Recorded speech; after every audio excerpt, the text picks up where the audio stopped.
Please open the commission. The Royal Commission is now in session. Please be seated. Yes, Ms Bergen. I call Joseph Rack.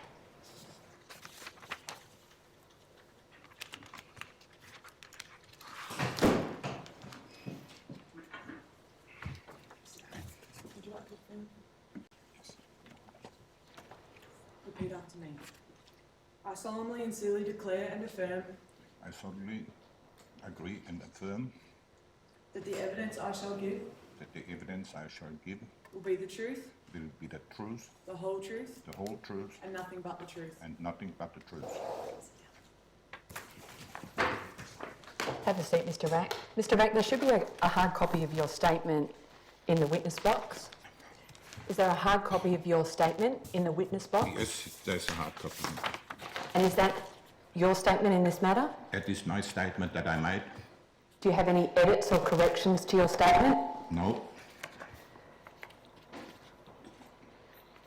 I tender statement of Joseph Rack, document WIT.0068.001.001. The statement of Joseph Rack dated the 4th of March 2019 will be Exhibit 2-15. Mr Rack, when did you first enter the aged care system? It was approximately in the end of 2010. And when was your ACAT assessment carried out? In the same time, around that, in that area, in the same time of that. And who was the first approved provider that you dealt with? The first approved provider was Southern Cross.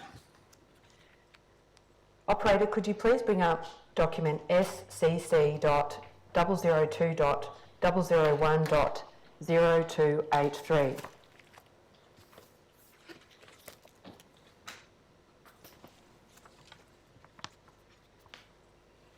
Mr Rack, operator, could you please leaf through the first few pages of that document?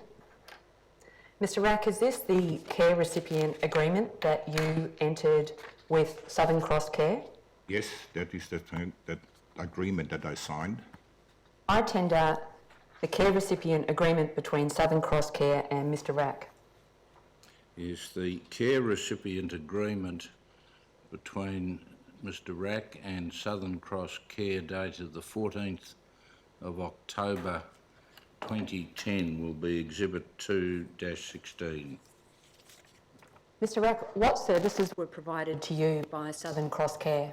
Southern Cross provided me with a 4-hourly service a week, and it includes domestic service in the house, mainly house cleaning, ironing, and linen, and more or less all inside in the house for the assistance. And how long did you receive services from Southern Cross Care? The services lasted until 2017. Operator, could you please bring up document SCC.001.0171?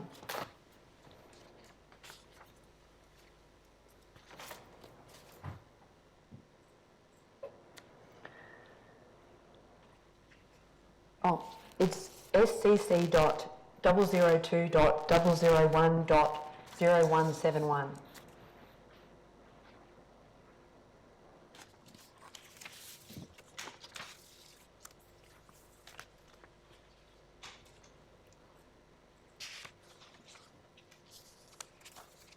Operator, could you please leaf through the first few pages of the home care package agreement on the screen? Mr Rack, do you recognise this document as a document you entered with Southern Cross Care? Yes, I do recognise that. Operator, I want you to go to the signing page, which identifies Mr Rack. That's page 0.0180.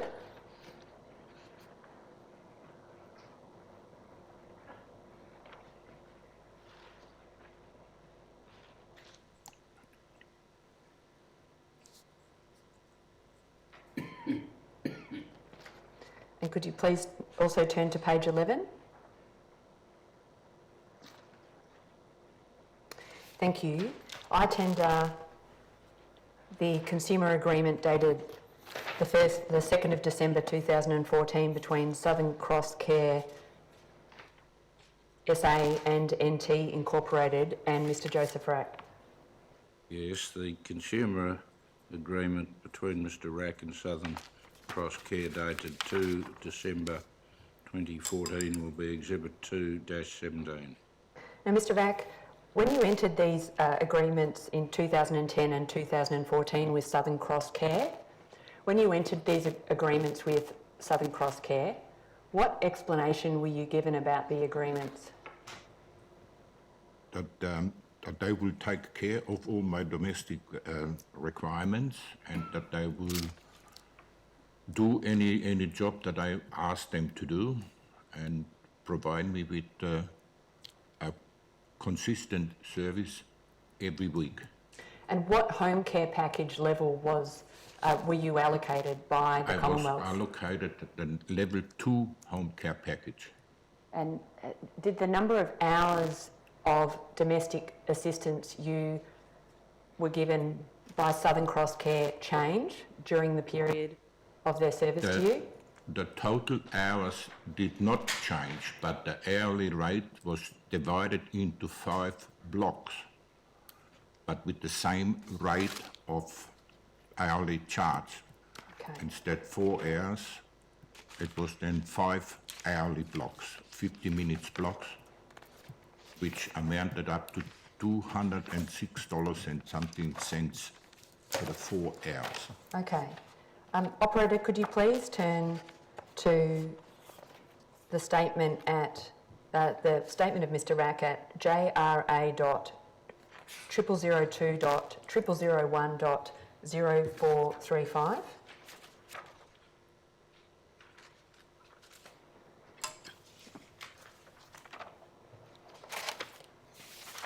So, Mr Rack, is this an example of a statement that you were given by Southern Cross Care? Yes, these are the statements I received regular monthly. I received this statement every month. Operator, could you please turn to the next page, .0436? Is this an example of the form of the statement that was given to you by Southern Cross Care? Yes, that is correct. Now, when you said a moment ago that you were invoiced in that the invoicing changed from hourly blocks to 50 minutes blocks. the 50-minute blocks. Yeah. Is this an example of the 50-minute block that you were referring to? Yeah, that is the example, and that's how it worked and from then onwards. So when we look at, for example, the transaction dated the 5th of January 2017, there are five entries for that date. Is that Yes. correct? And is this what you're referring to as the 50-minute blocks? Yes, that's what I refer to. Those are the hourly charges, which were previously 60-minute hour, and now it is for 50 minutes, but the same rate of charges. So when you refer to the hourly invoicing, I want to take you now to the December 2016 statement. Operator, could you please bring up document JRA.0002.001.0432?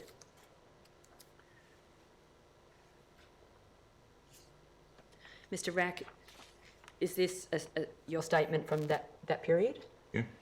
And operator, if you could go to the second page of that invoice, please. And if you could bring up the entries for the 1st of December 2016, which are at point 5 of the page. Mr Rack, was this, when you mentioned before that you were charged in hourly blocks up until January 2017, is this what you're referring to? Yes, these are the charges I used to have, the hourly rate, the 60 minutes rate, and then they were divided into the 50 minutes, blocks. but the same hourly rate. Operator, could you please bring up the December 2016 statement on one side of the screen, and on the other side of the screen, bring up the January 2017 statement, which is .436.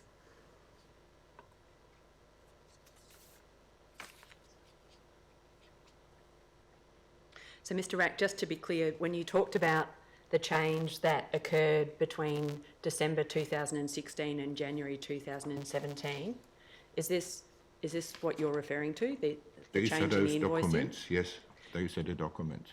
And what explanation were you given about the change in invoicing of domestic assistance? Southern Cross gave the information that they changed the accounting system, and it is a new system to improve my ability to maximise the government funding. And did you notice any change in the domestic assistance that was actually provided? There was no change in the assistance which I received at home. Okay. Now, operator, if you could please zoom in on point 5 of the page, point 0436. Under the heading Charges and Other Costs.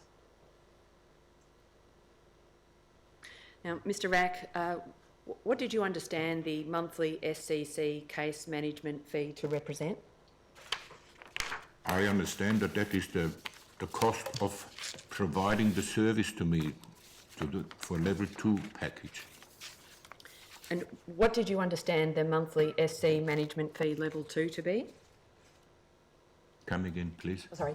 What did you understand the monthly SCC management fee level 2, referred to as $100?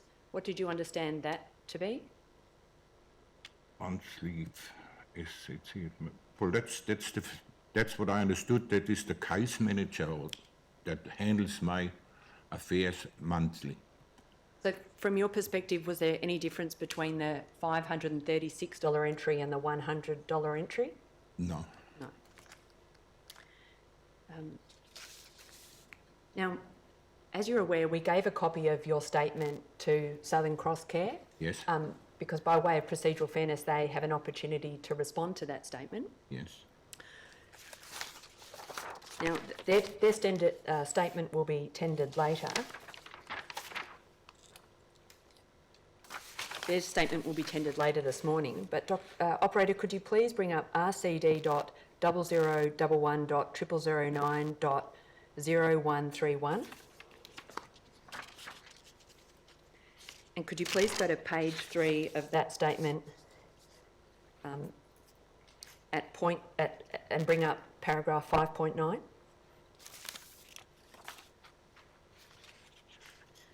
Mr. Rack, this is the explanation that Southern Cross Care have provided for the $536.60 monthly fee. And I'll just give you, I'll read it out loud if that would assist, and I'll let you read along with me as I read it out loud. It says, like the administration fee, the case management fee structure changed with the introduction of the RN model in 2016. The cost was structured on a sliding scale depending on the level of the home care package, again determined by reference to an approximated number of hours required to case manage a client at a particular level.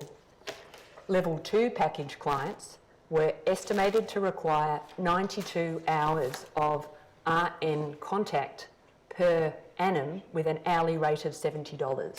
And I take the reference to RN contact to mean registered nurse contact. This equated to $536.66 per month. Mr. Rack, I want to ask you, what contact did you have with a registered nurse during your time receiving services from Southern Cross Care? Over the whole 7 years, I had a registered nurse about 3 or 4 times in my house. What other contact did you have with a registered nurse apart from in your house? That might have been over the phone? Nothing. None that you're aware of? No other contact, no other service. How many hours in total would you estimate the RN contact? For the whole 7 years? For the whole 7 years? Maybe 20 hours. Maybe 20 hours in 7 years? Hours. So approximately 3 hours per year. Is that your evidence? That's what I would say. Okay, thank you, Mr. Rack. Now, turning back to the example invoice from January 2017, if you could bring that up, operator, I'll give you the document ID.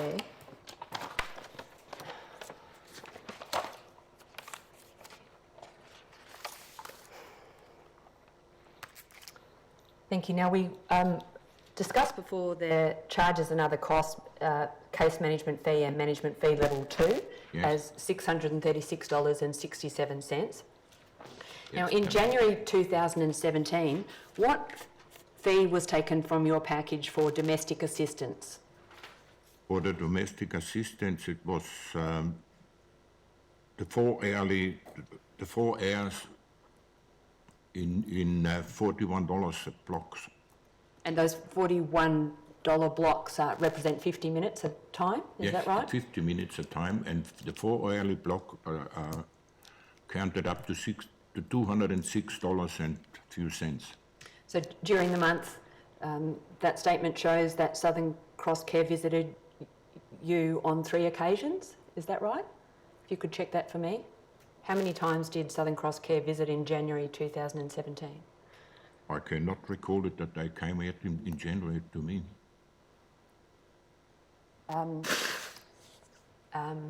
Have you got your diaries with you today in court? I've got the diaries in here. Did you want to check the entries for January 2017, just to clarify? Yes, if the lady can give me that 2017. Tim, we've got diaries for everything here, so I just want him to be given them.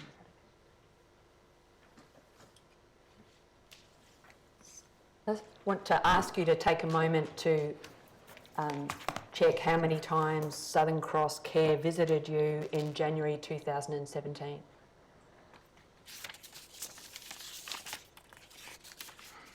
Do you refer to the service that they provided? Yes, Mr. Rack. Not the RN, not the nurse, Yes, not the nurse. I was just just the services. Yes. Okay, 1, 2, 3, 4, 5, 6, 7, 8, 9, 10, 11, 12, 13, 14, 15, 16, 17, 18, 19, 20, 21, 22. So, Mr. Rack, I'm just asking you, how many times did Southern Cross Care attend in January 2017? 26, Okay. 27, 28, 9, 29 times. 29 times in January. I- Just taking the period. Just in January. Just in January, Just- Mr. Rack. I- I'm sorry, I Mr. Rack, for the counted the confusion. whole year. January, it was on the 1, 2, 3, 4. 4 times in 4 January. times. Mr. Rack, are you able to see the invoice that's on the screen there? January 7, yeah, I can see the first page of or the second page in that, yeah. Yes, the second page. And operator, could you go to the 3rd page of that invoice?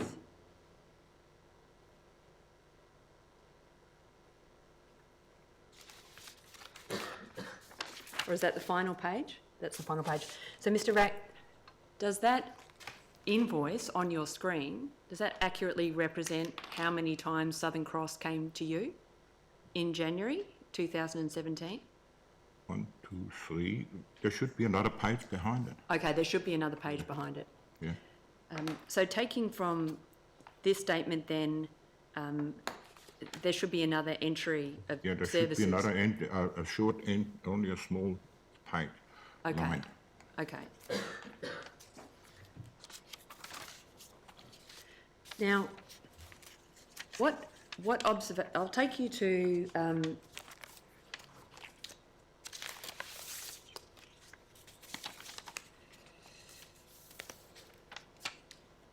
what document should we go to check for you what the charges for domestic assistance were for January 2017? The total, The total. it shows here $618.75. Yeah, so it, But that's only on the first page. That only represents three visits. yes. And you think there's another page? There should be another one on the... Operator, could you go to page .0437?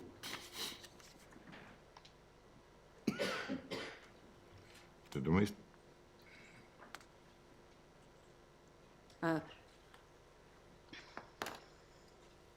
There's no further page.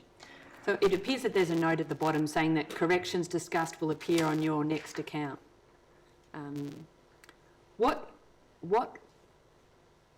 You kept good records. Did you keep Well, I've diaries? got here that in January I got here the these services on the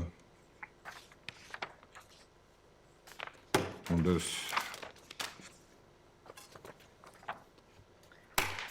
the 29th of December, 5th of January, 12th, 19th, and the 26th. Okay. So the services for the domestic assistance for the 26th of January in 2017 doesn't appear on this invoice. Oh, no. No. But there should be a page like this where the invoice is on the third page. Okay. Now, Mr. Rack, I want to ask you about a different topic, which is the topic of interest.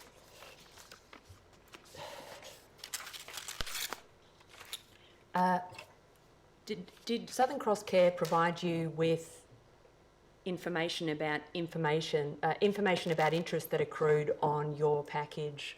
Never. Interest was never ever mentioned to me in any form from anybody. Did Southern Cross Care hold funds for you? Did they set aside funds for you to be held sort of into the future? Yes, they did hold that money, but they did transfer it to the next provider which I took on. And how were you encouraged to set aside unspent funds by Southern Cross Care? Southern Cross Care encouraged me to put 10% of the government funding aside for emergency situations. If I break a leg and I suddenly need a taxi or a transport, I would have spare fund there to use it without going into a further upgrading of the package or anything in that form. So it was meant to have the fund there ready whenever I become disabled or to use the fund for my purpose. And during your period with Southern Cross Care, did you need to access any of those unspent funds from your package?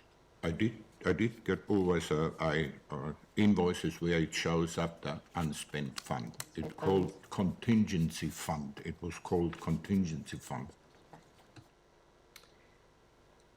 Now, turning to the topic of workers who attended at your premises while you were receiving services from Southern Cross, how many workers did you have attend at your premises during the 7-year period? I have lost count of that. There's so many different workers coming to the house without the name tag, without any identifications. They just arrived up at the given time, and when I opened the door, there was another strange person there. Who are you? Oh, I'm from Southern Cross. But no other identification or uniform or anything like that. Okay, Many so of them. just taking that one, pausing there for a moment to clarify, who was the first worker that attended for you from Southern Cross Care? The very first worker was a name called Denise. And how did you identify Denise as being from Southern Cross Care? Come again. How did you know that Denise was from Southern Cross Care by looking at her? They came out with a group of people from Southern Care and introduced her with another.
I just got another worker. So this brings us to about 4.5 years during the Yeah, period that 4.5 you years. received services Yeah. with Southern Cross. So between the 4.5 year mark to the end of the 7 years, what was your experience of Southern Cross workers? Constant change of worker, so many really unqualified people. They did not know what to do in the house. Some of them came in dressed like party girls, as if I would go for a party, but no idea what to do in the house. So when you say they were dressed like party girls, when they attended at your house, were they wearing a Southern Cross uniform? No, How did you know they were from Southern Cross Care? only by the word of mouth when she said, I am from Southern Cross. That's all. Operator, could you bring up document RCD.0011.0009.0015? Mr. Rack, as I mentioned, Southern Cross Care were provided with your statement and they've prepared a schedule, Yes, which you should be able to see on your screen there in the witness can box. see that? That schedule has names that have been redacted or blacked out to protect privacy. Yeah. But I count 25 entries on that schedule.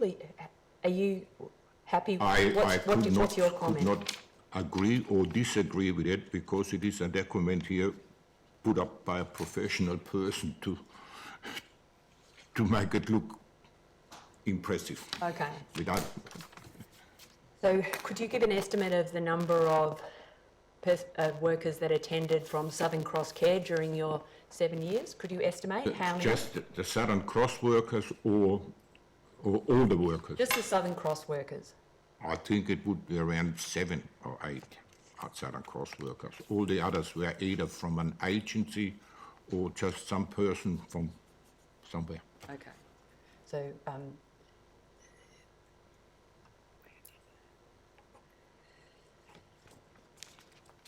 yeah, not through him. Yeah.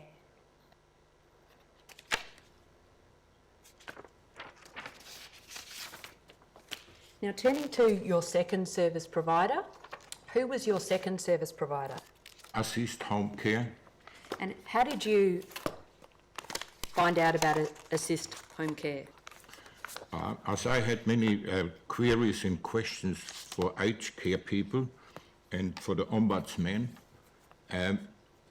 during some of those telephone conversations, I asked, could you give me a name of a good provider? And the name of Assist Home Care came up. I contacted them and we came to an agreement, and I was happy with the arrangement that I got provided with them. And why did you change service providers? Why did I change to Why did you change from from Southern Cross Care to Assist? Because of the high costs of their charges. The administration fee was high, was 50% of the government funding, and the hourly rate was also fairly high. How many hours of domestic services did you receive from Assist Home Care? We cut it down to 3 hours a week. What services did you receive from Assist Home Care? Exactly the same service what I received from Southern Cross. It was only 3 hours a week, but all the other services was provided the same way than I received from Southern Cross.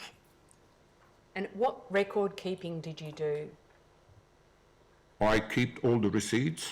I kept a diary, a yearly diary, and put down who came to the house, what time, or how many hours they spent in the house.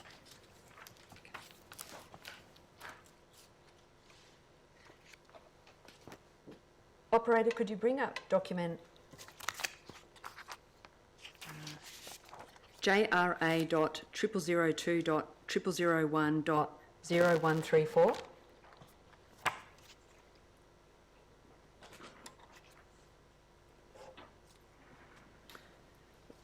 Could you describe this document to the Royal Commission, please, Mr. Rack? This is a estimated cost that I worked out according to the spreadsheet that I received from Assist Home Care, which I only received in the middle of the year 2018. Okay. So when you say you only received it in the middle of the year, when did you start receiving services from Assist Home Care? From Assist Home Care was around in September 2017. And operator, could you bring up the agreement with Assist Home Care that was on the screen just a moment ago, point 0004?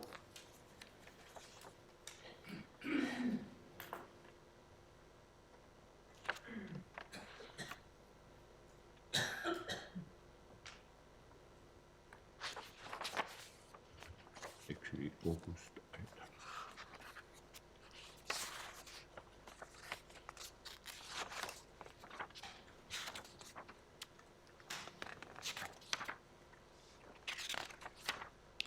Operator, could you please scroll through the first few pages of this document?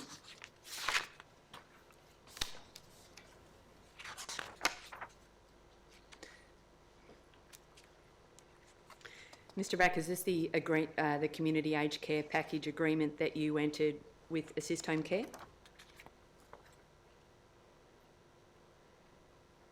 Yes? Yes. Yes.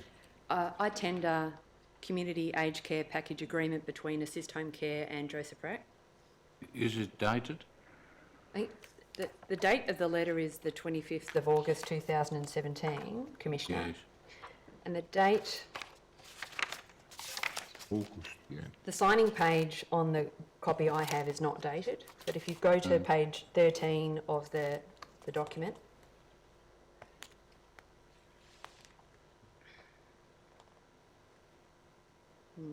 Well, that doesn't take it any further, so I'll just identify it as the undated aged care package agreement between Assist and Mr. Rack, and that will be Exhibit 2-18. Mr. Rack, what statements did Assist Home Care provide you with for the domestic services they provided to you? They only gave me a spreadsheet in middle of 2018, but the discussion was that I would receive the same services what I had before. So what statements were you given between August 2017 and mid-2018 by Mr. by Assist Home Care? None. All there, I keep asking for it, but I never got it. And who did you ask for a statement from? I asked Greg Holm for it And when was the first statement Mr Holmes gave to you? in the middle of the 2018, in the changeover of the financial year. Okay. That's when I received the first spreadsheet. Operator, could you please bring up JRA.002.001.0036?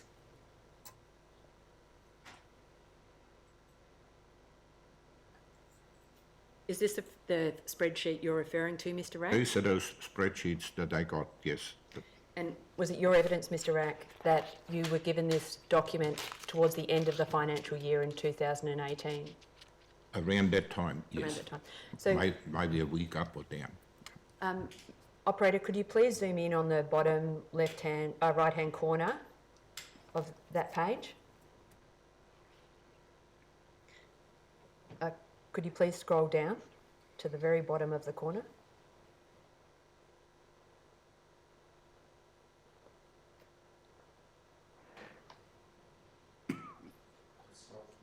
Could you please bring up the date in the corner, the bottom right-hand corner of that document? 13th of the 5th. Mr Rack, there's a date in the bottom right-hand corner of that document, Yep, 13th of May 2018. yes. So what was your understanding of the reason it's dated the 13th of May? The way I understand, that's the date that document was printed. And were you given this document sometime after After that date? sometime after that time, yeah. Thank you, Mr Rack.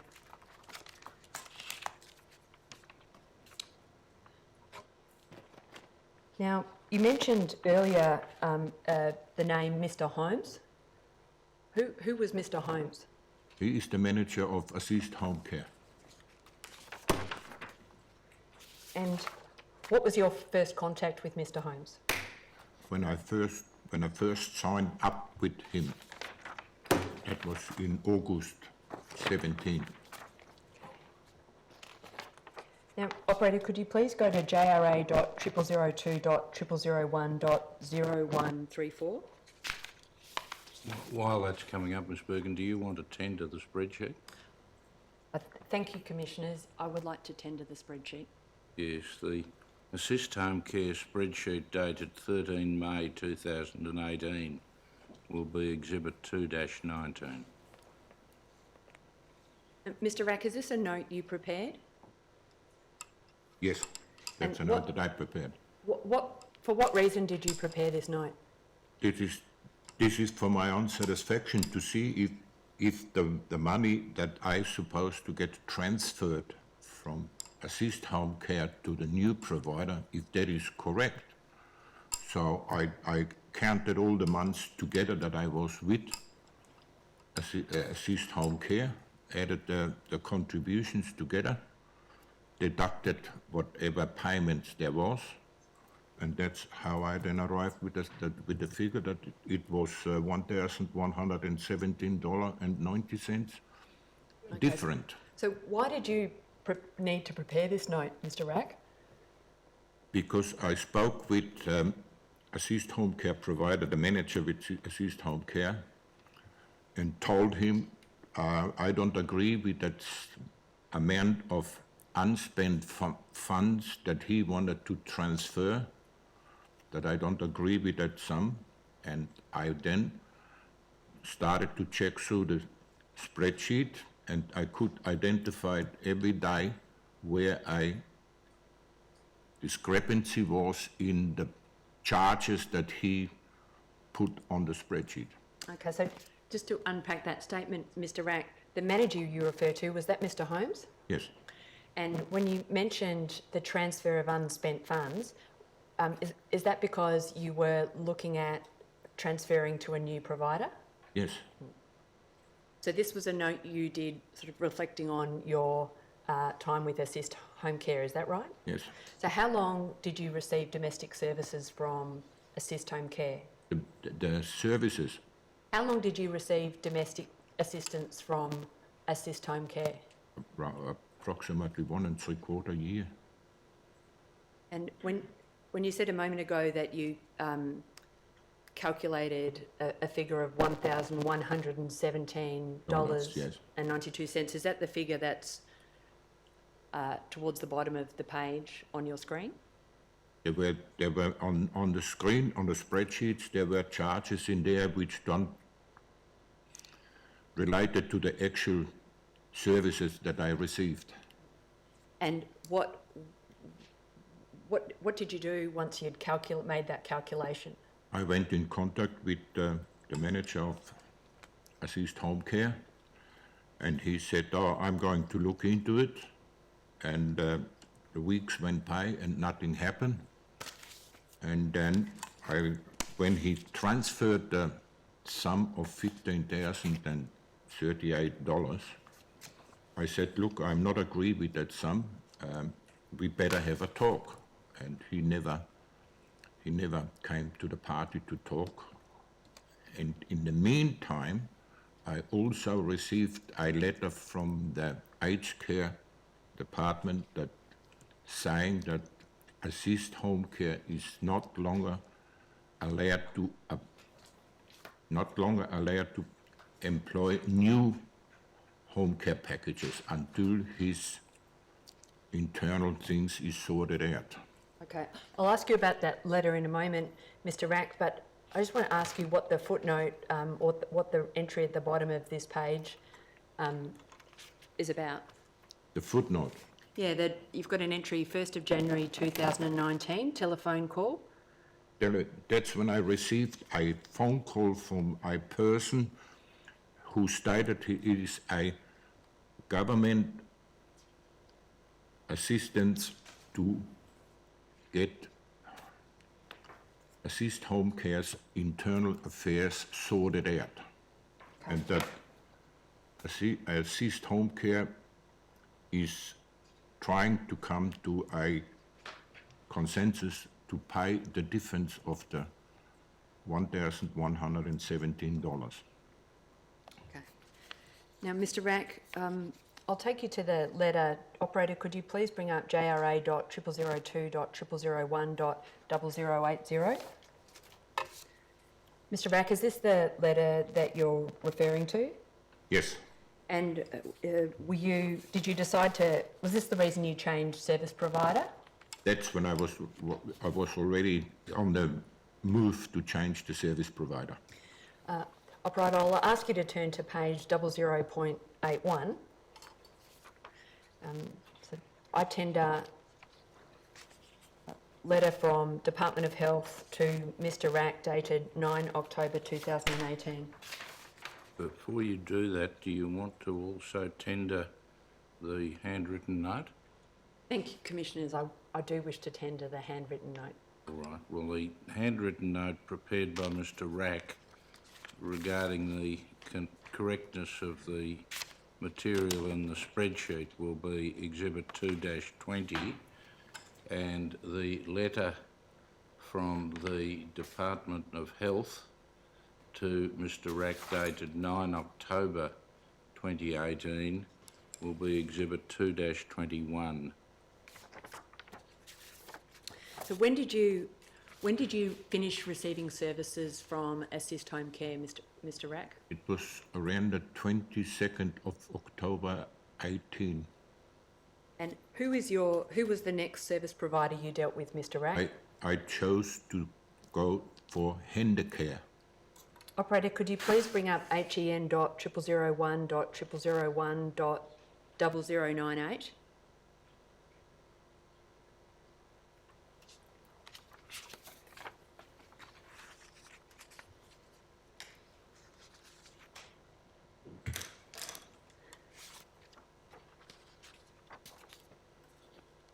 Could you please turn to the third page of that document, which is headed page 1? Mr. Rack, is this the agreement you entered with, the home care agreement you entered with Handicare? That is one of them, because we made then another agreement after the 3 months probation. We then made another agreement. Okay, so Which- how many agreements have you entered with Hendicare? That should be shown only 2 agreements. Two. I tender the first home care agreement entered between Hendicare and Joseph Rack, dated the 31st of October 2018. Yes, the home care agreement between Hendicare Proprietary Limited and Mr Rack dated 31st of October 2018 will be Exhibit 2-22. Mr Rack, what services do you receive from Hendicare? I received only 2 areas of services. And what are those services? The services are cleaning, basically cleaning the hard floor, the bathroom and the kitchen. And who manages Hendicare, Mr Rack? For the first 3 months, Hendicare claimed that they managed it, but in actual fact, I still got my own worker and my own providers. I did search and researched my own people who come to the house. Okay, Mr Rack, was that a trial? It was meant to be a trial before Hendicare would agree to let me self-manage the package. And who manages your home care package at the current time, Mr Rack? At this time, At this time? At this time, I do all the research and I do all the work and select the people, So, providing they got their proper accreditation of police check, insurances and all that sort of thing. But I do all that myself. what management fees are you charged, Mr Rack? I'm charged 10% of the funding from the government is the charge for the Hendicare, and they call it the administration fee. And what happens to the other 90% of your package, Mr Rack? That is to my disposal. I can use that for anything that I would like. Tree pruning, gutter cleaning, window cleaning, as long as it is for the purpose of my personal health benefit, not for any other luxury or any other things. It has to be in the connection for my personal assistance. Mr Rack, thank you for your time this morning. Commissioners, that concludes my examination of Mr Rack.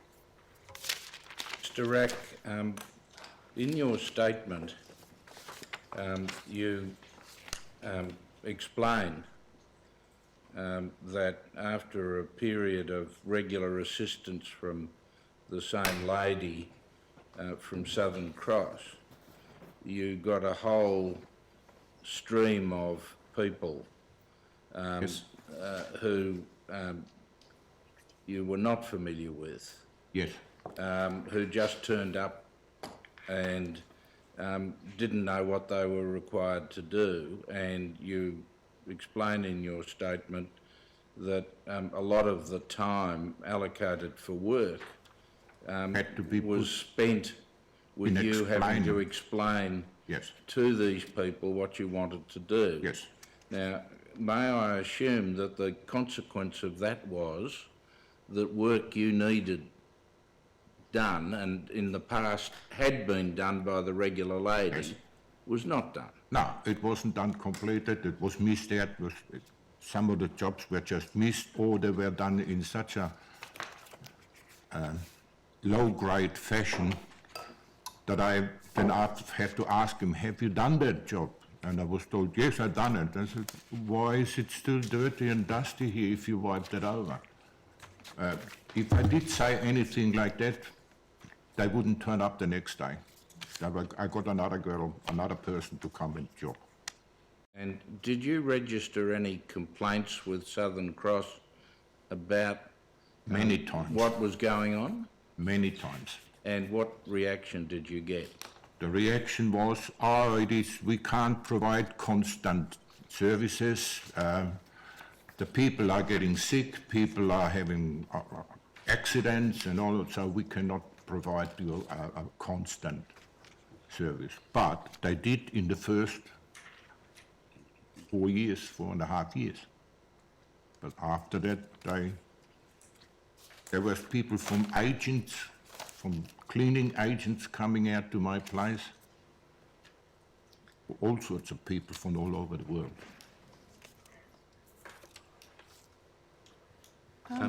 Mr. Rack, you're clearly very good with mathematics. Congratulations. You can't put one and one together, isn't it? That's exactly right. So you're somebody of my own heart. But do you have other friends who are receiving care packages, and do they do the same record keeping that you do? Not many. Only a few people, and especially older people are not able to do that. Yes. So if they don't receive regular accounts, it's very hard for them to be satisfied. I've got a statement from a cleaning lady.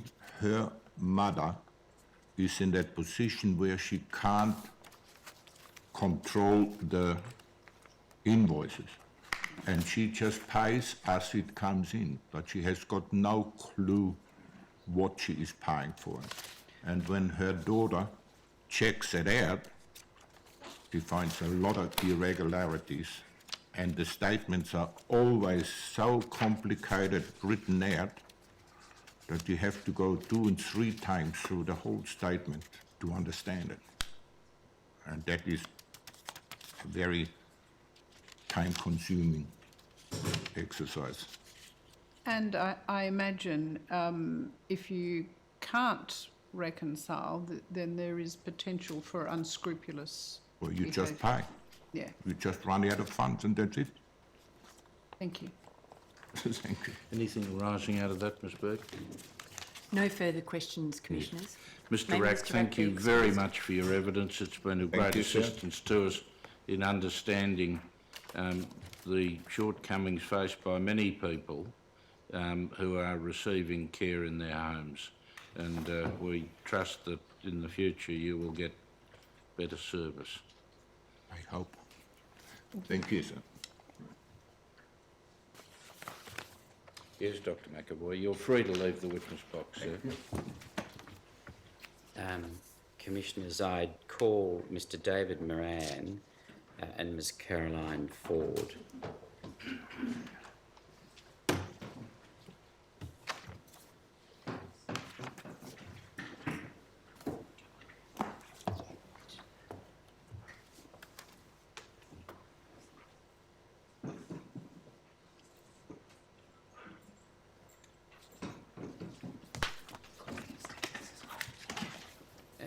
Commissioners, perhaps just before they're sworn, my learned friend may wish to announce an appearance. Yes. May it please the Commission, my name is Stanley and I appear on behalf of Southern Cross Care. Thank you, Ms Stanley. That leave has already been granted, and thank you for announcing your appearance. Thank you.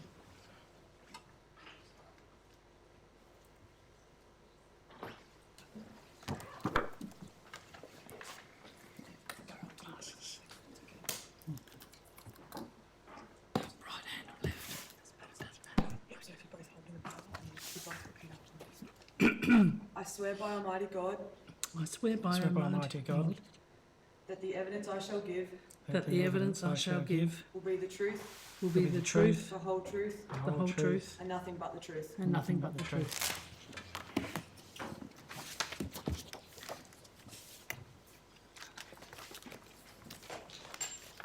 Operator, would you please bring up RCD 0011 0009 0131.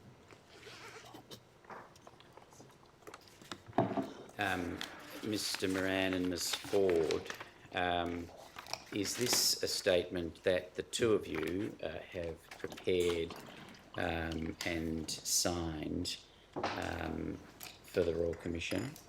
Correct. Correct, yes. And do you wish to make any amendments to that statement? No. And are its contents true and correct to the best of your knowledge and belief? Correct, yes. Commissioners, I would tender that statement. Yes, the witness statement signed by Mr David Moran and Ms Carolyn Ford on behalf of Southern Cross Care and dated the 18th of March 2019 will be Exhibit 2-23. Thank you, Commissioner. Mr Moran, I might begin by addressing one or two questions to you. Could you please tell the Commission how long you've been in the aged care sector and what roles you've had? Yes, I've been in aged care sector approximately 22 years, predominantly in the retirement living sector, which did have assisted living component, and working with a not-for-profit that was probably one of the largest community care providers, but more running the retirement and assisted living components of that before coming to Southern Cross Care. I came into Southern Cross Care in a similar role as an executive and gradually assumed the leadership role in the organisation. So you're now the CEO of Southern Cross Care, are you? As indicated in the statement. Yes, as from the 1st of May 2017, I think it is. Yes. And could you just give the Commission an overview of Southern Cross Care? Sure. In terms of the services or the history? Well, both. Yeah, okay. So the history of Southern Cross Care was started in 1968, initially providing housing services for older people, and then it gradually moved into residential aged care in the 1970s and continued that right through till today. And over the last 20 or so years have been providing home care services as well. One of the things we try and champion through our services at the moment is reablement, and trying to reable older people. So when they come into our service, we're trying to get them more active and fit so they can stay independent as long as possible, versus the traditional components of care that we would have performed years ago around just traditional caring and clinical roles. So we do try and measure wellbeing through a wellbeing index in our services as well. And Ms Ford, I wonder if you could give the Commission indication of your own background in healthcare and the work you do at Southern Cross Care. Okay, yes, I've been working in community and aged care services for about 30 years, and I've worked nationally and overseas in that space. I've taught, and I've also had a background in population health, worked on Angangu Pitjantjatjara lands, always in age. I've managed for 10 years the regional diabetes service for Queen Elizabeth Hospital and all their regional services. And have been working at Southern Cross Care since 2015, and in the role as Group Manager for Connected Living Community Home Support Services since February the 14th, 2017. And I'm also a nurse practitioner, and have been authorised since 2004. Thank you, Ms Ford.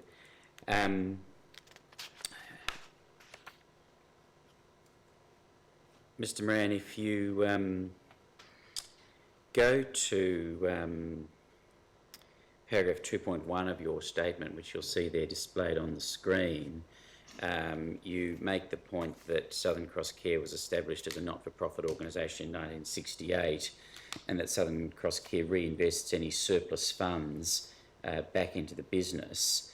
When you refer to surplus funds there, what exactly do you have in mind? Surplus funds from any profit that we make out of the businesses that we run within Southern Cross Care, so it all goes back into future services or more products.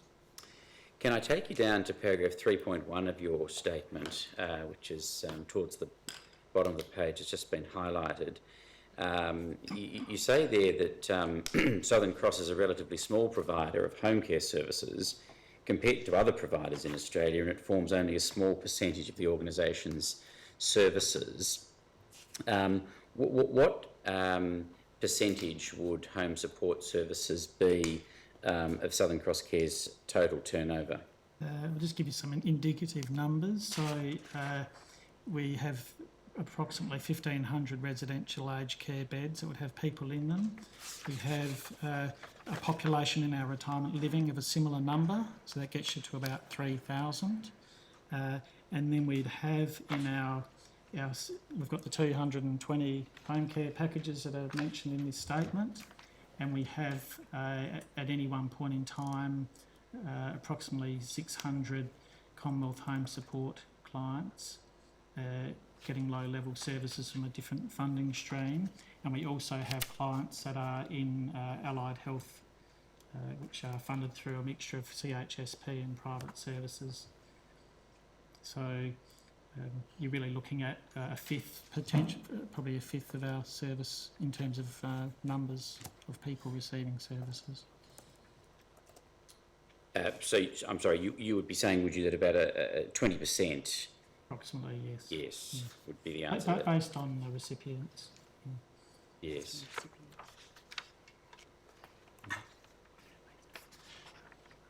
Well, that's based on recipients. What would the position be in relation to turnover? In relation to turnover, it would represent less than that. So you can give me approximate. Approximately. So in home care, it would probably be more like 5% at a rough. Can I take you to the subject of home care package fees? Now, you deal with this in paragraph 5.1 of your statement, which is at the bottom of page 2. Now, you list there a series of fees, which you break down into 3 categories. There's an administration fee, which you previously called the management fee. There's the case management fee. And there's the service fee for the service provided, and you give the example of Mr. Rack, from whom we've just heard, and you note that he was being charged for domestic assistance attendances. Can I ask you to walk the Commission through each of those categories of fees and what sorts of things they cover? Yes. So the administration fee, that covers the rostering service, and that is a straight charge. That's a $100 charge that was on Mr. Rack's statement after December 2016. Well, just in relation to that $100 charge, I think in paragraph 5.6 of your statement you say that from December 2016 that fee has been fixed at $100 for those on level 1 or level 2. And we saw that in the statement which was tendered earlier, the statement of Southern Cross Care to Mr. Rack.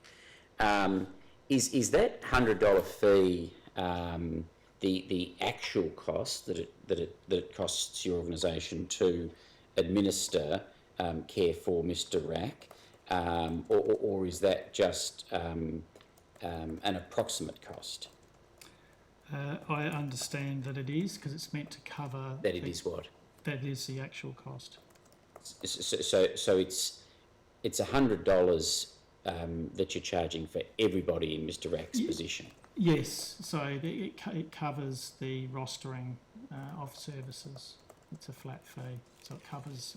I accept that it's a flat fee. What I'm really driving at is by what reference you charge that flat fee. How do you come up with the figure of $100? It's a fairly round sort of a number. Yes. Look, I understand it to be a recovery for the cost of the rostering team. Now, whether that's been... It does look pretty convenient that it's $100, I must admit. But I understand that's what the cost covers. It's also the cars, overheads, the administration staff, also included in that cost, as we refer to in 5.2. these I was going to say, these are the costs that you outline in paragraph 5.2. Yes. Yes. Yes. So you would refer, that would include what you might term your back office function. Correct. But it's other things. A part thereof. So it includes the back office function of the rostering. It doesn't include the function that's in the case management fee, which also includes management as well. And it doesn't include there's an hourly rate. In the hourly rate component, there's administrative components in there as well. Well, just one thing at a time. I was going to ask you about the case management fee. Can you explain? I'm conscious that you provide some information in paragraphs 5.8 and 5.9 of your statement about what that case management fee comprises. But do you just want to try and summarise what the case management fee represents? Yes. The case management fee represents the cost of the registered nurses that coordinate the packages on behalf of us. All right. So- Well, let's just. And that is a direct cost Okay. based on the formula in the witness statement. Okay, so that's a direct cost, and it includes the cost of the registered. That case management fee, I understand you to be saying, includes the cost of the registered nurses. Operator, could you please bring up JRA, and you can keep this on the screen with the witness statement, JRA 0002 stop 0001 stop 0436.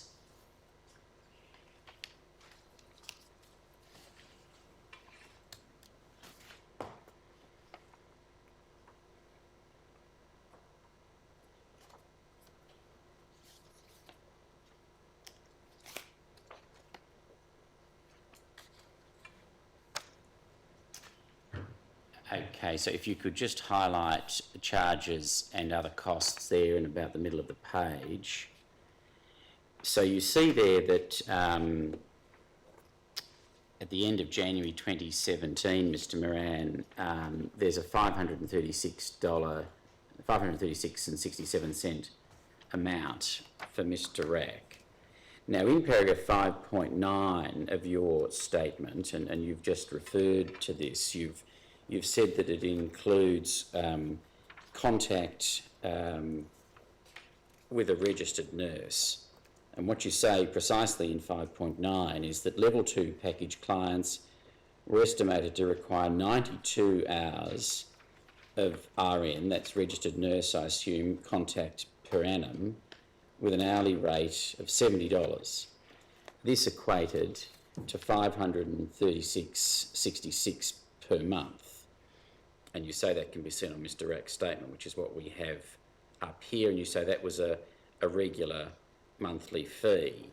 Now, you were here to hear Mr Rack's, you heard Mr Rack's evidence earlier, I think, didn't you?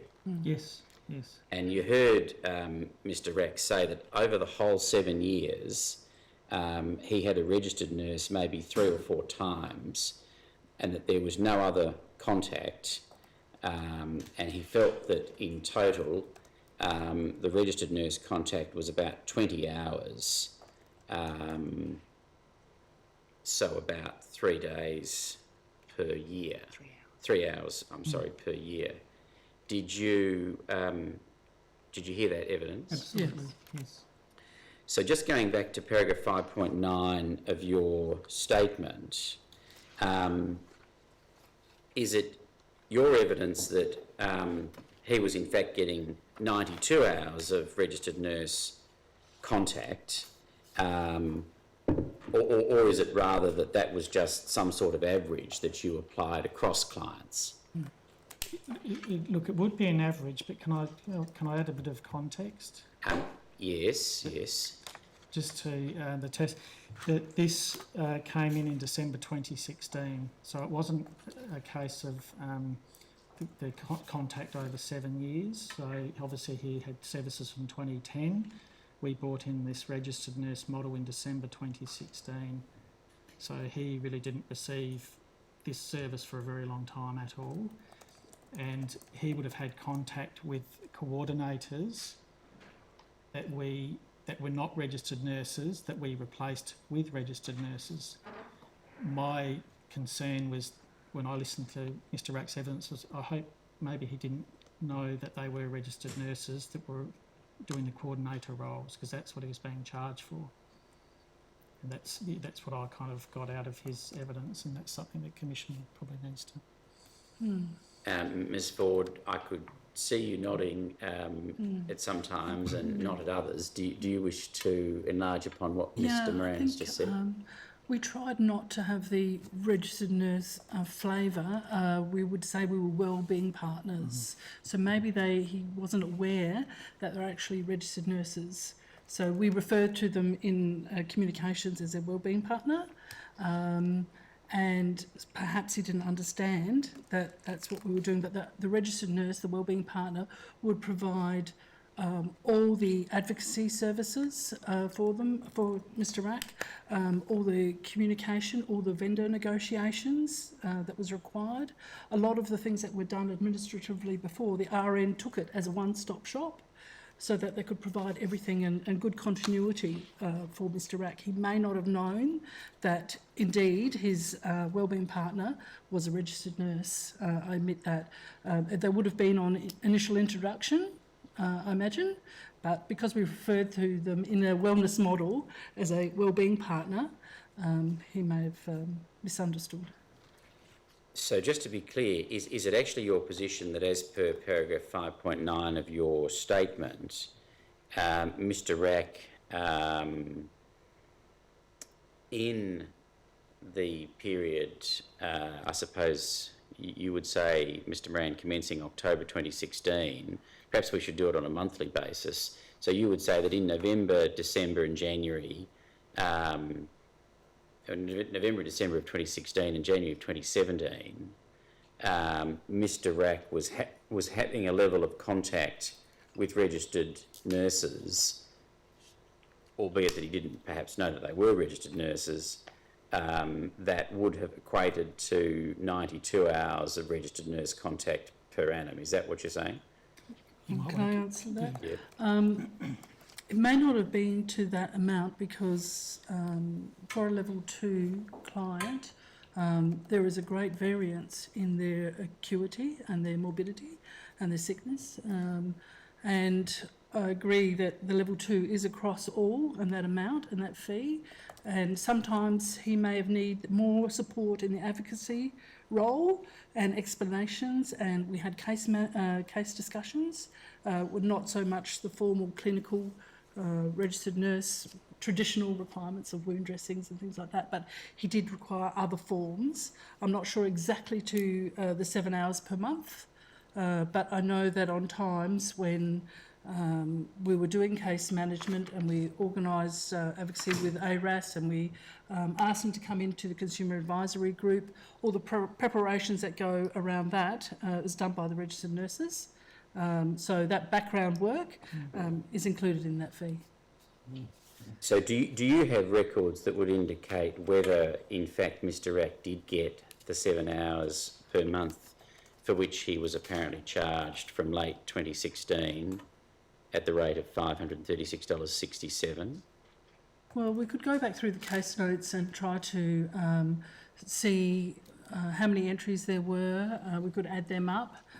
We could also look at how many meetings that we coordinated for him. We don't keep records of, phone calls and time by minute or anything. We don't want to go down that track, but we could give an approximation only. What about if somebody like Mr Rack was ringing to attempt some sort of reconciliation with you between the figures that he was being charged and statements? Would that have been effectively charged to him as a part of this 7 hours? If we were charging by each conversation, if it was engaging the wellbeing partner, RN coordinator, then that could have been included in there. If it was particularly with the administration and finance officer, If it was something that the coordinator couldn't address at the time, they may have referred it on. That might have gone more towards admin charge. So you'd accept that it's possible that the registered nurse component of that monthly case management fee might have included in effect a fee for querying the fee. A fee for... With it built within? Yeah. Possibly, yes. It So fluctuates. we wouldn't It have fluctuates charged month to month. Sometimes with a client with a level 2, they may be palliating and require so much services. And other times, like Mr. Rack, who was quite fit and healthy, for all of our level 2s, who's very fit and healthy, you could see that his requirements were much less. So it is that balance. Some are very sick, some aren't, and we have to try and get that happy medium. But others do require less clinical resources, but more intense advocacy and explanation, repeated. So do you disagree with his recollection that over the 7 years he had a registered nurse come and attend on him in his home 3 to 4 times? No, I don't disagree with his recollection. Because we started the RN model in December 2016, he'd only had that year with us after, and he would have had an RN doing a review. We changed from annual review to 6-monthly review when we brought in the RN model. So he would have had somebody there 6 monthly, and I'd certainly been out to his house, and I'd also been involved in case management in that time with him since I started in 2017.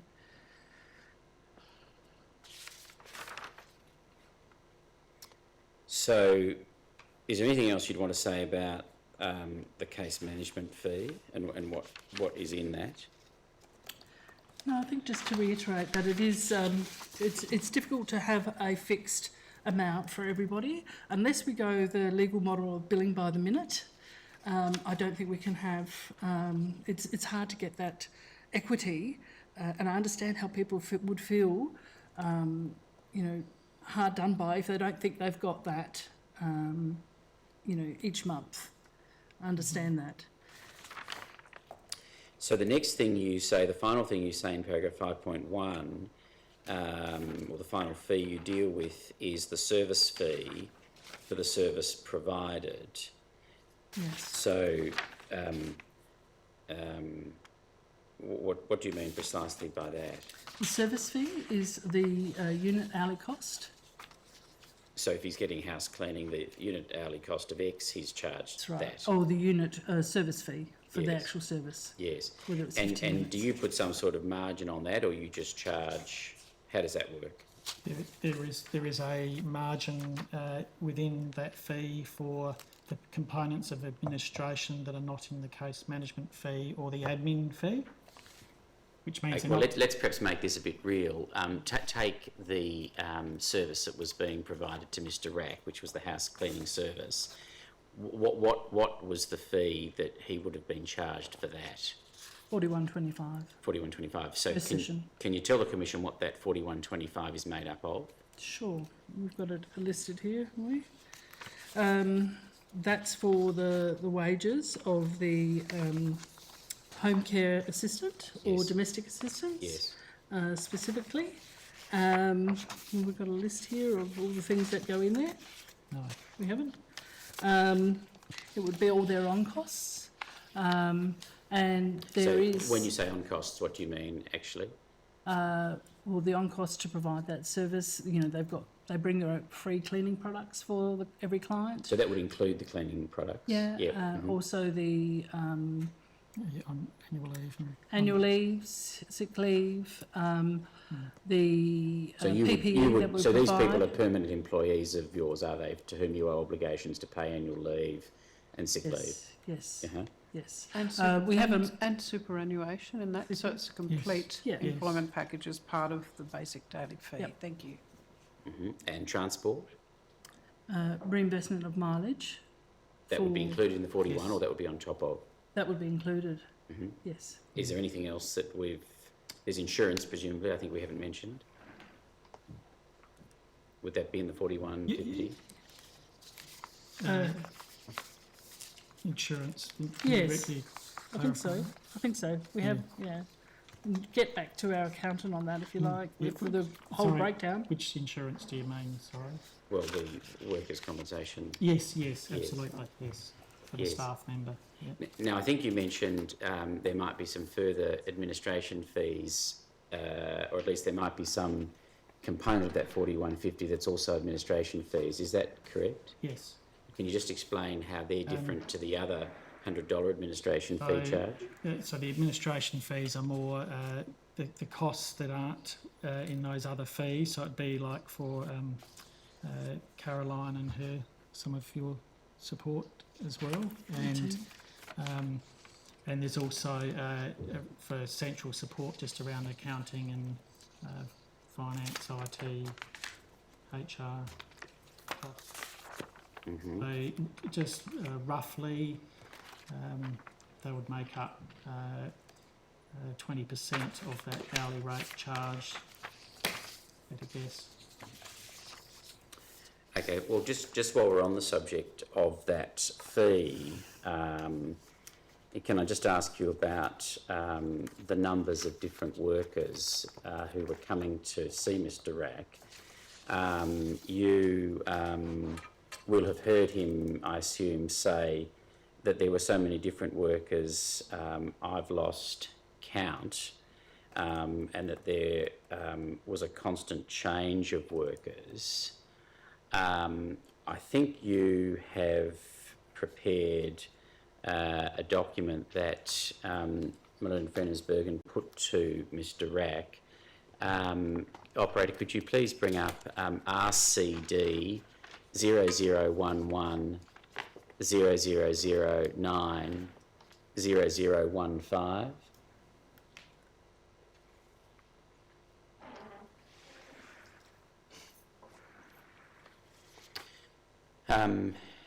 You recognise that document, Ms. Ford, Mr. Moran? Yes. Did either of you, one or other of you, prepare it? No. So where has this document come from?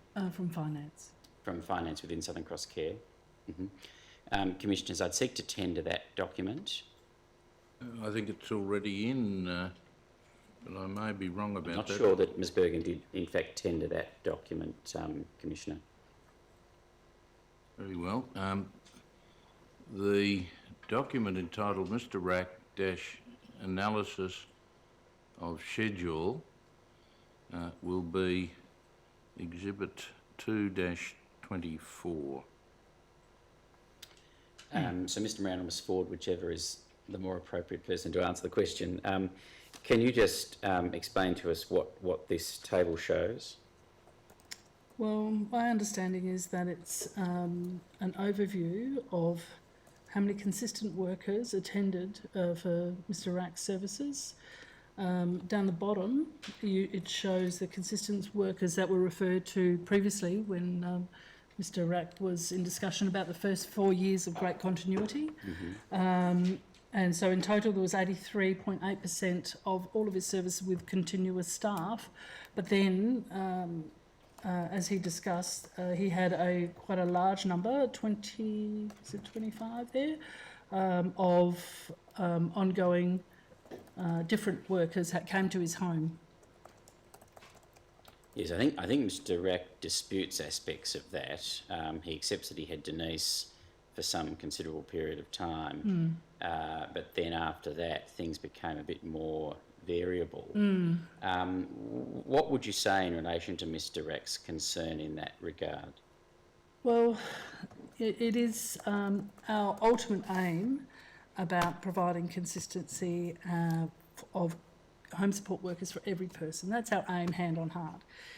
We want, and we move to a neighbourhood cluster model of workers. We don't guarantee, nobody owns a worker. You can't own them because they do get sick, they go on leave, they have babies, they study, they do everything. So they move, they're quite a transient population. And so we try to cluster 3 workers for each person in a neighbourhood region so that they can back each other up if available. And also have a rapid responder who can also come in if they give late notice that they're sick or their family member's sick or something, unplanned leave. So this is not ideal by any stretch of the imagination, but given this is over 7 years, 83% is not too bad. However, going forward, I wouldn't like to see this number of different workers for anybody, because that is our aim. We know that is the number one thing that people want, is continuity of workers. They want a relationship, they want a trust. You know, I don't want to let people into my home that I don't know. So yeah, I think, you know, there was a difficult time when we transitioned from one a model to another, and we moved to the neighbourhood cluster model, where we allocated workers to each region and worked in local neighbourhoods. And you can see by the agency report that our agency use went right down, and it has improved ever since. So the new model is working to provide that. I agree at this in this time here, he did have a lot of workers, but definitely the way of the future is consistent workers, you know, a small group, but again, the person doesn't own them. So is it your evidence that in fact you are actively working to monitor these sorts of numbers? Absolutely. And lower them in effect? Yes, we're waiting for beautiful software to come that will automate rostering and put them in the right person, show the consistency, report on consistency. That's what we want. We're currently scoping to get that in place. Yeah. And so when do you expect to have that in place? Well, we've seen 5 products now, so we just need to make a decision. We've got a board agreement to move forward with that, so we're all excited. Can I just take you finally to the issue of interest, which you deal with, I suppose, in about paragraph 7.3 through to about 7.6, 7.8 of your statement. So you say in 7.5, well, first of all, the context of all of this is that you've got unspent funds. You say in paragraph 7.4 sitting in your general operational account, and that it fluctuates from month to month. And then you say in 7.5, interest is paid monthly by the bank, but it's calculated daily and will normally accrue at a rate of between 0.75% and 1%. And then you say at the end of paragraph 7.5, interest income is consolidated into a general pool of profit, which is then reinvested by Southern Cross Care in accordance with its purpose. Can you just expand on what you mean when you say the interest is reinvested in accordance with your purpose? So we effectively use any surplus and profits for the organisation to develop further services, or to it goes back into Southern Cross Care to actually grow our services, or into new innovations, or whatever our objectives are and what our plans are for a given year. So it's just used in the general pool of money that we receive that's surplus. And can you recall in broad terms how much you have sitting in this account or these accounts in unspent funds? Approximately 2.2 million, and that is, from my last investigation, a level 1 average is about $1,000 per client. For level 2 it's approximately $3,000 per client. For level 3, $8,000, and level 4, $20,000.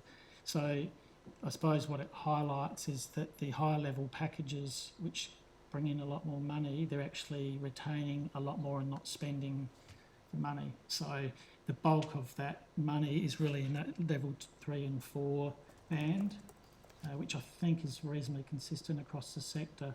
However, the 10,000 that is our average is about $5,000 higher than what the sector average is. So that 22 million, if it's getting 1%, 2.2 million. Yeah. I'm sorry. The 2.2 million, if it's earning interest of about 1%, that's, you'd accept about $22,000 per annum. I believe your calculation, yes. I don't have any further questions of these witnesses, Commissioners. Do your staff who attend the homes of clients normally wear uniforms? Absolutely. I was shocked to hear that somebody came in party gear. That's whether it is an agency staff member or our workers. We have a corporate uniform, Southern Cross Care branding on the polo as well as a badge, and they carry ID, a driver's license as well. So yeah, I was shocked to hear, and I would not like to think that any of our staff are not wearing uniforms. We do spot checks on, on staff, like after they've provided services. I haven't come across that.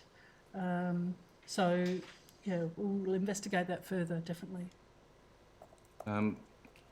It would appear that at least some of these people turned up on Mr. Rack's doorstep with no identification. And it's not good enough. That's not satisfactory. No, it's not good enough. When they get in, he spent most of the time available explaining to them what to do, because they had, not unsurprisingly, given that they'd not been in his residence before, no idea of what was required of them. They'd had no briefing. They'd just been told to go to his house. That's not quality care, is it? No, we do provide all staff with an overview of what they're meant to provide before they go in a schedule of service. Then when they get there, to every client has an in-home care folder, and in that folder, which has got nice little tabs in there, outlines the services that are required and the care plan, or now we've changed it to be called the support plan, because we want to get away from care, more support. That steps out very clearly what a worker, the instructions that they need to do day by day. So if you come in Monday, you look exactly what you need to do. So they should be going straight to that folder and reviewing what they need to do. We have made improvements to make that easy to read, but I do understand if it hasn't got the level of the detail where the PowerPoint is or how that particular vacuum works, it may take time to explain that. But the majority of the instructions are very clear, which should be used by all the workers, the in-home folder, and where they sign off that they've done the work for the day. So they should be eyeballing that, scanning through it, reading it, and clarifying anything. But they also ask, is there anything else you want done, Mr. Rack, today? That's the standard question. They have to ask, what else can we do? So they, if they have some different preferences for the day, they need to attend to that as well. But maybe in that case, I know that Mr. Rack was very house proud in particular. He liked the way things were done. And we did change the care support plan over the time to have more detail, more depth of instructions in there for each day. But obviously not enough of detail that didn't, prevented him from having to explain to new workers. Maybe we need to reiterate more to staff to focus only on the care, reading that first, rather than, making the client give those instructions each time they go there. What control have you got over the training and briefing of agency staff who attend your clients' premises? We provide them with a handbook of our expectations. We also have regular engagement with our preferred agency provider. We have one preferred agency provider, and we ask that we're on the same page with, providing products, the protective equipment that they might require, the work instruction we have made on how to clean a house, specifically from how to assess a situation, how to clean room to room, what order to go in, what products to put in your tote to carry around, to how to address cleaning windows or fans, those sorts of level of detail in the work instruction we share. Yes. And are you confident that that material is passed on to those agency employees? I think that we could do a lot better. I think that we could, have more competency review more frequently. I think that going to have that one provider has been a really good step for us, because it builds relations, builds the understanding of the expectations, the high level of expectations that our clients have in cleaning. We are moving towards getting our cleaners from a registered training provider, so that they have that higher level of competency. There's always room for improvement in there, and I think that, I think that's something that we need to work Does the on. fact that you have to resort to agency staff indicate that there is a shortage of people out there with the necessary skills to do this work?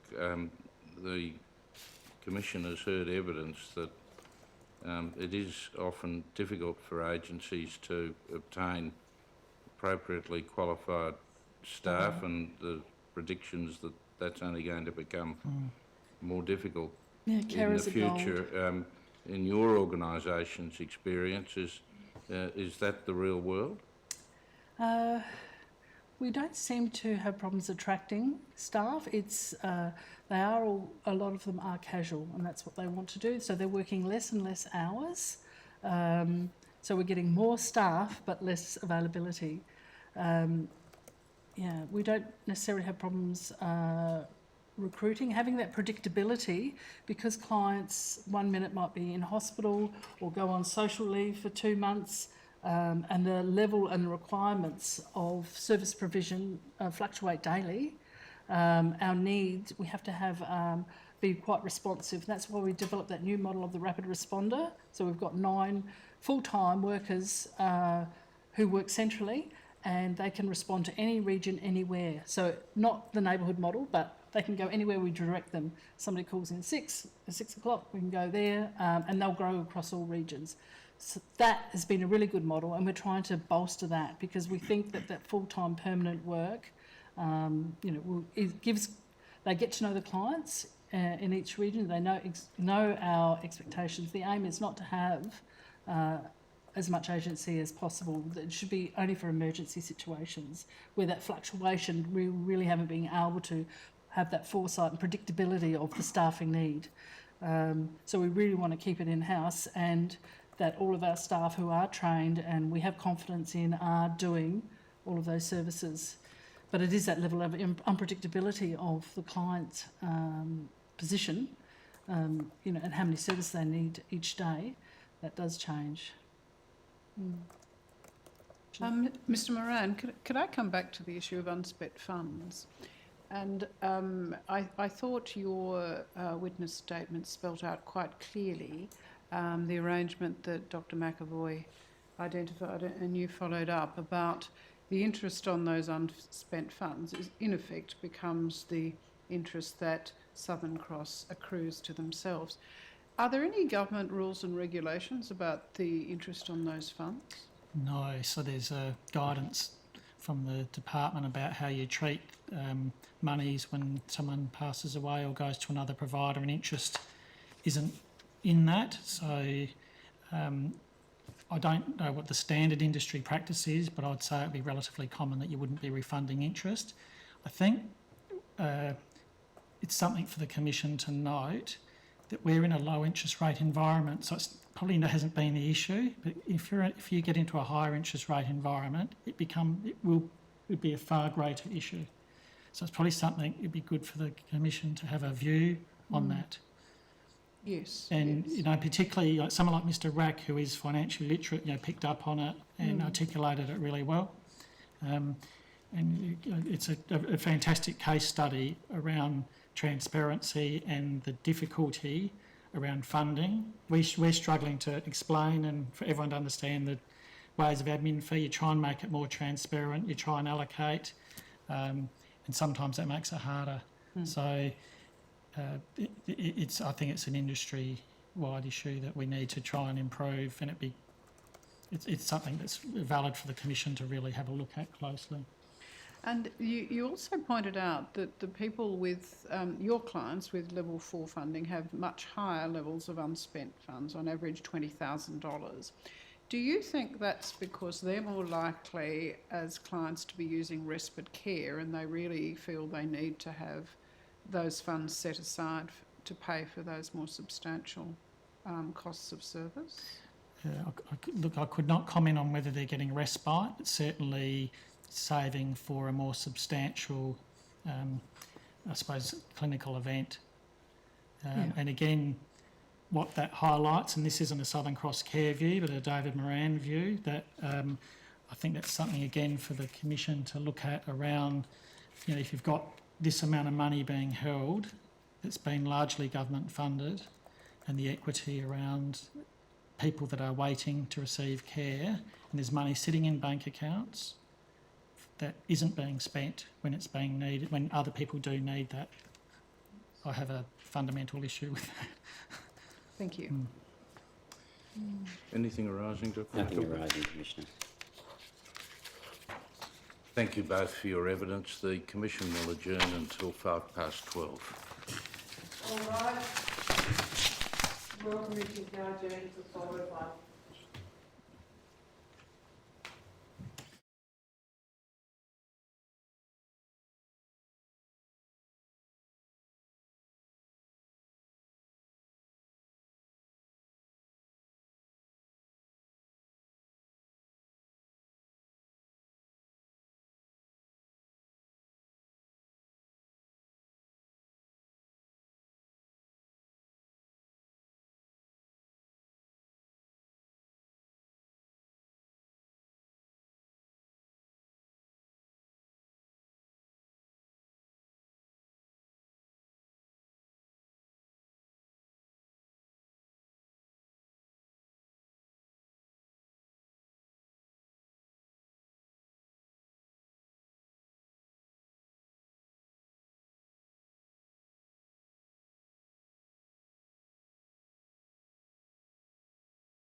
Silence all speakers.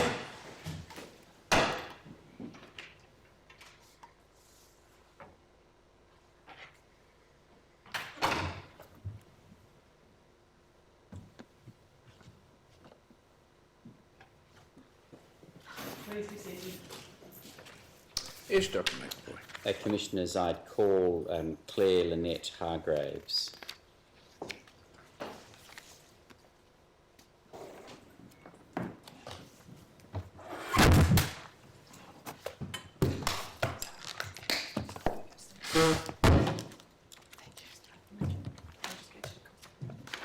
I solemnly and sincerely declare and affirm I solemnly and sincerely declare and affirm that the evidence I shall give that the evidence I shall give will be the truth, will be the truth, the whole truth, the whole truth, and nothing but the and truth. nothing but the truth.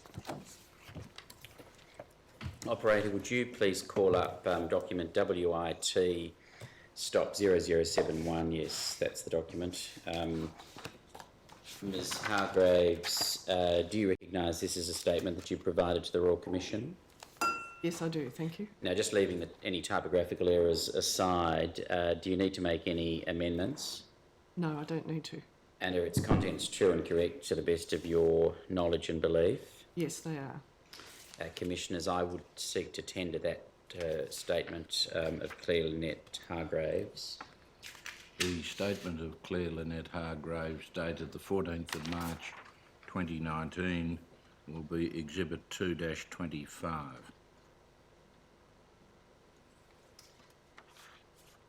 Ms Hargraves, could you give the Commission your full name? Claire Lynette Hargraves.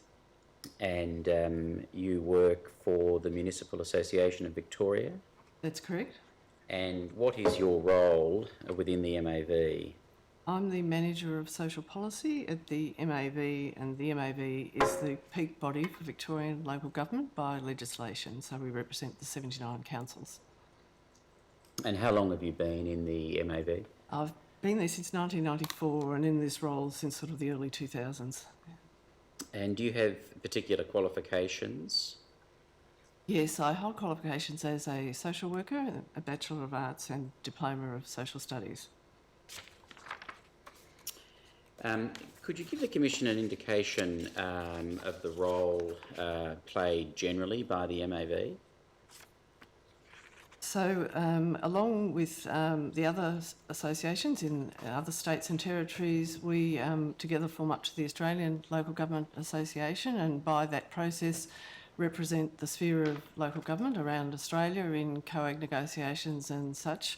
And similarly, at the Victorian level, we're representing the sphere of Victorian local government in negotiations with the state and with the state to the Commonwealth. And as well as that, we're supporting the 79 councils in the broad range of their work and providing advocacy for them, but also development of their skills and capacities as local governments. So in effect, you're a peak body representing all Victorian local municipalities. That's correct.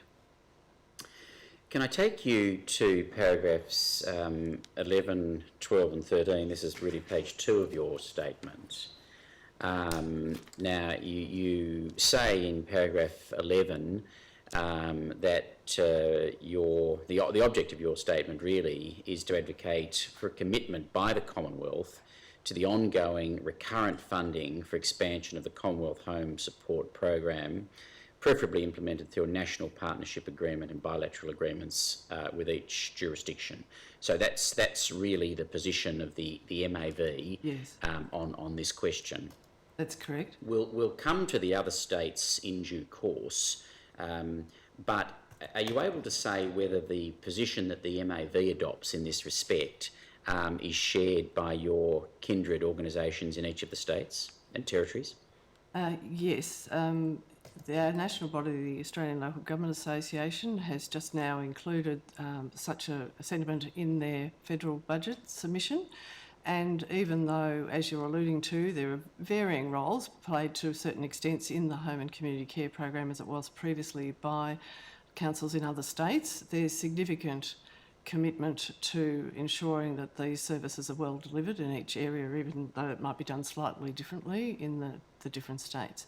So perhaps just referring to the history that these services have been provided since post the Second World War and since 1985 in a very secure and stable arrangement between the Commonwealth, state and local government in what was previously called the HAC program.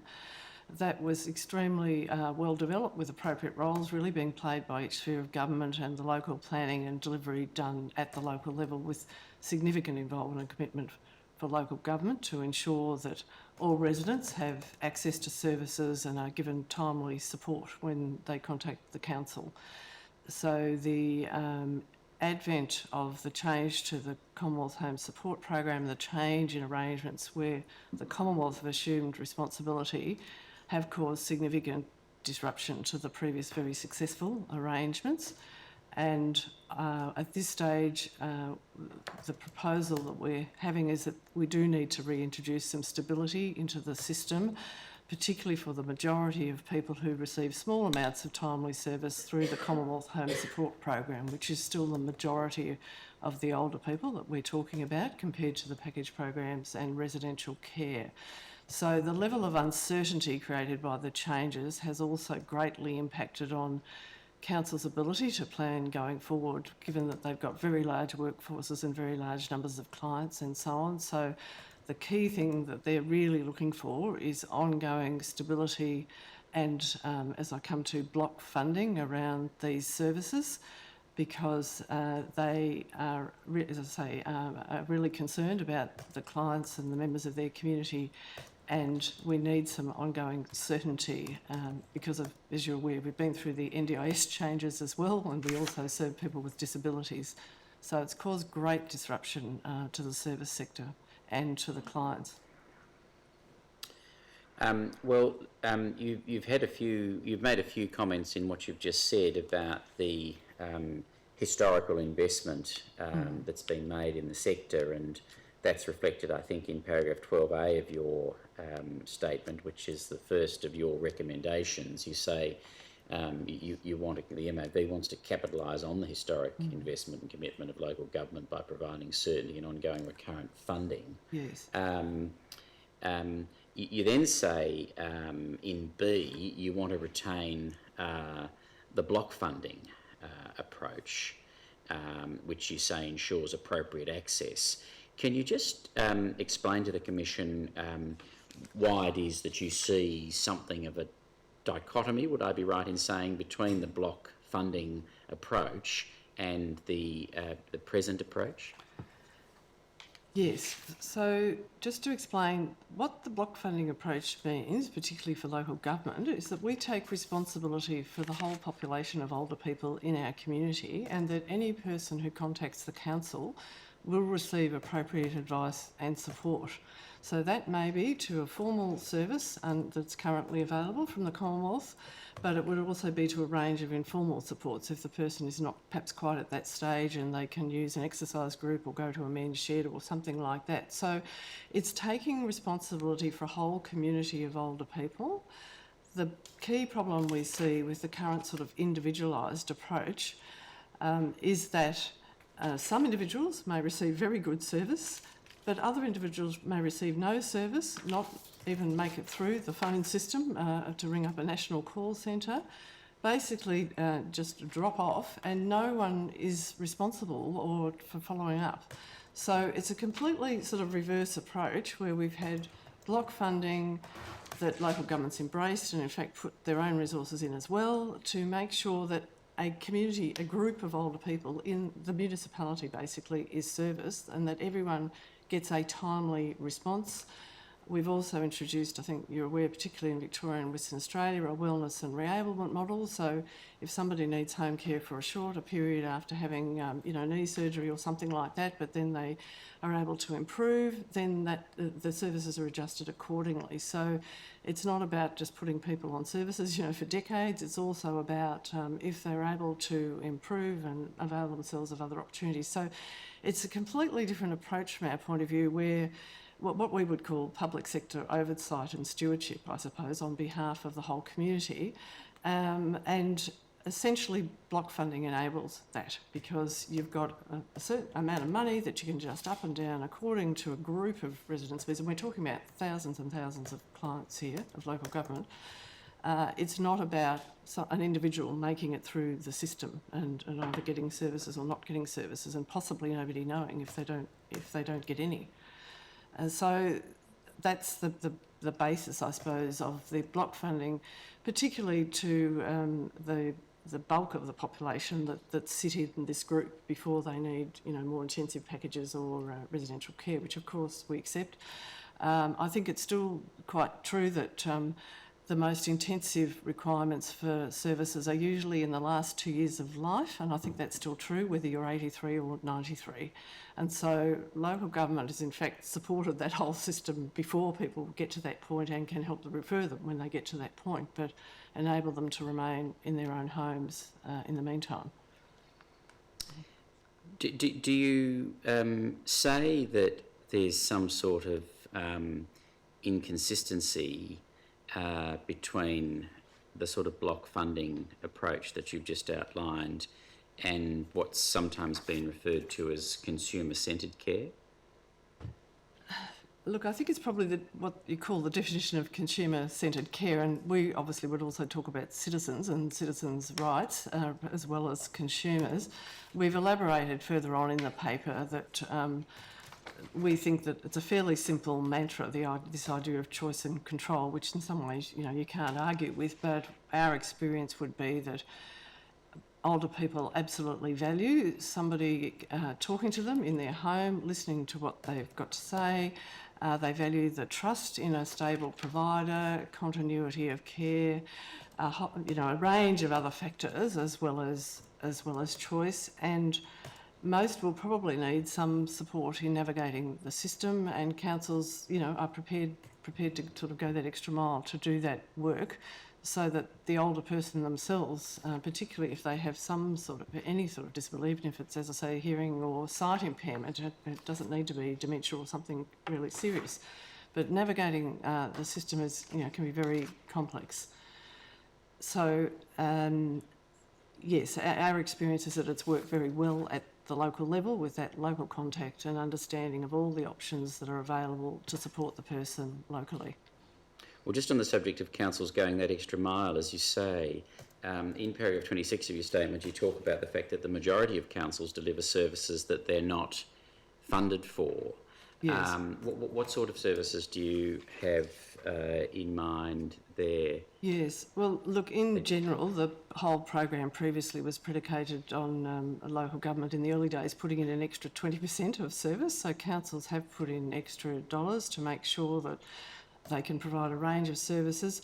There are certainly some, such as transport and others, that are more readily available in some areas than others, and the councils may use their own resources to expand according to the needs that they see in their community, which they're very happy to do, as I say, under a cooperative model where we're working together with the state and the Commonwealth.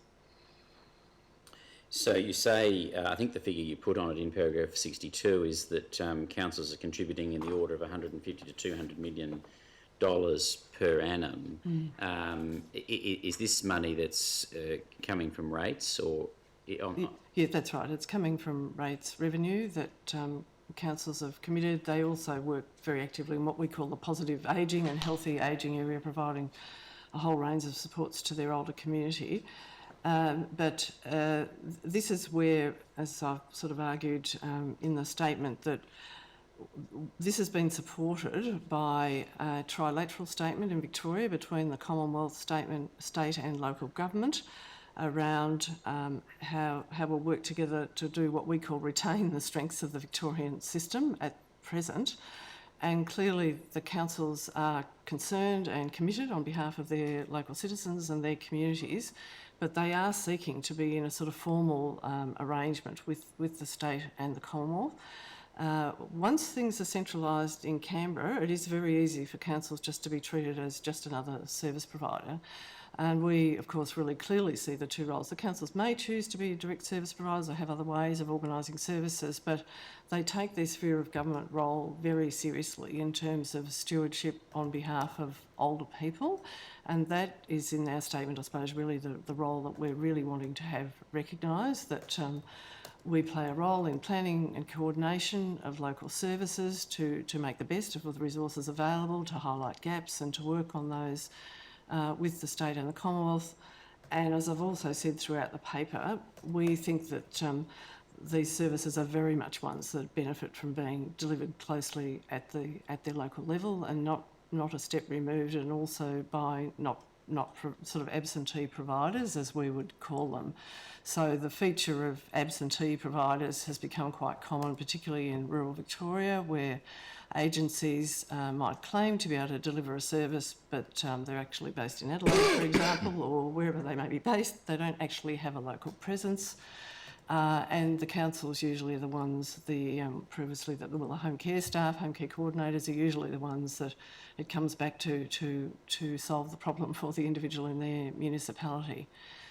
So we, as I say, are really looking at this point before any further reforms are made in this area to strengthen this intergovernmental partnership in terms of the sort of stewardship that we think is required, and the sort of planning and coordination of the service system to make sure that there are enough providers in each municipality able to provide the range of services that might be needed. And councils very much see that as their role. Their choice then that they make in this state and other states about which things they choose to deliver directly themselves, you know, is going to vary. The world's changing, we know that. But it's that oversight to ensure that services are available to their residents, and they are not left just having to call, you know, a national call centre and try and work their way through the system. So, you know, we would take that as far as saying that up until now, any individual has been able to contact the council, or their family or their neighbour has been able to contact the council about someone they were concerned about, and the council would navigate that back-end system for them. They wouldn't have been expected to do that themselves. And they can certainly do it with them, and if they're very capable, of course, advise them on how to do it themselves. But for many people, the system is just becoming more and more complex, and councils are also able to deliver pretty well immediate services in the formal model, that they would make sure that people most in need received a service, and that's extended through, I think, as we say in the paper, to having a vulnerable persons register with the state to make sure that we don't have people vulnerable in emergencies. You've used a number of times in your answer to my question this expression, stewardship of older people. Mm-hmm. Is it implicit in what you're saying that you think that councils have that closer to their hearts, as it were, than other providers who might be existing in this space? Look, of course, there are extremely capable providers who care about the clients they serve.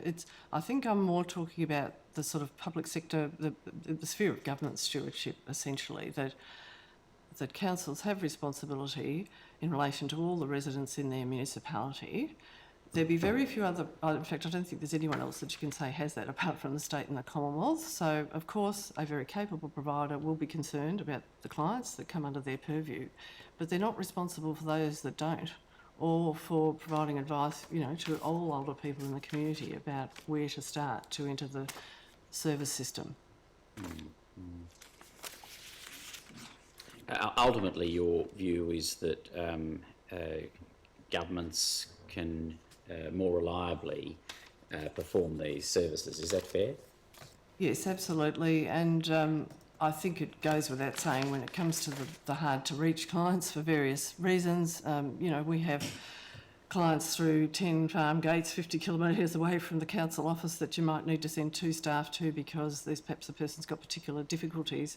We refer, I suppose, later on in the paper to the sort of cherry-picking concept, and this is not really being critical. It's really just saying that, you know, if you're an agency with 100 packages and you can choose who to give them to, you can choose who to give them to, whereas the council doesn't have that luxury.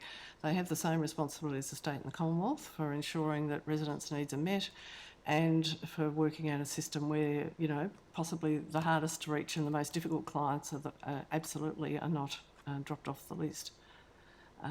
And yes, and I think really they're the only organisation in that position. Just going back to paragraph 12, we've canvassed a couple of your recommendations. Can I just direct your attention to 12C, retain and expand the CHSP and reinstate annual growth funding for CHSP and discontinue level 1 home care packages and roll the funding allocation to CHSP.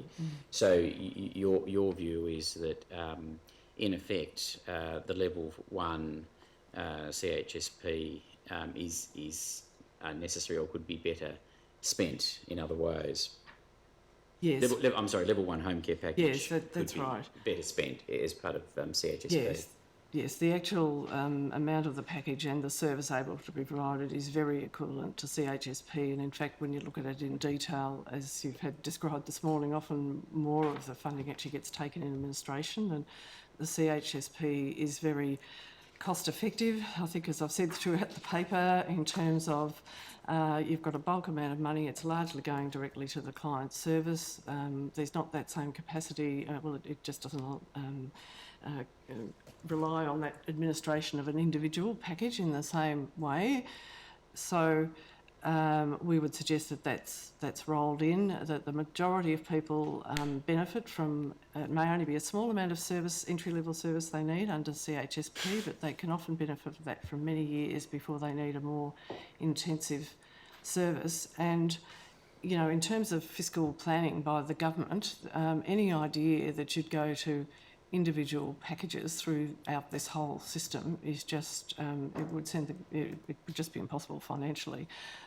If you compare, you know, the numbers of people currently on the CHSP program compared to the number of people in residential care and with packages that I think we've described in the paper. And as well, from our point of view, it's the fact that when you're being block funded for a geographic area or similar, you are doing, you know, the planning and service development as well, and that's often what's missing when you have a highly individuated model where funding is just going to individuals.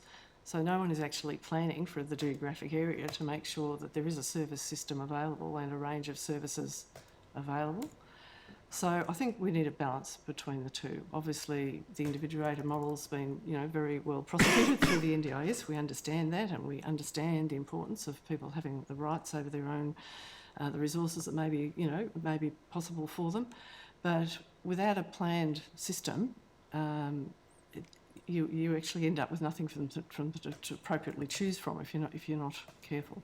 So that's really the role that councils are very happy to play, even, as I say, regardless of whether they choose to be, you know, direct service providers in some of the spaces or not. And previously we had around 6% growth funding for the HAC program nationally that continued for many years since 1985, which catered for the growth in population. I think that's been pulled back with CHSP at the moment to a lower figure. So we're really, as I say, looking for, you know, longer term stability at this stage, and not organisations like councils who are prepared to put in their own money, not knowing what's going to happen after June next year. Because not knowing what's going to happen after June next year means they already have to plan for very large workforces and so on if there was a major change to this model of service delivery and funding.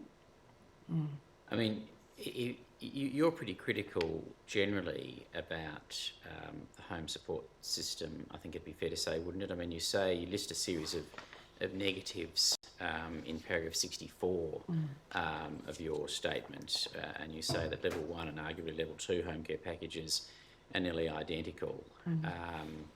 But I think what I'm hearing in what you're saying is that your criticisms extend really to this model more generally. Yes, look, I think it's probably a combination of not only the individuated model, but the idea, I have resurrected this notion of subsidiarity, which is really around the Commonwealth playing a subsidiary role and not taking on roles which should more appropriately be operated at the state or local level. So from our point of view, I think it's a combination of the two, that if trying to run something like this centrally out of Canberra, and all the sorts of checks and balances I think we've been hearing over the last couple of days that are required, when nobody has the direct line of sight to the geographic area and to all the residents and the older people coming forward, you're so removed, and the cost then of trying to manage that system from a central point. And I think, over the years, it's been agreed that many of these services do need to be run in some sort of bilateral arrangements, with each state in Australia, just because of the size of our geography and the small nature of the population, and the fact that the state and local government, of course, are involved in many other services as well. The state, of course, in the implementation of the acute health system, and of course the state see the direct relationship between these services and trying to keep people out of hospital admission and so on. So, there's a real incentive for us to get this working really well at the local level, and that tends to be removed if it's just seen as something that is just somehow being run out of Canberra and can all be decided from Canberra. So it's really just saying that each level of government should play the role appropriate to it. It's not actually, in a sense, being critical of anything. I certainly remember before the NDIS was introduced that the original discussion was about whether one sphere of government the states should be taking responsibility for disability or aged care and one should be taking the other. That was the precursor to the NDIS, whereas somehow now we've seemed to have centralised both disability and ageing at the Commonwealth level, with the potential, challenges that places on the Commonwealth in terms of oversight and so on. And I think it is having a very direct impact on older people and their carers as far as being able to communicate directly into the system as well. It's not an easy process, as I think has been described, either going through the phone contact or, where you're not able to talk to anybody who actually understands the community you come from, what your issues might be. So, as we've said in the statement, we consider, given that we're representing the sphere of Victorian local government, that we're talking on behalf, really, firstly on behalf of the Victorian community and their needs being appropriately met, and really secondarily on behalf of the councils. The councils are very happy to play a role, but really the level of concern about continuing to unravel what was a previously successful home and community care program, which had operated since 1985, and the inherent dangers in that for the Victorian community and echoed by our counterparts in some of the other states as well. And I think we are at the 11th hour, and what we're identifying is that one way of stabilising the system would be to certainly maintain block funding for CHSP and continue on the previous sort of expansion that there was in that by population to stabilise the system. Well, just in terms of the formalisation of the role of local government, which, as I think this is really where I began my question, which you've just addressed. You've been talking about the formalisation of the role between local government and the Commonwealth, and you've mentioned the need for bilateral agreements. What do you contemplate in that regard? The exact form of what it might be, I'm not an expert in state and Commonwealth possible arrangements, but as we said in the submission, drawing on our experience in health partnerships and certainly the one on universal access to early childhood education, 15 hours of kindergarten, we're really just, I suppose, pointing out that, of course, we can all work to an overall Commonwealth and national objective about what we're trying to achieve, but then the actual implementation of that can be through bilateral arrangements with each state or jurisdiction. And, for instance, in the issue of 15 hours of kindergarten, it's been quite possible to start from very different starting points in each jurisdiction in terms of, kindergarten being run in Victoria by local government of the community, whereas it's run as part of primary school in other states. So, without being an intergovernmental agreement expert, really just to say that we can all line up about what we're trying to, we all probably have essentially the same aims in terms of meeting the needs of older people, but how we might do that could be more fine-tuned in each state. And certainly for Victoria, there is still a bilateral agreement around the state, the assessment of older people and how that's run out in Victoria. So I think there are options there if we had the opportunity to explore them. Would you accept the proposition that Victoria might be uniquely well placed to play the sort of role that you argue that local councils throughout the country should play? Look, I think the history and level and depth of experience and so on, and the commitment to the whole suite of services has been so ongoing in Victoria that we are well placed. But certainly what we've included in the statement from our South Australian Association and our New South Wales Association. Well, perhaps rather than talk about that at a level of generality, can I get you to work through each of those state sectors, beginning with South Australia, if you like? Yes, so look, probably the South Australia... About paragraph 51 of your statement, I think. Thanks.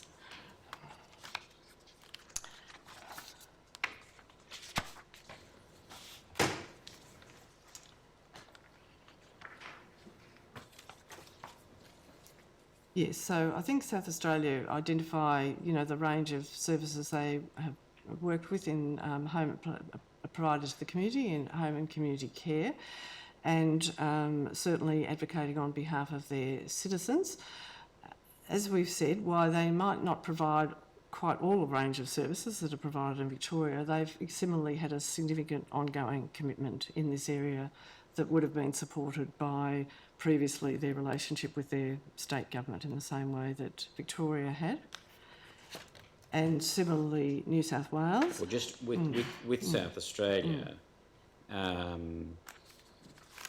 there's you accept that they're no longer in the position that Victoria is in, do you?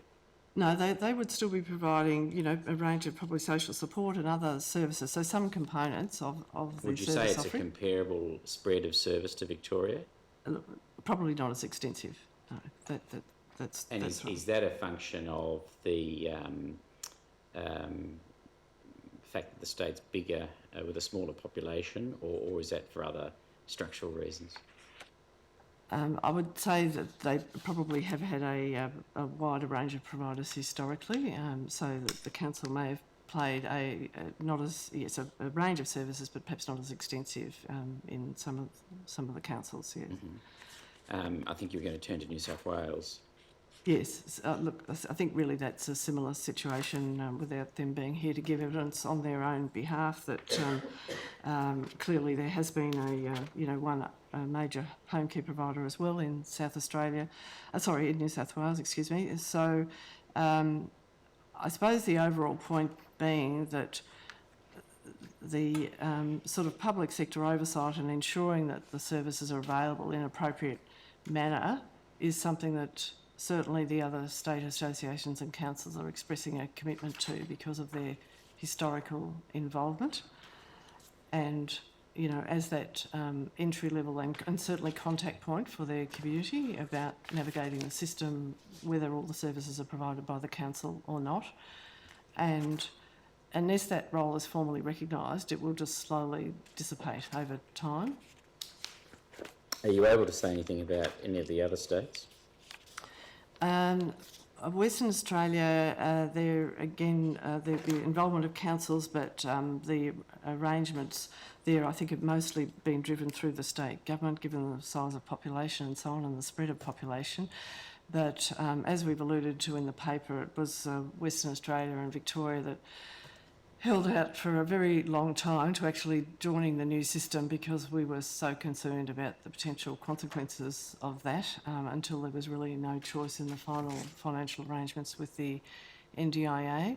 So Western Australia and Victoria, I think, have been leaders in the wellness and reablement model, and certainly not perpetuating that idea that people are just sort of put on services and stay on them for 20 years with no turnover or reviewing or encouraging them to be active themselves if that's possible. So a lot of that work's been done jointly between Western Australia and Victoria. I think, again, showing that capacity, if you've got the commitment of the councils to these approaches and the commitment of the state government, that we can come up with good solutions in each jurisdiction as it applies. What you're really proposing, though, aren't you, is the resuscitation, in effect, of a model which more or less has existed in the past. Would you accept that?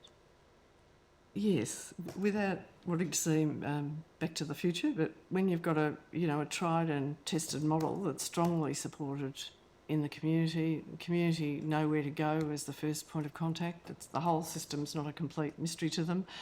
And it's also based around citizens and the population of the municipality as a group that provides, readily available access, and we can deal with the behind-the-scenes complications, to assist someone through. Do you say that leave Victoria and perhaps Western Australia to one side, do you say that you are in a position to comment on how feasible it would be to do what you're proposing be done in South Australia, the Northern Territory, Queensland, New South Wales and Tasmania? Well, I think the principle's the same. Particularly, obviously, we'd advocate that if it wasn't the council that was a direct service provider, that it was at least held in the public sector or a community health or not-for-profit type organisations. Quite frankly, I think in terms of the fact that we've also alluded throughout the paper that we've also been doing the demand management for the Commonwealth effectively. The need to have this system in place for the large number of the older population who are only going to need small amounts of service for many years is really the only cost-effective model that the Commonwealth can run with, unless a whole lot of older people are going to miss out that they don't know about. And, my experience in working with the Commonwealth over the years has been absolutely that we agree about access and equity for all citizens across Australia. So that you do need some designated public sector body, if not local government, having oversight of that in each jurisdiction and then down to the local level, however the best way is for them to structure that. Because the Commonwealth cannot know that. They will not know it even by all the people dropping off my aged care or not being able to get through or not ringing back. Because unless an older person's able to actually talk to somebody locally, as you would know, it sometimes takes a long time to convince an older person that they might actually need some support. So that's the sort of process that you go through by the local connections, by the family getting support and so on. As I say, just looking at it in financial terms as well and cost effectiveness, it's a very cost effective model, the block funding. And as I say, I would argue that we have been doing demand management for the Commonwealth all of this time. So we have been stopping people presenting on their doorstep of the very high need services before they need to get there. The MAV preferred approach effectively has local government as the assessor, as the service provider, and also would give it, I think, a significant role in determining which services should be targeted for growth funding. Do you see some sort of conflict inherent in that sort of an arrangement, that sort of structural arrangement?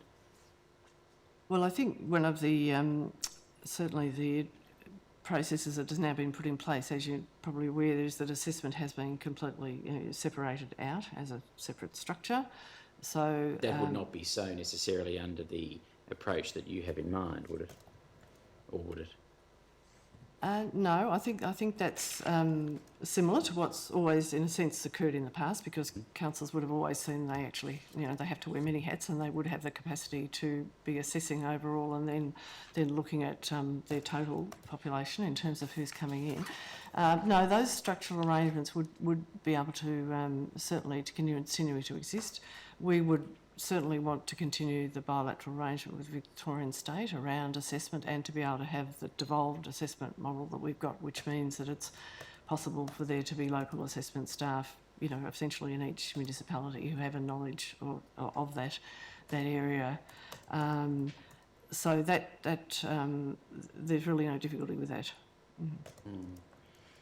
Can I ask you to just move your focus for a bit to workforce issues? What experience or knowledge do you have about the sort of training that's needed to build up an appropriately staffed aged care workforce, if indeed that is an issue? Yes, so this is something that Victorian councils have been very active in over many years, so that all the staff that work for councils have formal qualifications in either Certificate 3, Certificate 4 to do with home care and personal care. Some also have certificate qualifications in aged care. So over previous decades, we've been through a process of ensuring that all staff have qualifications and also appropriately remunerated from our point of view for what the work that they do. This in turn has led to a very stable workforce in terms of continuity of care being able to be provided to older people because of that sort of certainty of employment and training and confidence from the clients in what's being provided.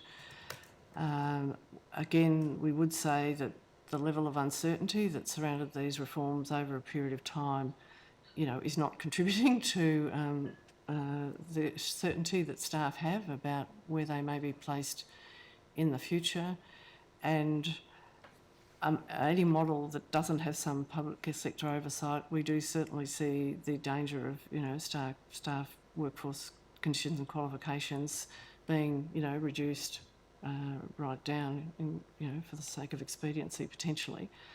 Is that an issue though that's confined to private providers? No, not necessarily. No, it's not. Still an issue that might occur in local government, is it not? Certainly, we, like all organisations, have to have all those quality assurance and checks, in place to make sure that these things don't occur. But raising the bar in terms of having qualified staff to start with and so on obviously means that they're in a regular process of supervision and so on. Of course, yes, across a whole sector, you can never say there won't be instances where things couldn't be done better.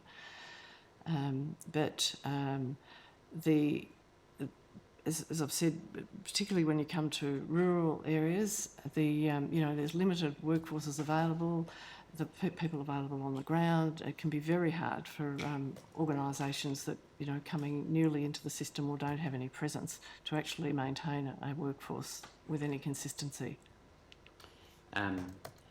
You'd accept though, I think, wouldn't you, that private providers, whether for profit or not for profit, having now entered the market for these services in such numbers, are inevitably, one way or another, here to stay.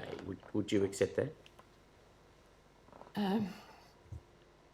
Yes, I suppose with our experience in the childcare industry and so on, I suppose one of the main concerns from our point of view is, yes, of course, a not-for-profit or a private provider might do a terrific job, but they don't actually have a geographic commitment to the area. So what we've experienced, for example, in childcare is that, you might have an organisation set up in a number of municipalities, then it might suit that operator to go to Queensland. So in terms of the actual consistency of services, whether it's in aged care or childcare or whatever, having some oversight in the municipality about, a core range of services being provided is really important. And I think that's where we come back to the CHSP program, that, if at least that's delivered in a block-funded way, so that there is a range of resources available and the council can at least play a planning and coordination role in ensuring that there are a range of services in the municipality, you've got some levers there and some, ability to do that. On a highly individuated model where private or other providers just choose who they service across Australia in any way they choose, you've got no geographic certainty for your community. So do I take it from what you've just said that you accept that private providers are here to stay, and the appropriate way that you would say that ought to be dealt with is by having councils continue to play a significant role, albeit you acknowledge that they would not cover the field. Is that a fair summation? They would not, sorry, what? They would not cover the field. We would not turn the clock back, as it were. Yes. And is that fair? Yes, and that's effectively what I mean about public sector stewardship, however you conduct that. So in thinking this through, as you're saying, yes, the world has changed. We probably can't turn the clock back. And so I suppose that's why we've put some effort in the statement into looking at that if the Commonwealth was prepared to consider it, that that relationship with councils around the planning and coordination in their local area would be a very, very valuable one to pursue in any arrangements with each state, so that there is a body with both planning and oversight of what's happening for their older people, but also able to alert the state and the Commonwealth when there are real deficits in the services available, and be able to look with the state and the Commonwealth about how those services might be brought to be available in the municipality. Commissioners, I don't have any further questions for Ms Hargraves. Thank you for your evidence, Ms Hargraves.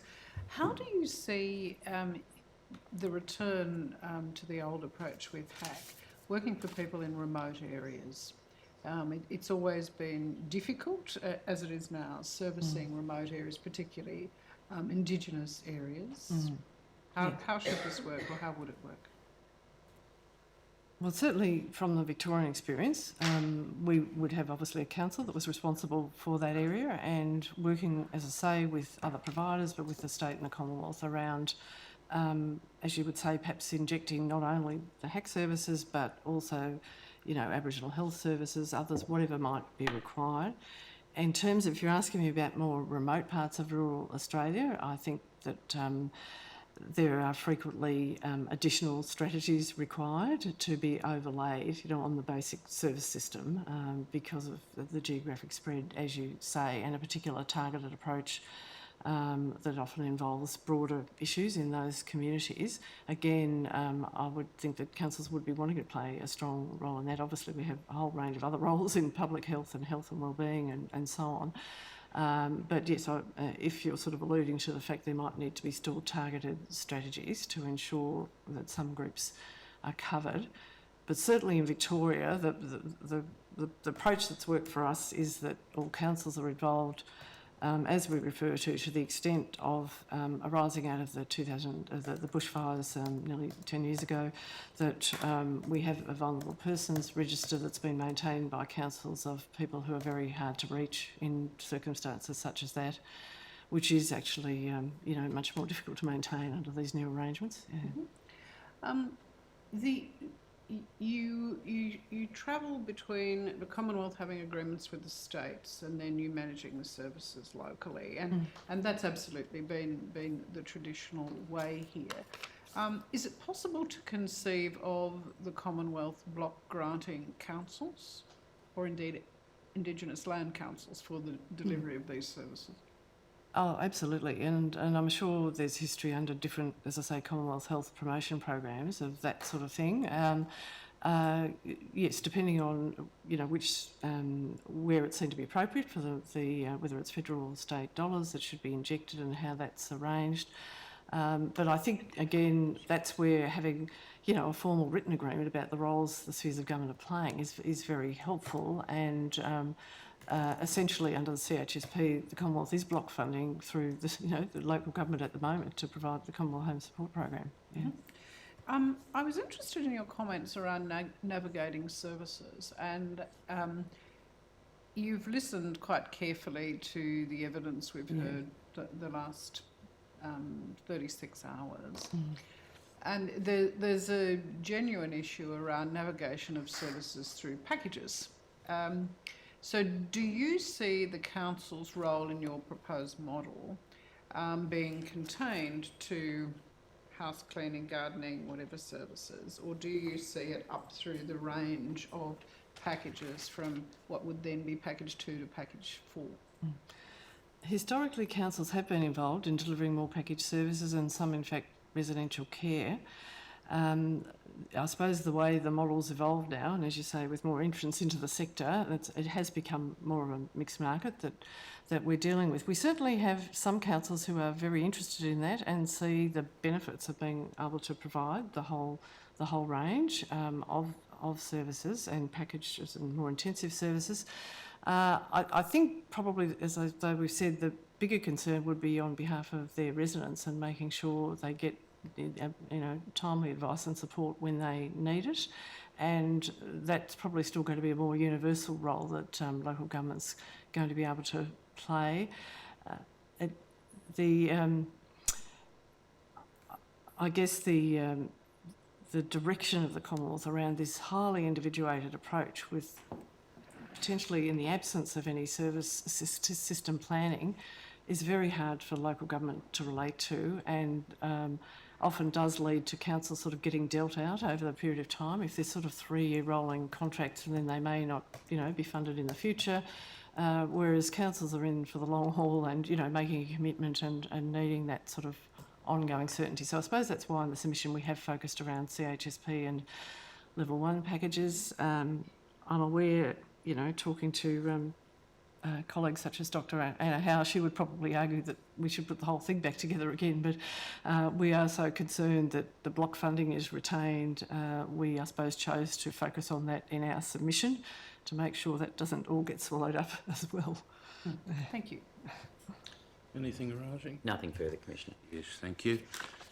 Ms Hartgrave, we're very grateful to you for giving us your views about a preferred model, which we will give serious consideration to in the course of forming our recommendations. We thank you for your evidence. Thank you, Commissioners. The Commission will adjourn until 2 p.m. All rise, the Royal Commission is now adjourned until 2 p.m.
Testing 1, 2, 3. And they have to. Testing 1, 2, 3.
Silence all citizens.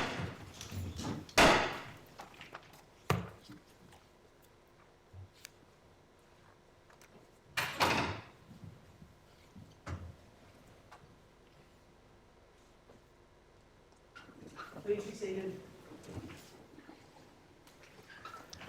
Yes, Ms Hill. Commissioners, I seek to call 4 witnesses. However, before I do so, I understand there are some appearances to be announced. Commissioners, in these proceedings, I appear with Dr Brophy for Australian Unity pursuant to a grant of leave to appear given 15 March. Thank you, Dr Hanscom. Yes, please, my name is Lewis. I appear for Rosemary Yes, Mr Blewett. Yes, Ms Hill. If the Commission pleases, I call Sally Warren, Anna Hanson, Heather Jackson and Rosemary Dale. So give you repeat after me. I swear by Almighty God I swear by Almighty God that the evidence I shall give that the evidence I shall give will be the truth, will be the truth, the whole truth, the whole truth, and nothing but the truth. and nothing but the truth. Thank you. I swear by Almighty God I swear by Almighty God that the evidence I shall give the evidence I shall give will be the truth, will be the truth, the whole truth, the whole truth, and nothing but the and truth. nothing but the truth. Ms Warren, could I please ask you to state your full name? Yes, Sally Frances Warren, And how old are you, Ms Warren? 50 years old. Where do you live with Ms Warren? I live in Perth, Western Australia. And what is your occupation? I'm a community support worker. How long have you been working in that role for? I've been working with my current employer for 2 years. And do you hold any qualifications that are particular to that role? Yes, I do. I hold Certificate 3 and Certificate 4 in community services and Certificate 3 in aged care. Could I ask you to describe the type of work you do in aged care to the Commissioners, Ms Dale? I apologise, Ms Warren. Yeah, it can vary. On an average day, I might have between 6 to 7 clients. They will involve PC, which is personal care. That involves showering, dressing, breakfast, meals to be made. Could be social support, domestic assistance, which is light cleaning, taking people to medical appointments, taking them to see family members. It can vary, but it is mainly structured in the work that I do. And have you prepared a statement dated the 12th of March 2019? Yes, that's correct. Operator, could you please display the document ID WIT stop 0082 stop 001 stop 001. Ms Warren, do you see your statement on the monitor before you? Yes, I do. Are there any changes that you'd seek to make to that statement? No, I don't. And to the best of your knowledge and belief, are the contents of that statement true and correct? Yes, they are. Commissioners, I attend to that statement. Yes, the statement of Sally Frances Warren dated the 12th of March 2019 will be Exhibit 2/26. As the Commission pleases. Ms Hanson, could I please ask you to state your full name? Anna Gabrielle Hanson, And what is your age, Ms Hanson? 32, And whereabouts do you live, Ms Hanson? Adelaide, South Australia. And what is your occupation, Ms Hanson? I'm a home support worker. How long have you been working in that role? Just over 8 years.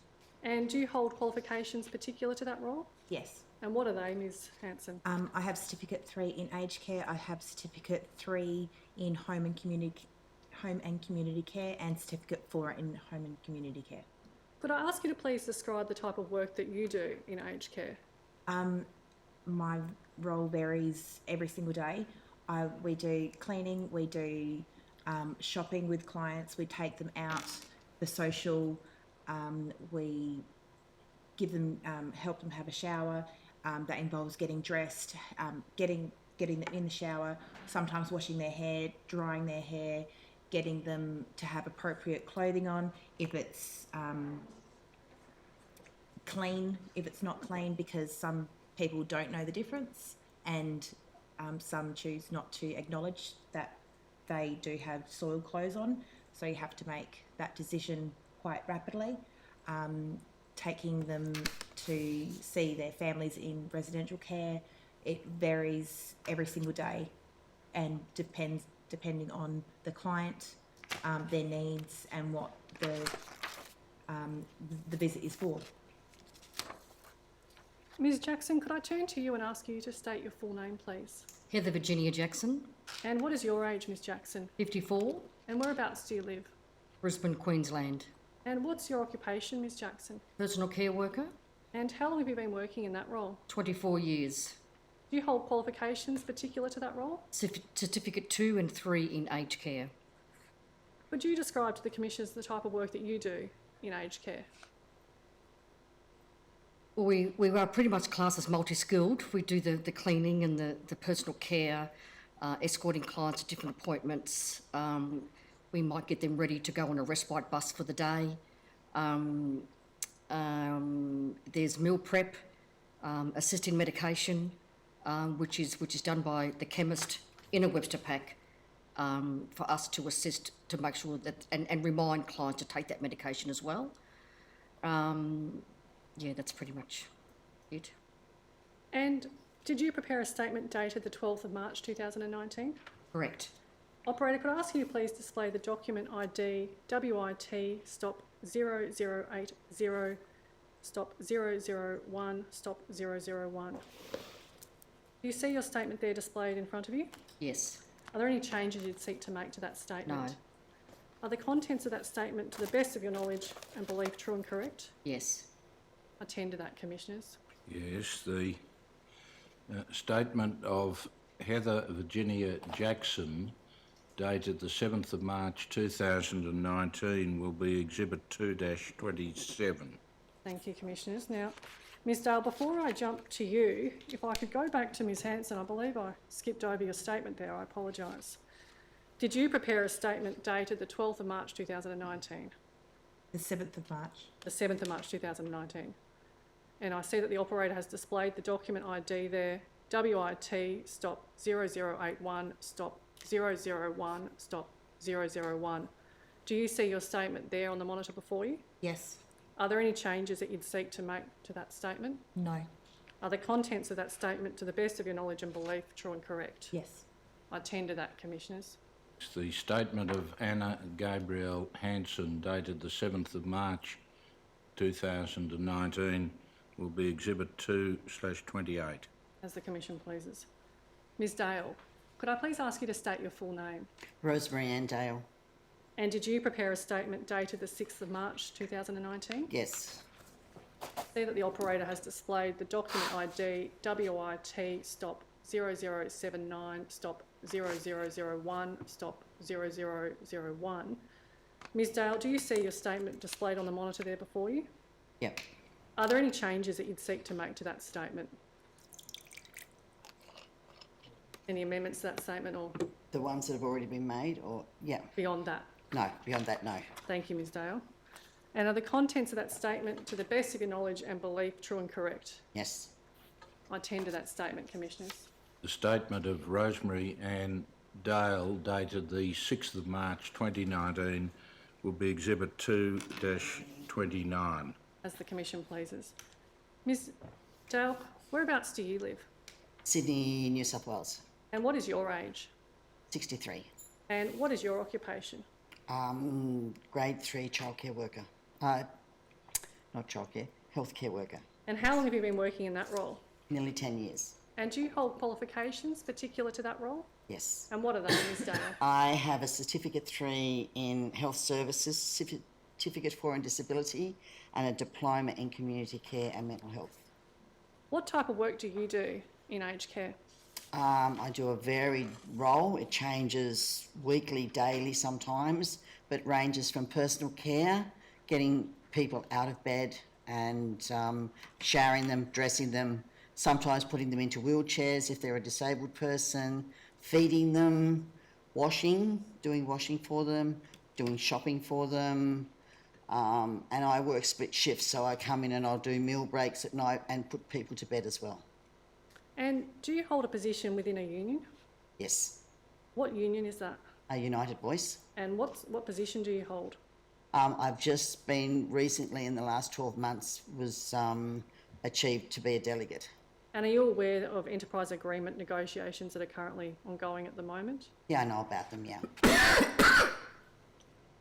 In terms of the clients that you see, Ms Dale, the people that you see that you provide care for, are you able to tell the commissioners how many people you would see that are receiving home care packages, Ms Dale?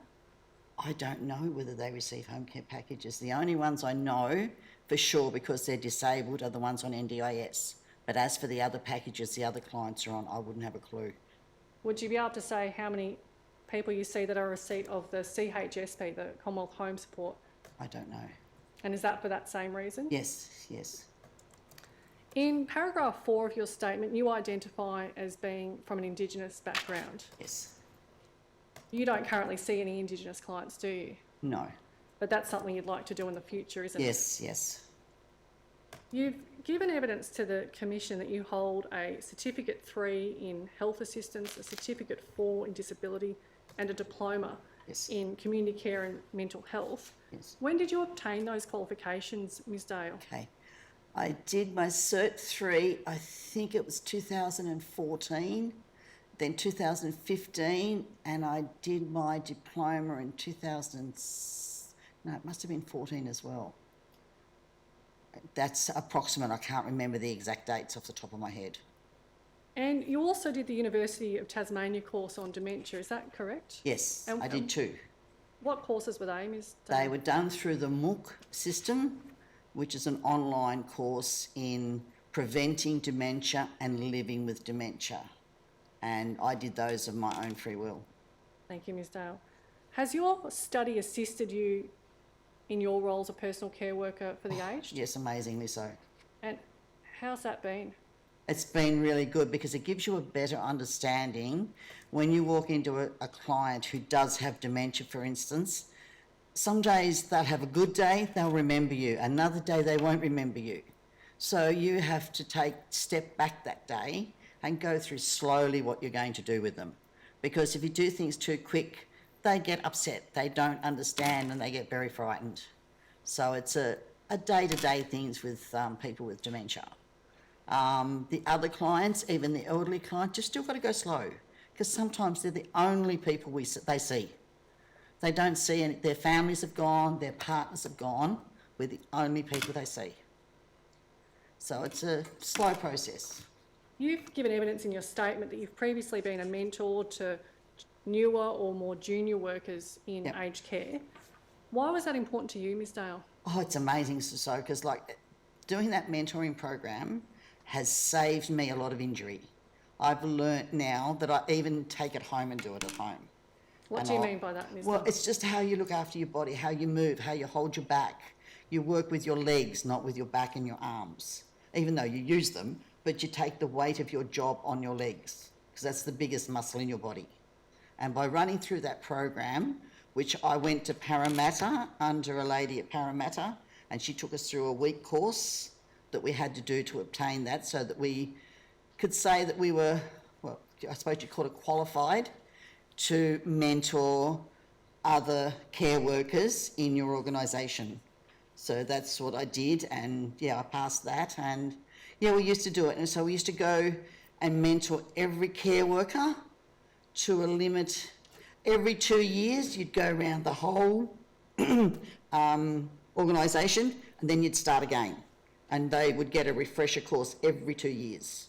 So it was an ongoing process, but they got to know you so well. If they were having a problem, they'd come and ask you. You'd run into them at the shopping centre or somewhere and they'd just say, look, I was having trouble doing this today. I couldn't move the hoist. What do I do? You come up with a scenario that'll make it safer for them to use those products. Ms Jackson, you've been working in aged care for about 24 years. Are you familiar with the practice of mentoring? Yes. And what observations have you made of the practice of mentoring in your work experience? Well, I was able to do a bit of mentoring myself over the years, and it's really great to see the person come on board and to watch them grow if they want to go more higher in the sector, because I believe learning from the ground roots is the best way. And it's just great job satisfaction for them to understand from someone who knows what they're doing, and when you're learning on the job, you get better, more outcomes. What observations have you made, Ms Jackson, of the training that's available to personal care workers such as yourself? Well, when I first started, it was quite good. We did a lot of in the room training, where there was a facilitator up the front, and they would, and we would do role plays, and especially with the dementia, that was because we knew that was going to come to the forefront by the can of worms opening by 2015, like aged care, and I just felt more empowered to know that, okay, this is great. We're getting to do role plays and make us feel a bit better, getting out there, doing a best service we can to each and every person we go to. But unfortunately, as the years have progressed, we are on an online with a Saba cloud, and that's about 10 modules a year that we are required to do, and it's more like a tick and a flick.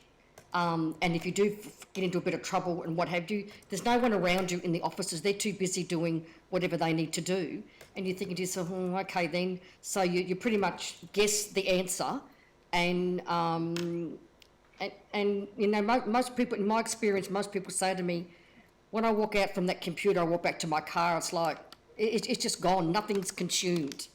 Because it's a module that Saba's put up that they've obviously claimed to go on our online phones, or you go into our offices, which my employer does give you time to go in there to do it. But sometimes that is hard to get in there as well. But we are required to do 10 modules per year. Ms Hanson, when did you obtain your qualifications? I obtained them about a year or so after I started working. And what was your experience of obtaining your qualifications? The qualifications were done at a training facility at Morgan and Hay, just going through it in a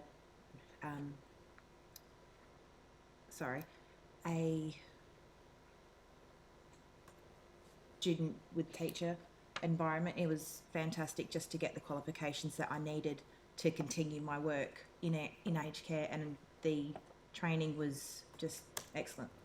Do you receive any ongoing training in your role? We do, but it's mandatory training through work, and so we can't take it if we do leave, because it's in-house training. And we also, on our work phones, we get just training, but it's multiple choice, and we're meant to be doing it in our own time, yet some people who work full-time or work part-time, if we don't do it in a certain amount of time, we get someone from the office saying, we need to do this, and it's just like, okay, I'll do it when I can, but also I've got to do my job. We do get paid for it, but only after we've taken our own time to complete it. But it's all multiple choice. It's not personal, and I don't really get anything from it because, one, I think that I know everything that they're asking me anyway, because I've been in the industry for so long and I've done so many different scenarios with work that it's not personal, and I don't really get anything from it. Ms Warren, you've been working in aged care for about 2 years. Yes, that's correct. And you've previously worked as a drug and alcohol counsellor and indeed as a police officer in the United Kingdom. Yes. What was your experience of obtaining qualifications in the aged care sector? I found it very helpful at the time because the government pay half towards the cost of learning for your certificate age 3, which I found very helpful. My certificate 3 and 4 in community services, I went to TAFE in Perth to learn them, and I studied full-time to get those qualifications. Do you receive training in your current role? Yes, we do. We have manual handling training, a review. I believe it's once a year. We have training for stockings. I have actually put forward maybe mental health training could be an option for us for going out in the field. We have clients with depression, anxiety, and I think I speak just for some of my clients, they just want someone to talk to. It's the loneliness and the isolation, and sometimes I believe mental health training is a very good way to go, and it's a suggestion that I have put forward to my head office, and they are looking into it at this moment in time. Witnesses, I want to move to ask you some questions about the conditions of your work. Ms Warren, you go to the homes of people to provide care Yes, to them? correct. Do you always see the same people week to week, month to month? Most of the time, yes, I do. I would say there is a high percentage of the continuity of seeing my clients, but sometimes that doesn't happen. A worker could be sick, or someone's on holiday, or sometimes we just get sent to a different client in a different area. But on the whole, my organisation, we do have mostly continuity with the clients. And are you doing the same thing with each client every time you see them? Basically, yes, it is. And what's the minimum amount of time that you'd spend with someone? The smallest amount of time would be 15 minutes. Now, that could be a welfare check, which we just basically have to go in to make sure the person's okay, make them a cup of tea, just keep an eye on them, or it could be 15-minute meal prep or medication. We might have to administer oral, liquid or topical medication. So yeah, that would be the smallest window that we have. And is 15 minutes enough time for those activities you've just described? I would say on the whole, yes, but sometimes you might be thrown a curly, like you can't find a key to a lockbox, or the client might have put the paperwork away, and with dementia, they might have forgotten to where they put it, so you might be trying to track down some paper. But on the whole, I do find the 15 minutes is enough, but that's personally for me, that's what I've encountered. Ms Hanson, you refer to having split shifts in your roster, in your statement. What is a split shift? Split shift is basically, just say, for example, if I have 1 or 2 clients in the morning starting 8 o'clock, have a half an hour shift, and then travel to the next client, and then I don't have anything until, I don't know, maybe 2 hours later, and then I have a couple more shifts later in the day. That's what we call a split shift. So we will get paid for the morning clients and the travel in between, and the clients after, but we do not get paid for the time in between, even though technically we're on call, because they can call us up literally saying, can you go to such and such? And we have to, well, pretty much we have to say yes. And how does that practically work if that happens? We have our phone on us, our work phone on us at all times when we're working. I've got availability from 8 a.m. till 4 p.m. and they can call us and say, Mr. X is fallen down, or probably not fallen down, but needs someone to go and see them straight away. Can you go and see them? And I'm like, yep, no worries. I'll be there as soon as I can. But in saying that, I don't rush, because that's the worst thing we can do, is rush to a client, because we need to have a level head, we need to think straight, we need to go in there and, okay, assess every situation as we're going in there for the first time. And sometimes knowing in the back of your mind that you have an emergency is sometimes dangerous. If something does go wrong or someone's running late, is there someone that you can contact at your employers to notify them of that? Yes, we can call. We've got on our phones the member's number. If I know the member and they've got dementia, or they won't remember that I'm running late, I tend to just call the office to say, or if they will remember, if they do remember me and I know they remember me, I ring them, which we have on our work phones, just to let them know that we are running late. And our regular clients, I've always said to them, if I'm running 5 minutes late, don't worry about it. If I'm running 15 minutes late, I'll absolutely tell you that I am running late. Do you choose to be on a split shift? No. So how does that come about, Ms Hanson? Apparently they don't have enough work, yet they keep on employing more people, but I only work 3 days a week, and they say they don't have enough work for 3 days of 7.5 hours minus the meal break for work for me. And I'm thinking to myself, if they don't have enough work for a part-time employee that works 3 days a week, how are the full-time employees getting work?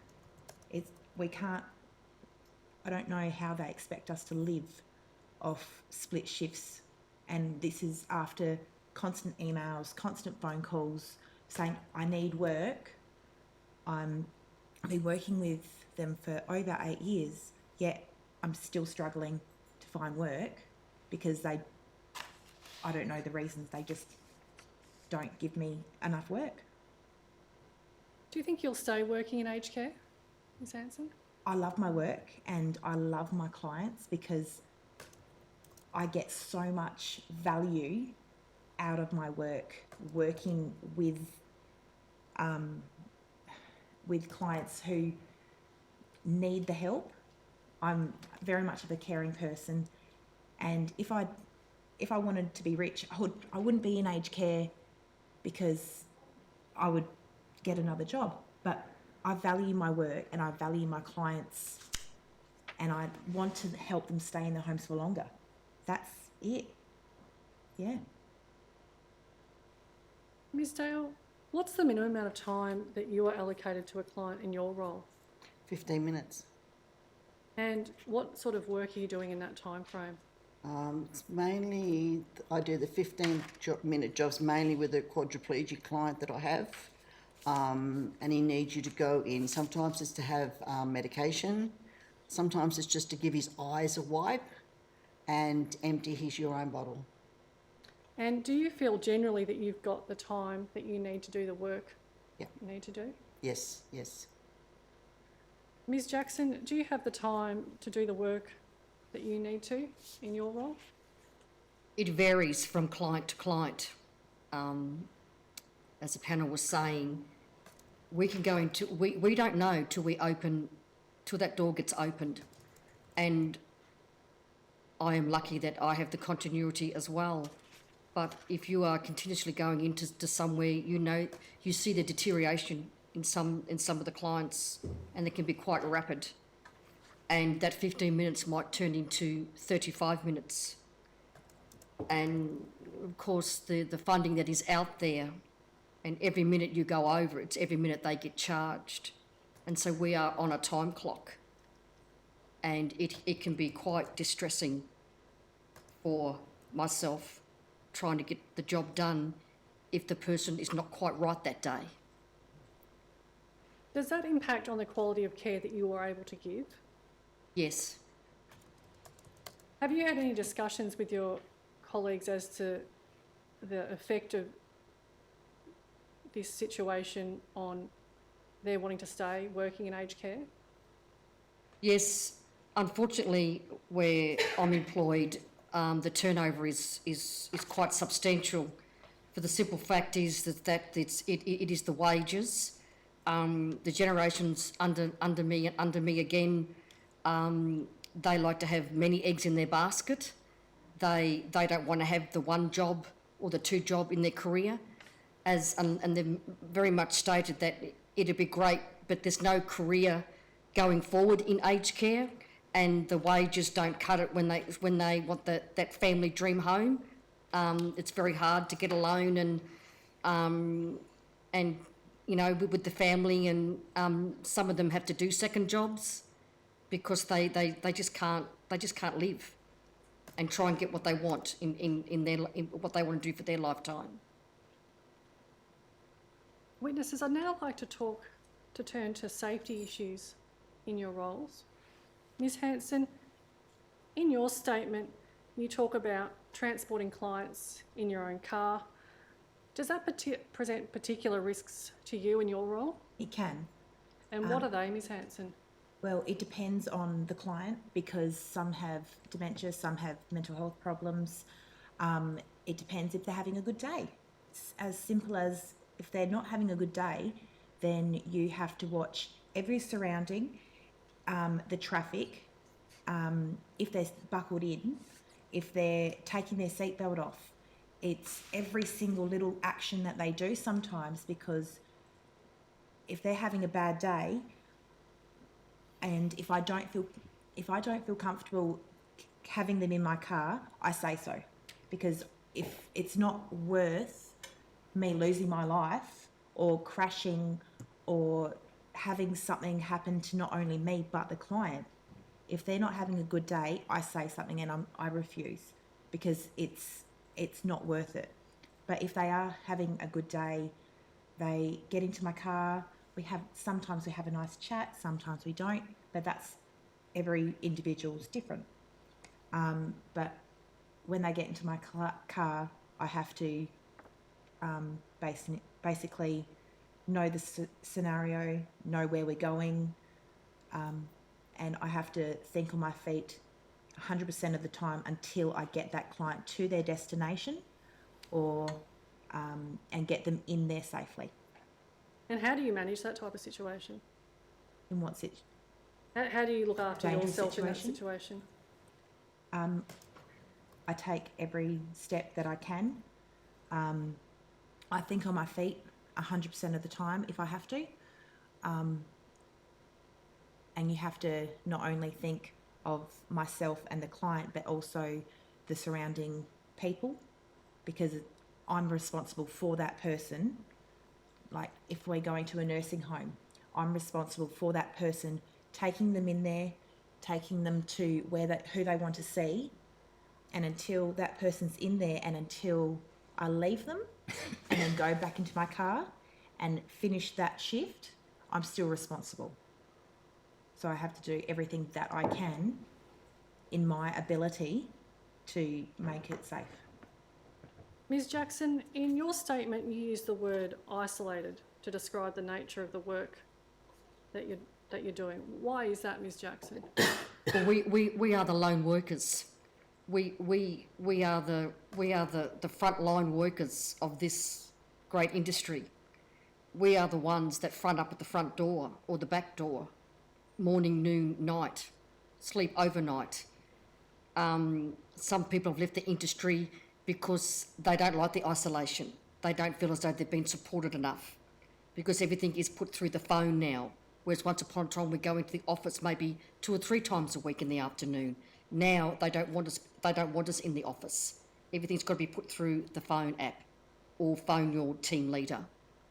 And yes, some people find that it's very daunting for some people. They can't cope with that. At paragraph 32 of your statement, you make a recommendation to the commissioners to improve the safety of workers. Can I first ask you what motivates you to make that recommendation? Well, unfortunately, in this industry, we are dealing with all different walks of life in the home. We are dealing with people who are meandering around people's home. We don't know who's out there in that afternoon, evening shift, which I have stated. I have recommended an emergency beacon. I believe every care worker needs to have that, so they can at least know on their hip, if they're getting dragged, you can punch that hip and it'll go to, as I put forward, Chubb Security, which connects to the police, so that there is some sort of action can be taken within, say, at least 15 minutes, because there are some dingy areas that we go to, and people are not leaving lights on and what have you. The provider goes out to say, we've got a report in, the hazard report's gone in, we need you to put a floodlight outside, and some of them bluntly refuse to do it, but yet the provider tells us that we have to go and do it. And I've brought up and said, well, that is not good practice. We are living in a different world now. The afternoon, evening shift and the overnights are getting bigger and bigger in this industry. I said, and people are crying out, families are crying out to have their loved ones looked after, so that they can go out to dinner and go to the movies while you're in there between 6 and 11 p.m. Ms Dale, what's your experience of working on your own as a personal care worker?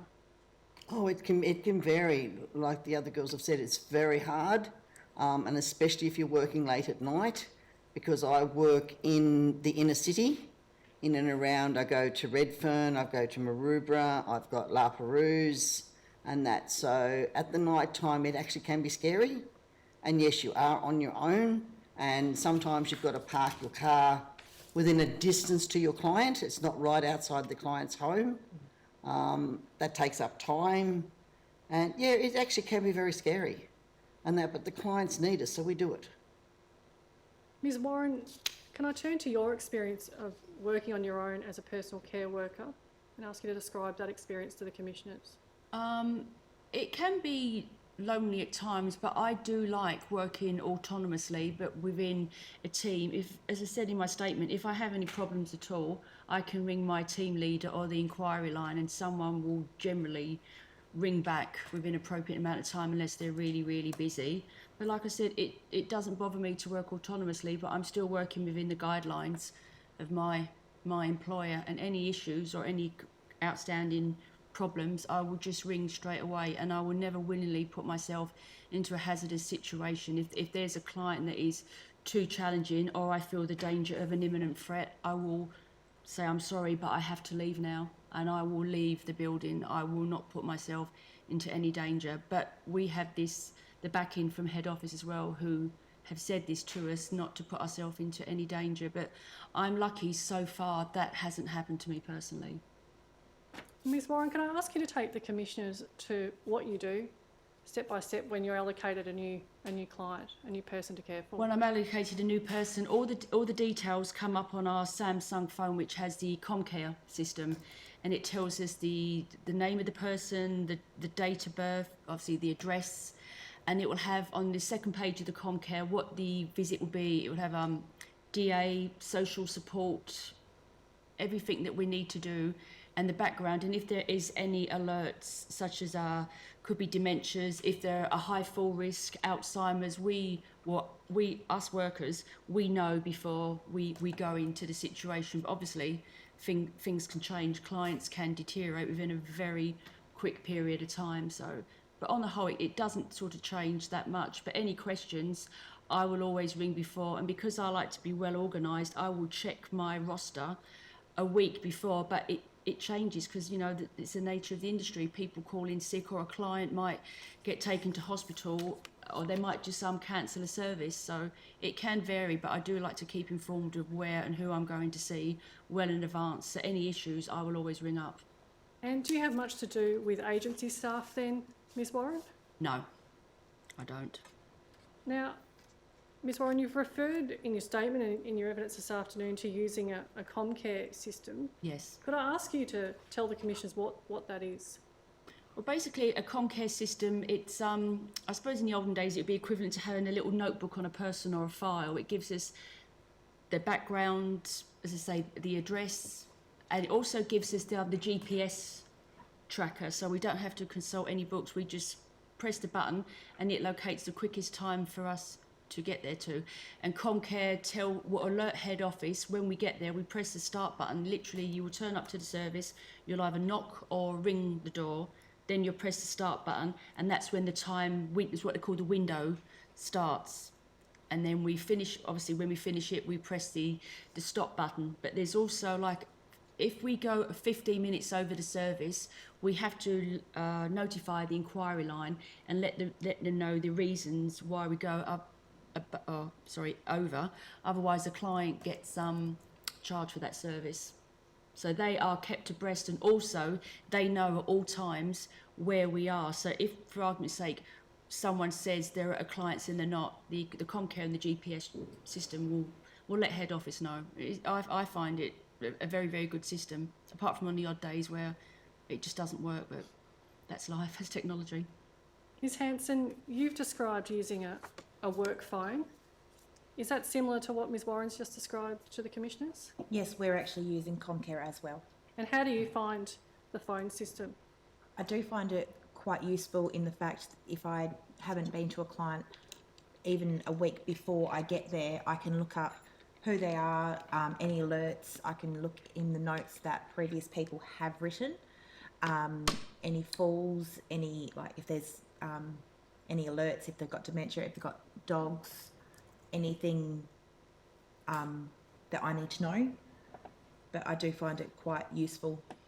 And do all personal care workers of your employer have access to that care system? Yes.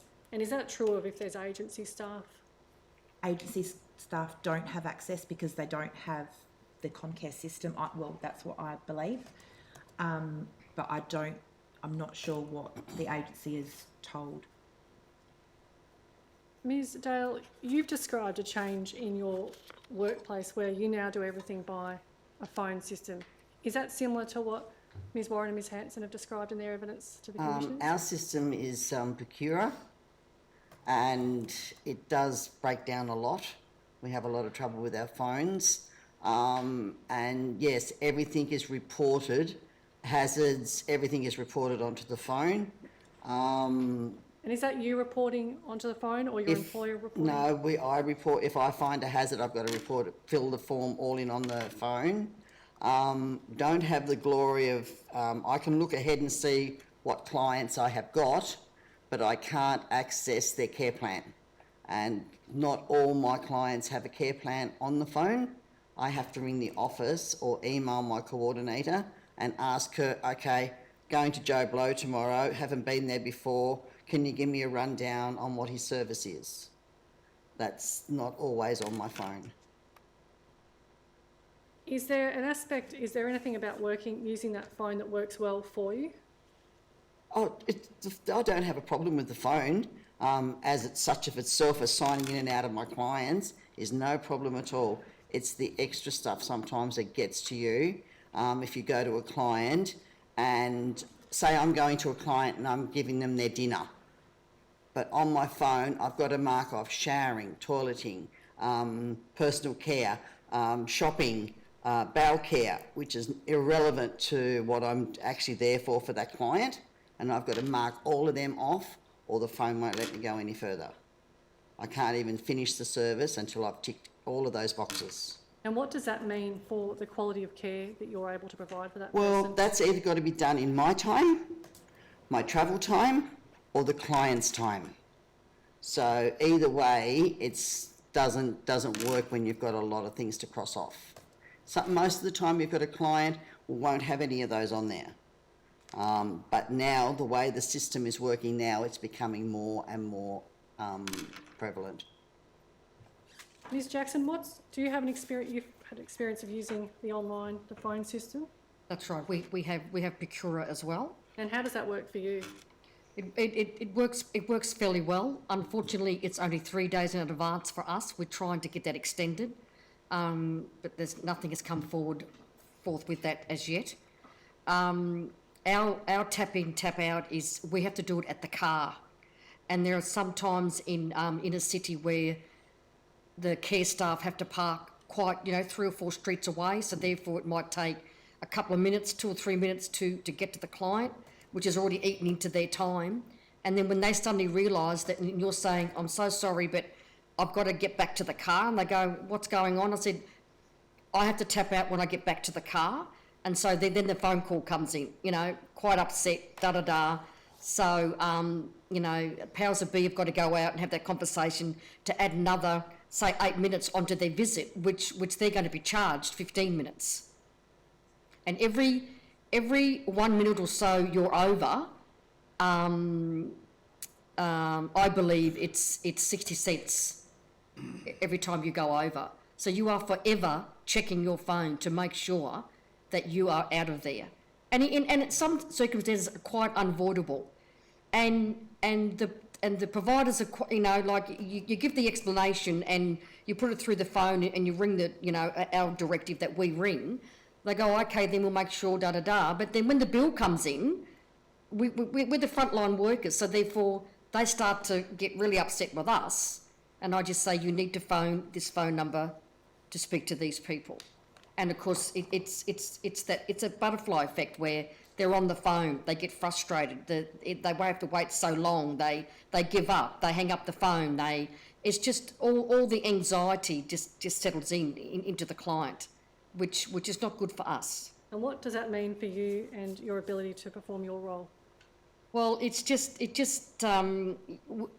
I'm just very mindful of, and I'm very good at my time management, I must admit. It's very rare when I do go over. It might be within that 2 to 3 minutes.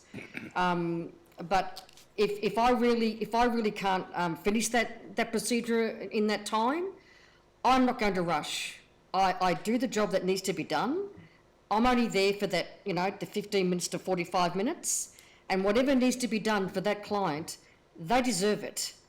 And so therefore, I will give that service. Ms Hanson, I could see you nodding your head there when Ms Jackson was giving her evidence. Yeah. What's your experience with the phone and your ability to care with that device? The thing is, I go into a client and they are so worried about running late to the next client, or don't go over time, or don't do that because I might run late.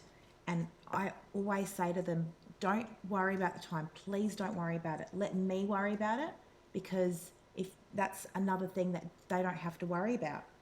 And their anxiety will go from, it's just increases so much with such little things that we think about, but it's just one less stress that they have to think about.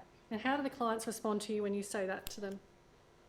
It looks like they are sighing with relief, because they understand, they know that I understand where they're coming from, and if I can, I won't run overtime, but sometimes you literally cannot help run overtime. You try the best you can. Do you feel that you have enough time generally with the people that you're seeing? Sometimes not. It really depends on the client, if they're cooperative or not, because if a client is having a bad day, or they're very upset or angry, you have to deal with that then and there by yourself. You're going into that situation and you have to think on your toes 99% of the time. If you know the client, then you have some gist of what's going to happen and what they're like. But sometimes if you go into a client and you literally just met them, it can be very, very daunting. And do you have an experience of that, Ms Dale? I can see you nodding your head. Yeah, exactly what Anna has said, yes. It does happen quite a lot, and they get worried and they get upset, and look, darling, I'm here for you today. Don't worry about nothing else. We'll get everything done. Don't worry about it. And that, but some of them do worry about being charged extra. And how do you manage that, Ms Dale? I try very, very hard to make sure that I'm out of there on time so that they're not charged any extra. But as Anna said, some days if a client's having a bad day, it is very hard to get out on time. Very hard. And then you say something and your employer will say to you, well, the clients are expecting you at a specific time, you need to be there. It doesn't work that way. It really doesn't. Ms Warren, do you find in your experience that you've got the time, or the time that you have, is adequate for you to provide the level and quality of care that's required? I would say for a majority of the clients that we do, there might be 1 or 2 clients that they have actually asked me to turn my Comcare phone off so I can finish something or write my notes not in their time. Legally, I can't do that, and for insurance purposes, I can't do that. And when I have explained that I can't do that, they have got rather upset or rather angry, and I've had to say, no, management has said I cannot legally do this, because God forbid if something should happen, I'm legally not supposed to be on his premises and insurance-wise. But there might be 1 or 2 people that will try and push it, but you just have to be polite but firm and say, no, I'm sorry, I can't do this. But on the whole, people are very understanding, and I think it can depend on the packaging that the particular client has got. They might not be able to, they haven't got the money for us to do what might necessarily be expected of us, and it could be a very poor time frame window that we have. So we have to do the best that we can to make sure the client is happy, but also once again be mindful of the time. So it can be a very delicate balancing act, but I'd say on the whole with my clients I do get adequate time. But there's 1 or 2 or could be 3 where it's it's physically impossible. But when that happens, or it's happened more than 2 occasions, I will always let my team leader know, and I say maybe something needs to be done about this, because I know for a fact it's not just myself that is facing this issue, it is other community support workers as well. And I've then noticed that an extra 15 minutes has been added, or 10 minutes has been added onto that client, and it really makes a difference because the client is happier. We've gone in to do what we've set out to do, and therefore it's a completed service and the client is happy. Are you aware of seeing clients that are receiving the package that they aren't assessed for? Not to my knowledge, no. I believe within my organisation that they're all assessed before the CSWs go out. If I can turn to you, Ms Jackson, having worked in aged care now for 24 years, is it fair to say that there wasn't always a system that involved phones and information technology of that sort? That's right. It was all done through paper trail, where we would go in once a week. You could get your weekly run ahead, and we would have the dinosaur phones, and we would get a phone call to say, oh, you know, Mrs Jones is counsel today. Are you able to, you know, we're giving you another person, da da da, and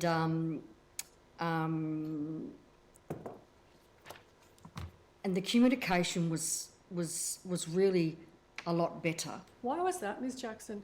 Well, because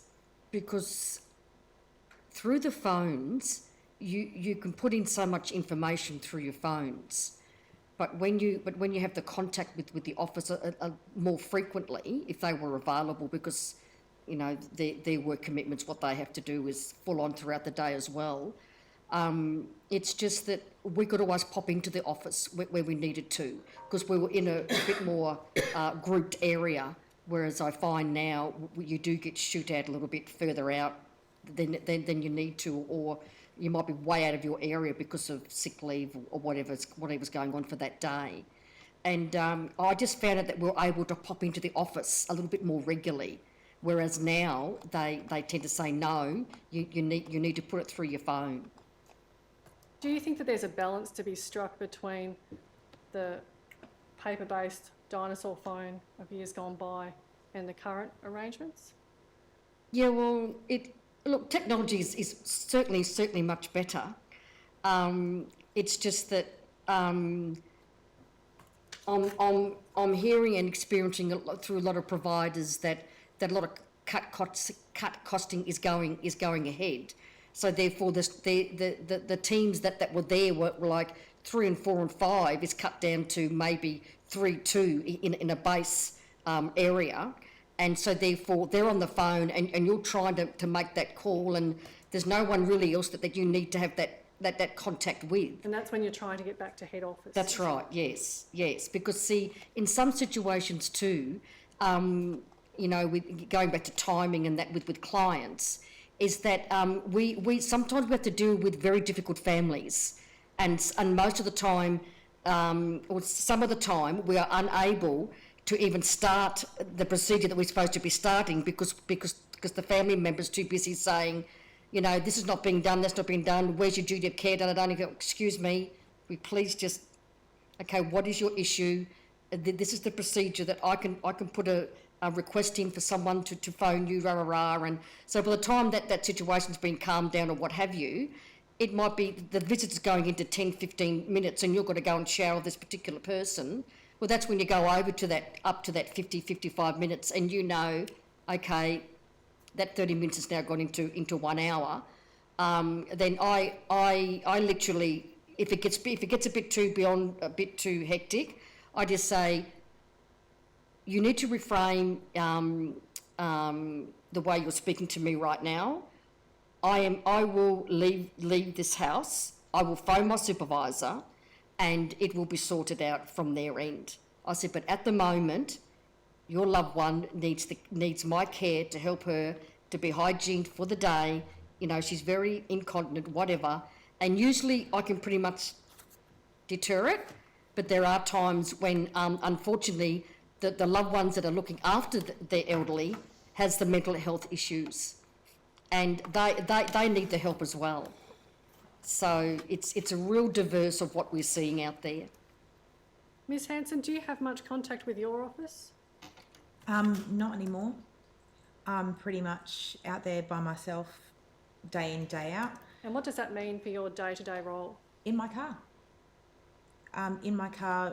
From my house to my first client, to my second client, to lunch. In my car. My car is my office. What would you like to see differently about that type of situation? More involvement in the office, more just contact. God forbid we have contact with the office just a bit more than a phone call. Rarely, if we've done something wrong, or if there's an issue, or if there's a hazard, they come to us straight away because they know that we've done something. But if we've done something correctly, we don't hear about them at all. And I know that's a good thing that I don't hear from them if I'm doing my job correctly. But it's very isolating and very lonely at times. And when I'm seeing my clients, sometimes I know how they feel because I'm sometimes the only person that they see throughout the whole day. And it may be only for 15 minutes, might be for half an hour. But if I know how they feel kind of thing.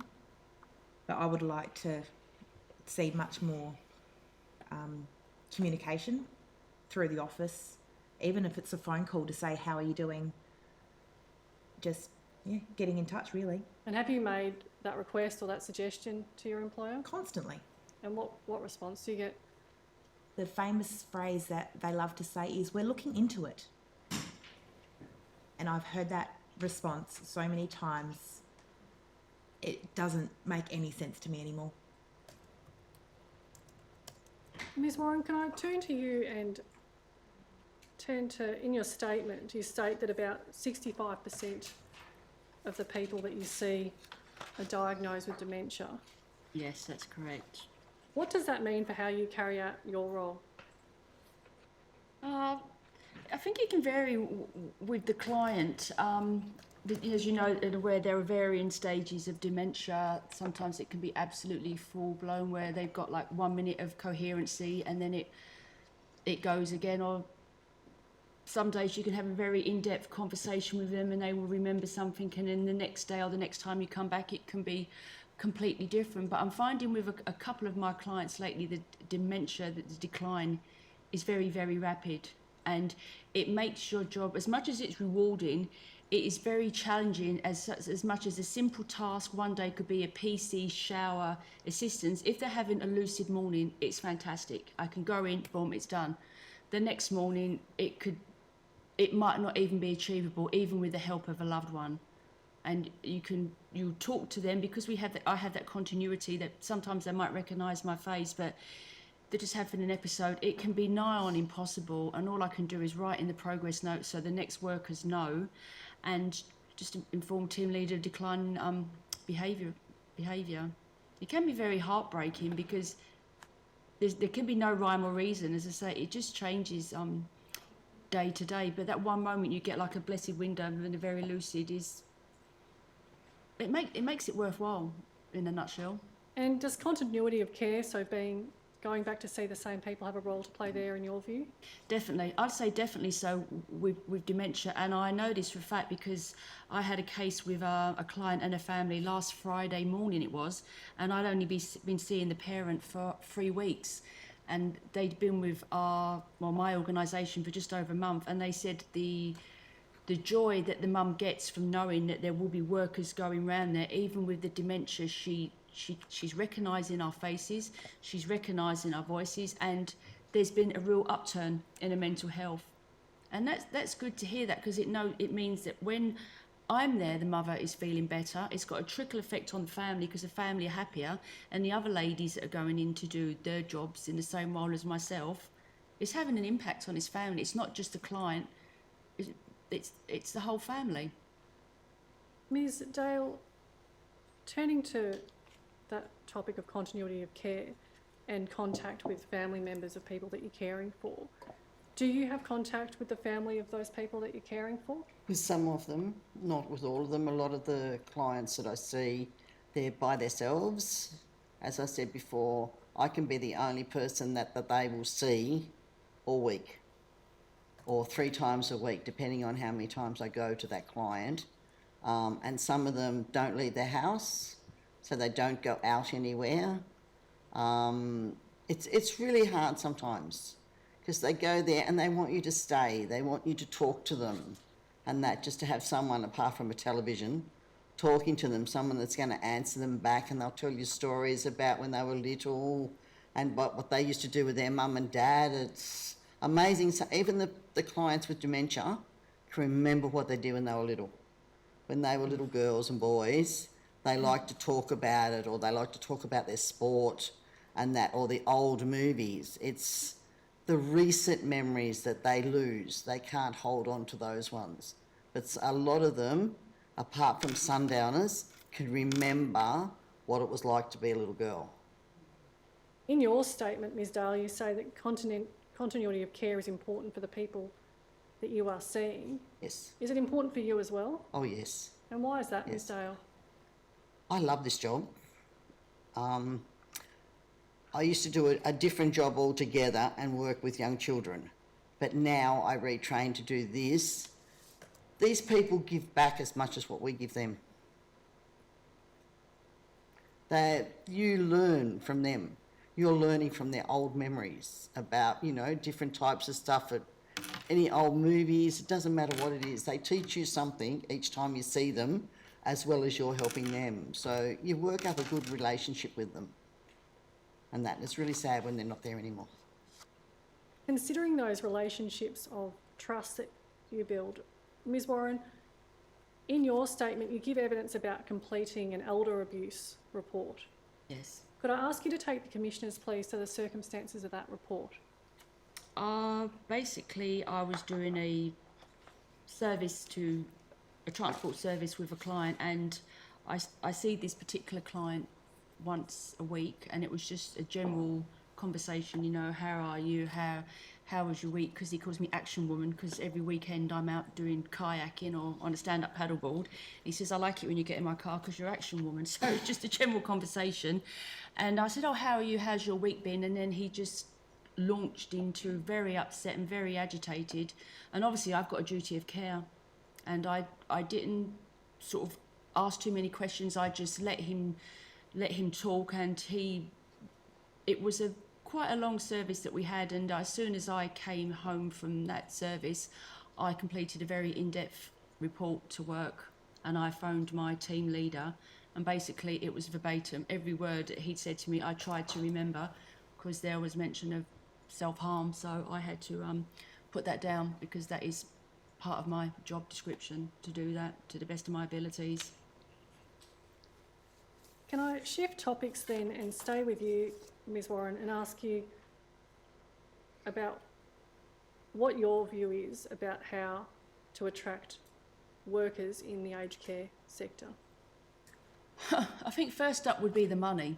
For the work that we do, the pay doesn't reflect that at all. And I'm not saying we're asking for FIFO wages, that would be ridiculous, but it definitely needs to, I've always said it needs to be an industry that wants to attract people, as opposed to people just taking an aged care job because they can't get anything else, or it's just something for them, to pay the bills, because then you could attract the wrong kind of workers, which I'm aware of any industry can. But it needs like a major overhaul. I would definitely say the salaries would be number one. Better working conditions is what I hear from a lot of people. But like I said, my employer is good. I have absolutely no grumbles within the organisation that I work with. But more salary is always helpful. Further training is always good, and very, very necessary in an ageing society that we live in, because what is training and important for this year, in 2 years' time with clients ageing, will change, and that needs to be looked at and reviewed, I believe, within all organisations. And I believe it should be mandatory for people who come in and work in aged care to have a minimum of Cert 3 in aged care. I truly do believe that, because this is human lives that we're dealing with, not just people on paper. Everything looks good on paper, but in practicality, these are people, they're family members and their loved ones. Ms Jackson, in your 24 years, do you have a view as to how to attract workers to aged care? The biggest thing, the two things are wages and the training. If we had some more ongoing training, mandatory training all throughout the year, where we go into a room and have facilitators speak, and even the generations under me, when this stopped about 4 years ago, when the Sabra Online came on, they just said, "Oh my God, it's so different because we learn so much face to face and do scenarios and it just seemed to sink in a lot more." And the Certificate 3, I believe, which would be a wonderful thing if it could be like a 1 year an apprentice where they work on the job and they do the modules and they learn on the job with another carer with them. But of course that means it's two people going out to see one person, and of course funding doesn't allow that, and unfortunately government bodies have ripped out so much money in the aged care sector. A little bit more is starting to come through now, but it's too late. The home care packages above in that Pearl world, there's about 139,000 sitting there waiting there now. Ken White had put the announcement out for 10,000 packages to come down that little portal hole. It doesn't even go anywhere near what we need to see in the aged care sector. Wages is a huge thing with the generations that are coming through.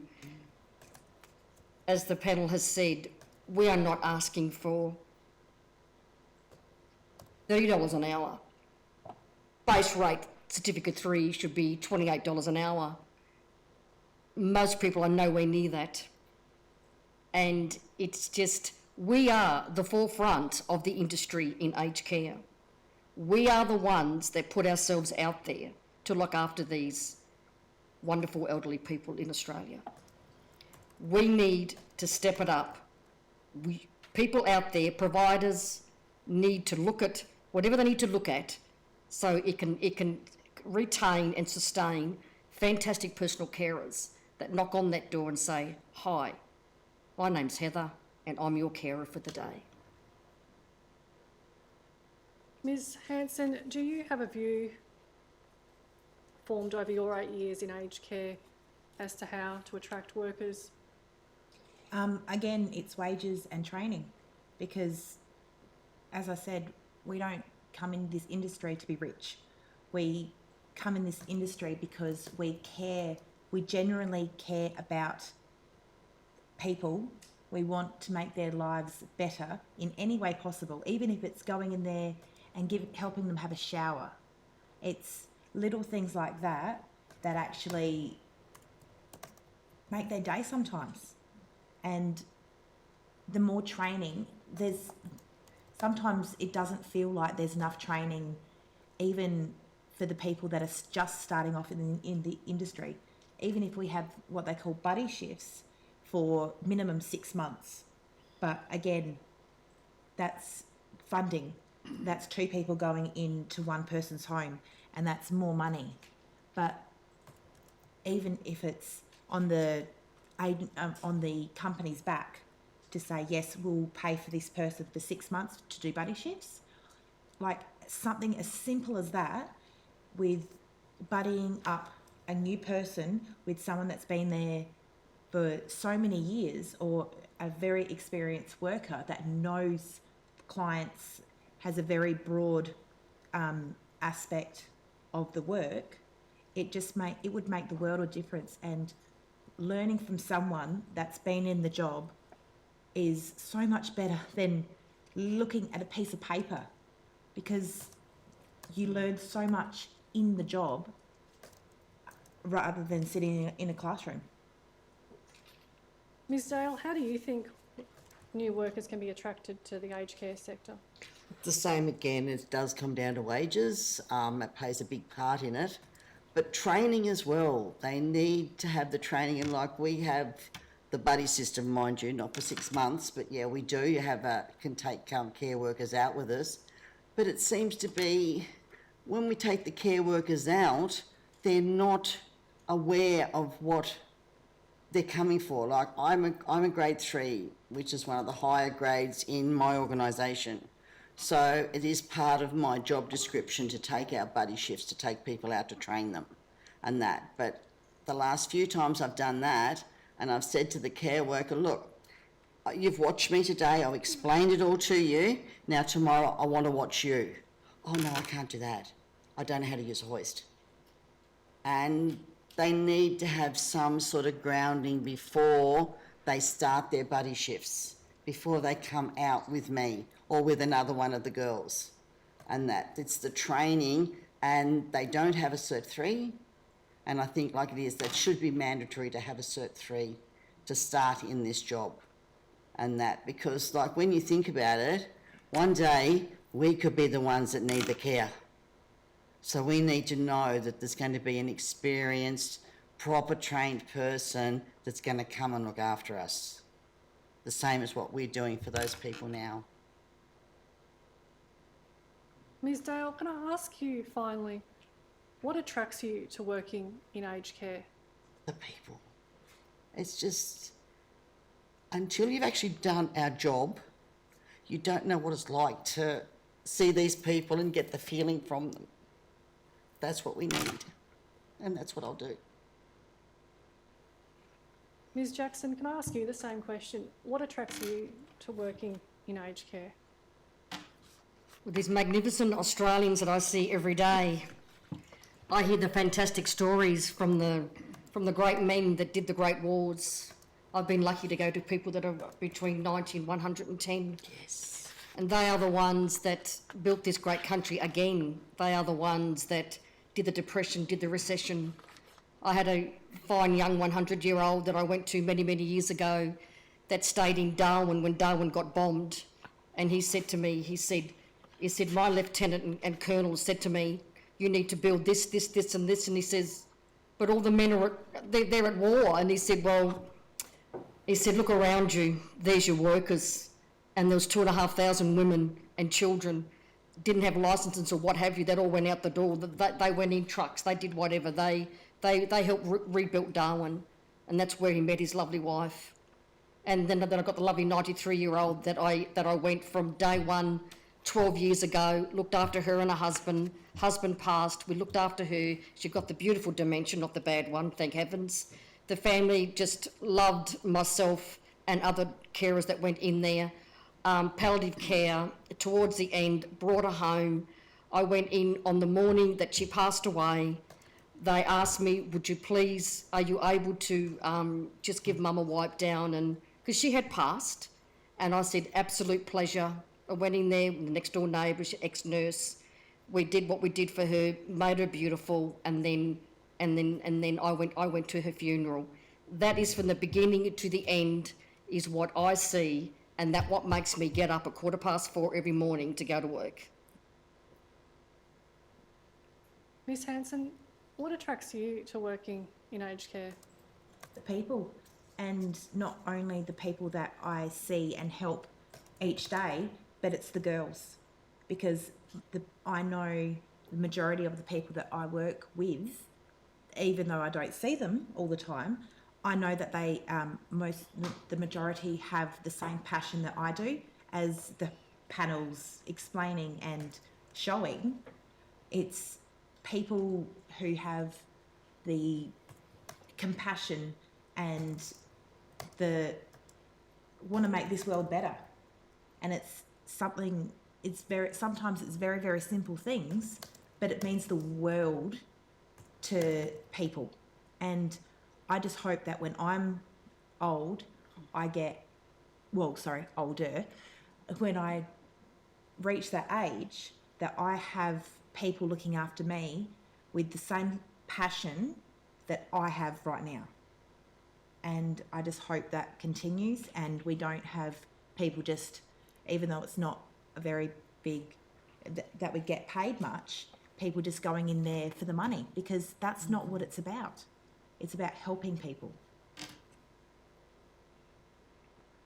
Ms Warren, what attracts you to working in aged care? It's the human element of it.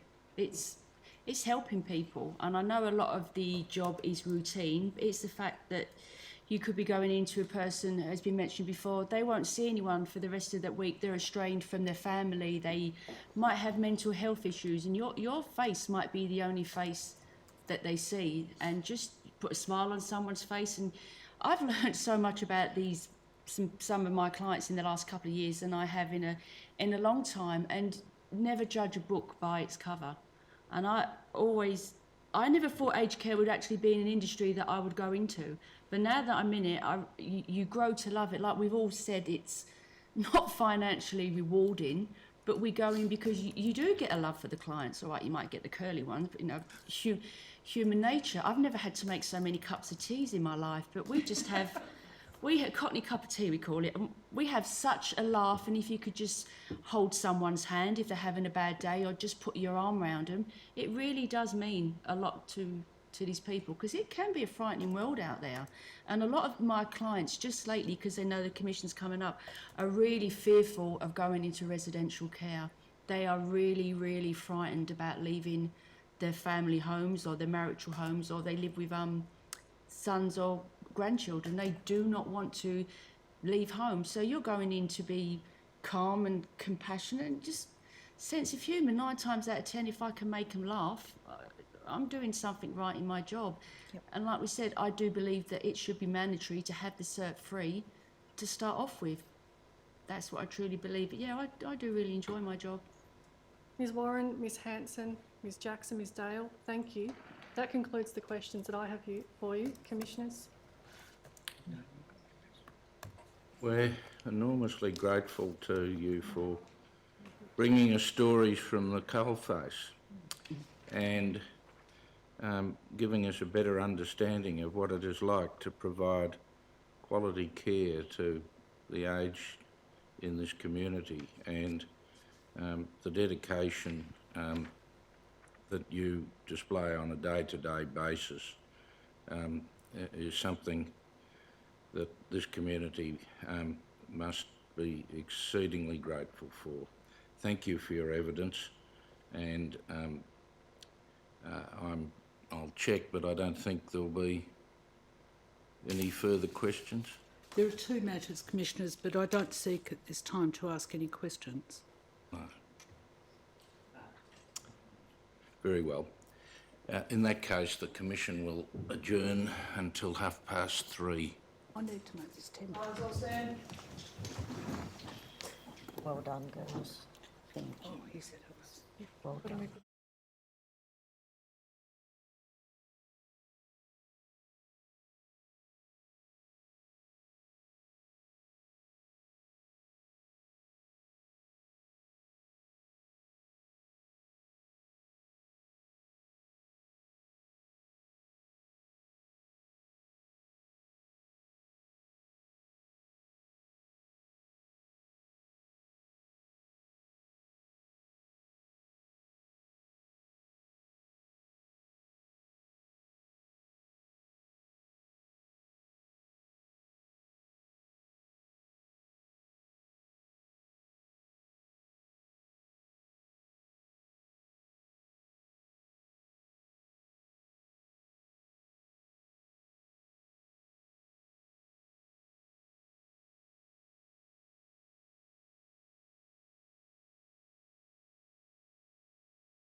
Dr Hanscom, I understand you've some applications to make. Yes, that's so, Commissioners. The Commission may be aware that Australian Unity made a response in writing to Ms Dale's evidence. I seek to tender that response. Yes. The covering letter, which we will need also because it's the only document with a date, is dated 13 March this year. The document ID is RCD 0011 0011 0001, and the substantive response is RCD 0011 0011 0002. That document contains attachments numbered A to K and identified in the response document. The document IDs run sequentially. I don't know if I need to read them all into the transcript.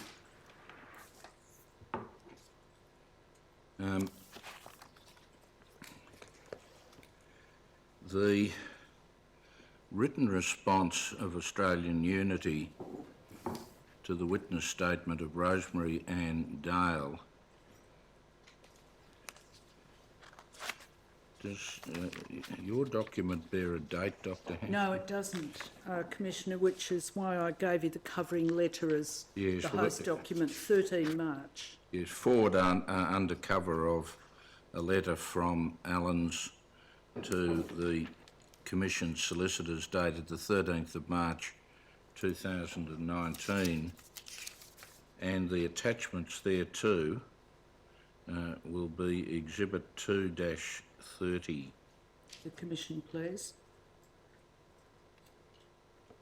And the only other matter I seek to trouble the Commission with is that in her oral evidence today, Ms Dale touched upon a couple of matters that had not been adverted to at all in the witness statement, and accordingly my instructors present here today couldn't give me instructions to respond.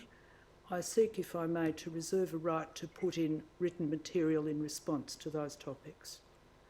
Yes, well, your client will have leave to do that. It should be done within the next 7 days. If the Commission please. Thank you. Might Dr Brophy and I be excused? Certainly. The Commission please. Yes, Dr McAvoy. Sorry, Dr. McAvoy. Oh, I beg your pardon. I'm sorry. Yes, you're certainly excused.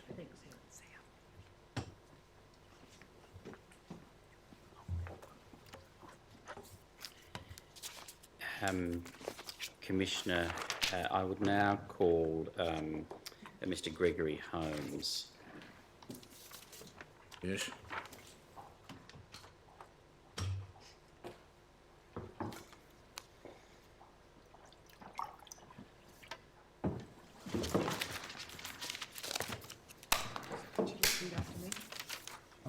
I solemnly and sincerely declare and affirm I solemnly, sincerely declare and affirm that the evidence I shall give that the evidence I shall give will be the truth, will be the truth, the whole truth, the whole truth, and nothing but the truth. nothing but the truth.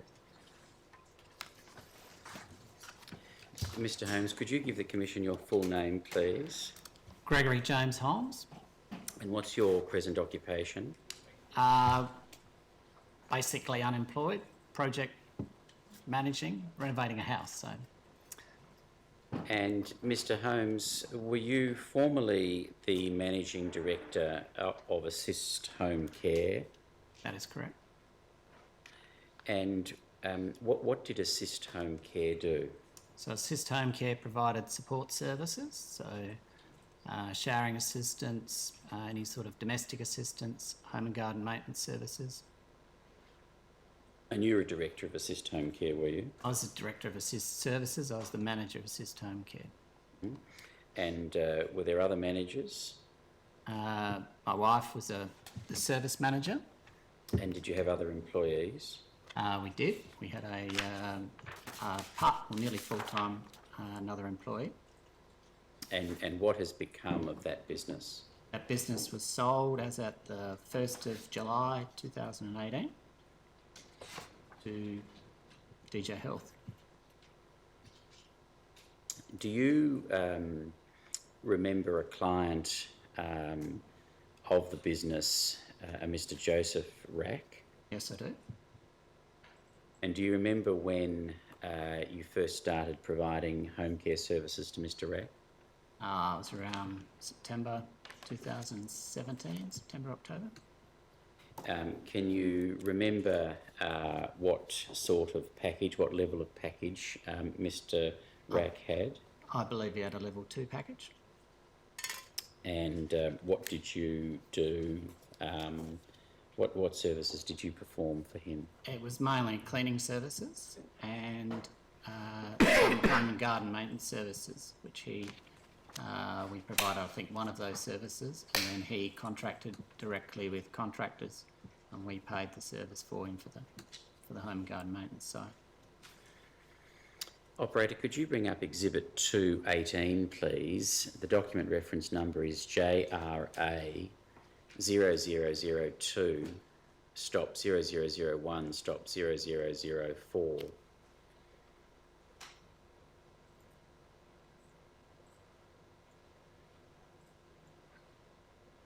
Do you recognise this document, Mr. Holmes? Oh, it's on our letterhead, yes. Yes, I remember that, obviously. And what's that document on the right hand? So that would be our community aged care package agreement. So that's something we developed when we started providing home care packages, which we did from July 2017. Do you remember how many home care clients you had? We had 17 at sort of the peak. And do you remember what you were doing for them across the broad range? Oh, it'd be shower assistance, community access, mainly a lot of domestic assistance and garden assistance. And this assist home care community aged care package agreement, the one that you've got there obviously is the one that was provided to Mr. Rack. Would it be correct to say that you provided these agreements to other clients of yours? Yes, be correct. And this was a document that you developed yourself, was it, or? Well, it was developed in conjunction with other, seeing what was out there in the market. So we didn't develop it ourselves. We basically looked at what was being offered from other providers and developed it from that. So. Did you purchase this agreement? No, you we from didn't, some no. provider? But No. you put it together on the basis of other agreements you saw? Yes. Can I take you, Mr. Holmes, to clause 9.17? That's on page 5 of the document. If we could go through to page 5. You see 9.17 there. I want to draw your attention in particular to 9.1.7a under the heading fees, to have your fees determined in a way that is transparent, accessible and fair. Do you see that?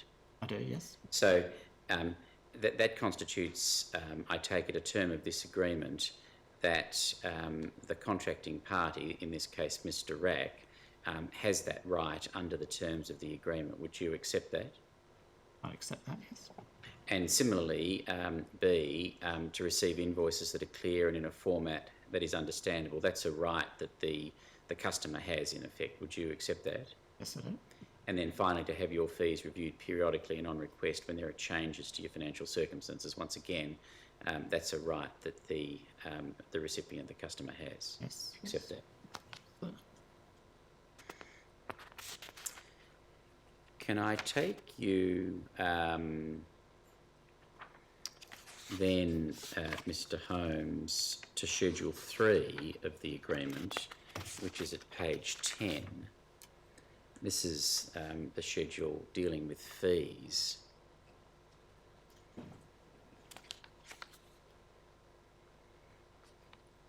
Now, I'd be right to observe, wouldn't I, that there's no amount included as the relevant fees there. The only about the 253. That says basic daily fee, but that was his income tested fee. Yes, but in terms of the fees payable, that's not included. No, I agree. Yes. So, would you say that it was the case from time to time that the fees were not included in schedules of these agreements that you gave to customers?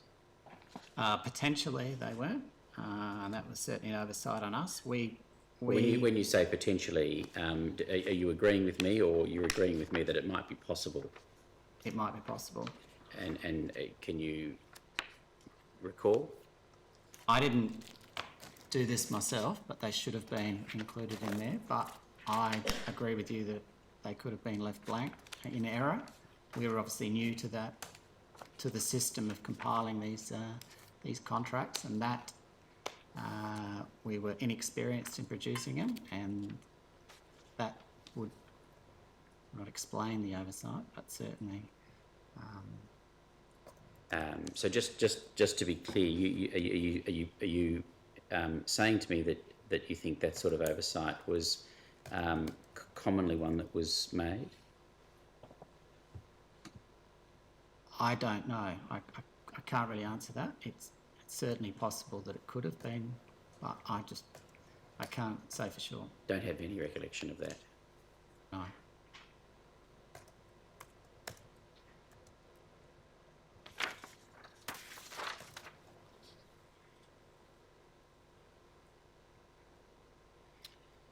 Now, Mr. Rack has given evidence to the Royal Commission this morning, Mr. Holmes, and one of the things he has said is that he kept on asking you for statements outlining what services he'd been provided and what have you, what charges had been made, but he didn't get what he wanted.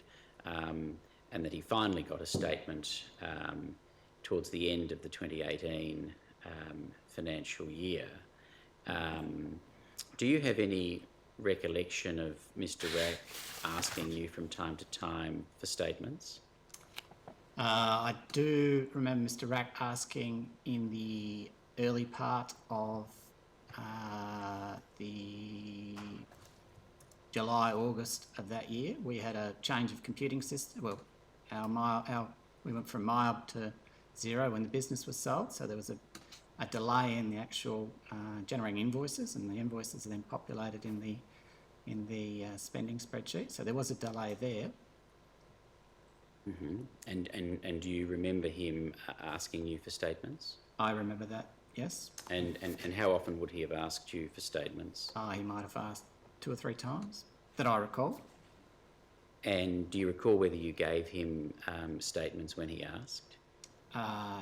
Certainly endeavoured to, but due to the invoices not being produced, I couldn't populate and give him the latest up-to-date spreadsheet during that period, so there was a down period then. When you say the invoices are being produced, what do you mean? The invoices generated from the cleaner would have gone out to provide a service. Then from that timesheet, we generate an invoice, and that invoice is populated on their spending spreadsheet, and that reflects their overall spend for the year. So that's updated daily on any, if they have a service, it's updated on their spending spreadsheet. Have you been able to find within your records statements or other documents that you provided to Mr. Rack in response to his requests? Yes. So I think in his statement that he said that we hadn't provided statements for from January. I went back through the old email system and found that we'd sent an email on the 4th of April, I think it is. This is the 4th of April 2018. 2018, yeah. And that provided his income tested fee invoice plus the statement stating up to 31st of March, I believe. And do you have that document with you I do. today? Yes. And are there other documents of this nature? Yes, I just printed out every email and correspondence that we'd had, or every email we'd had between Assist and Joseph, just to give a bit of a history for the court to show that how everything was going between us and how happy he was with the services. Just say that Just to show that we're all, he was happy, he seemed happy, there was no complaint, there was no issues that he was raising like he raised in his statement. So. You say, do you, that the burden of these emails is that Mr. Rack was happy with the service he was being provided? I believe so. So you've referred to an email of the 4th of April 2018. You have that in front of you? Yes. Can you tell me what other emails you have in front of you and what they have as attachments?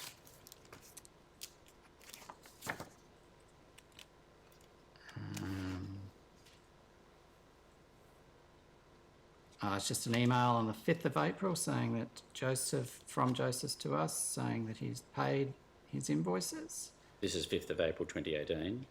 Correct, yes. So paid within a day? Yes, he's a very good payer.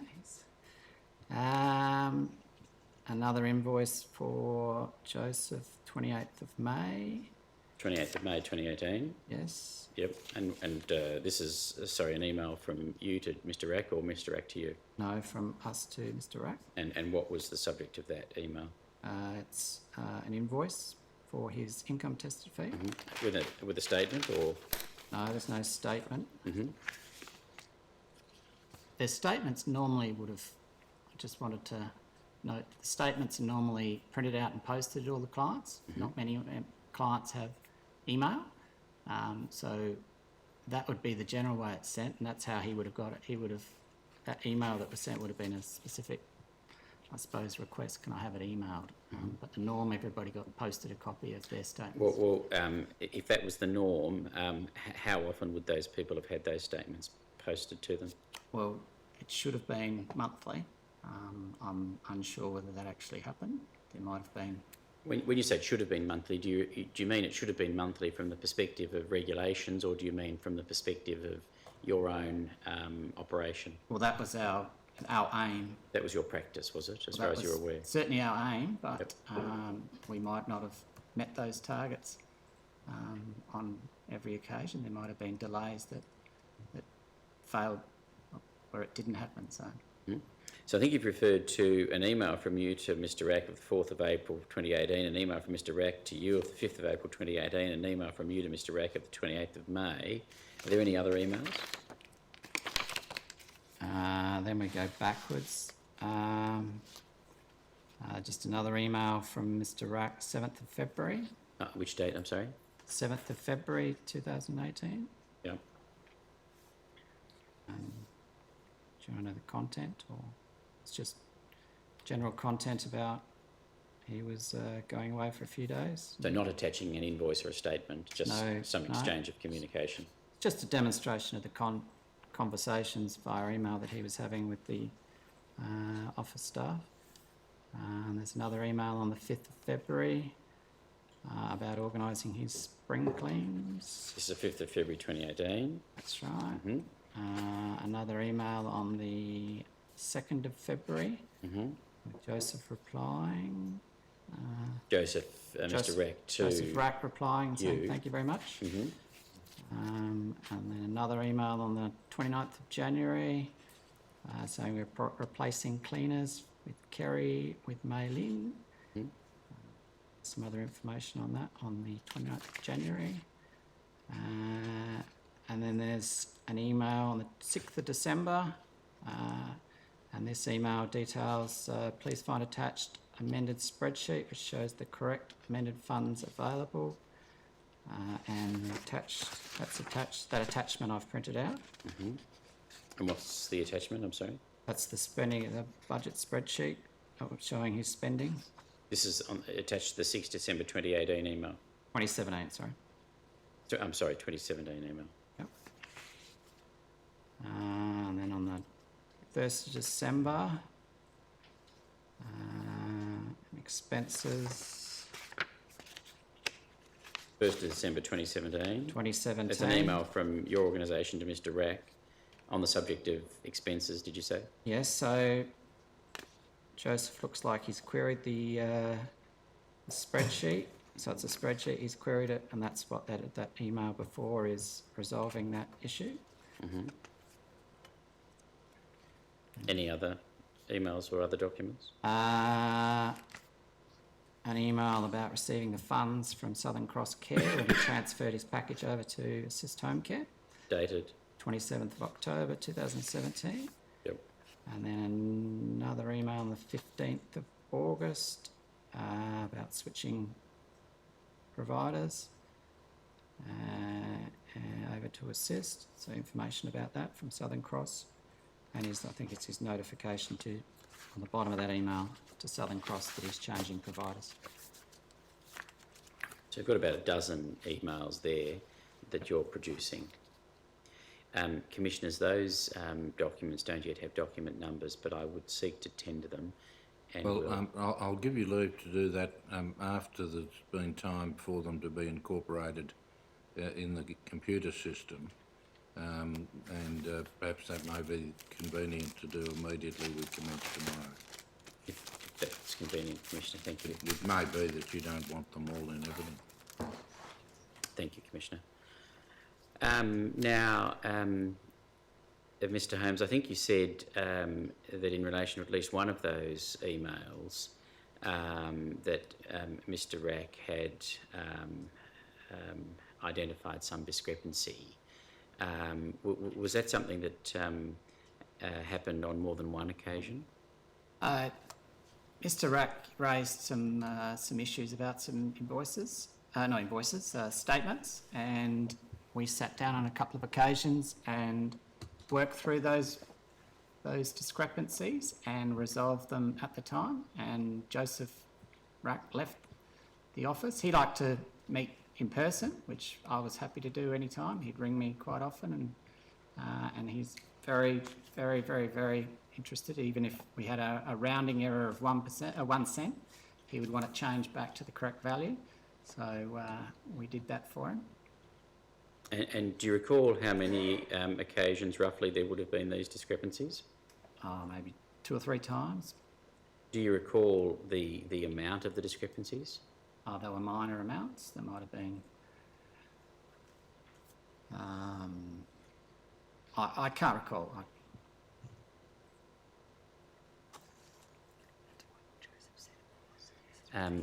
One of those discrepancies was for about $1,100, wasn't it? That was when the final budget was transferred over to his new provider. Yes. We came up with a figure that we basically both agreed on in the office, and then he, I believe, went off and recalculated everything he'd spent within the package and came up with a different figure. Now, when I was put to the investigator, I couldn't get back to his number, but as an act of good faith to obviously settle with Joseph, I had a good working relationship with Joseph. We paid him the $1,170. We didn't pay him. We paid his new home care provider that $1,170. Mm-hmm. You paid that over to them. We paid it over to them. Yes. Now, do you recall having dealings in about mid-2018 with the Australian Aged Care Quality Agency? I do, yes. Can you recall what that was about? We had an assessment contact. Mm-hmm. They came out and looked at our systems, procedures. And do you recall what the result of their assessment was? They raised some issues with the way we were, the systems were operating and gaps in our system. And do you recall in particular what they were?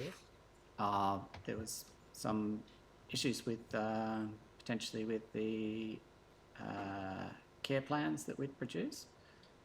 And what was the nature of the issue with the care plan?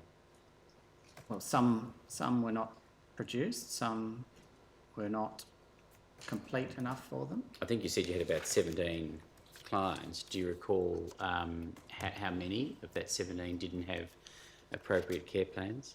I couldn't say for sure. No idea?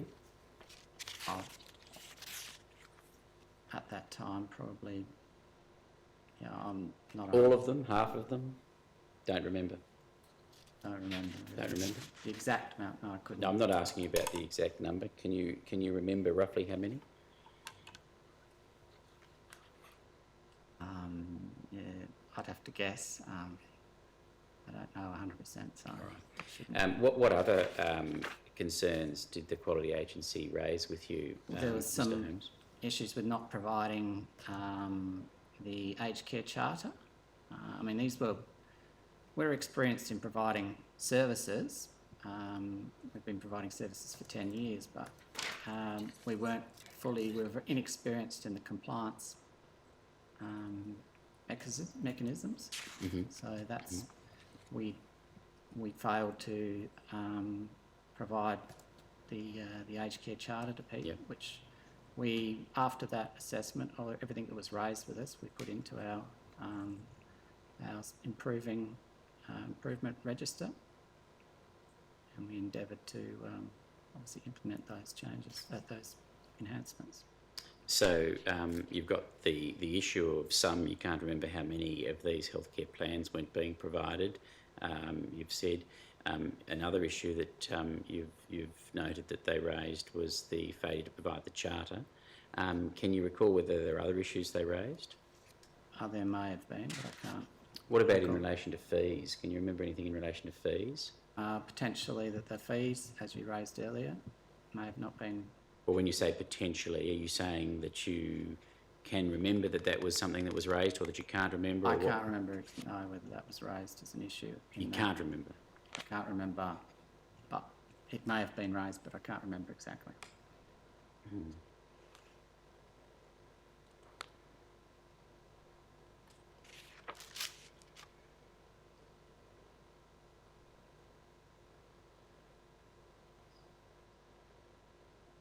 What about monitoring processes to ensure compliance with relevant aged care legislation? Was that something you recall being raised?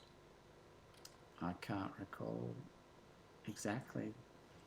Do you recall it being raised? Do you recall it being raised that staff weren't aware of their legislative requirements? I can't recall that was in there, but it were you aware of your legislative obligations as a provider? I thought I was, but certainly we were not experienced in the aged care sector when we became approved. So we were seeking to get as much information to ensure compliance. And that included the Quality Agency coming out and doing a training session with us, but that was very brief and got very limited information out of that. Mm-hmm. Just bear with me a moment. Has this been loaded up? Yeah. Operator, could you please bring up CTH 1002, stop 1001, stop 3084?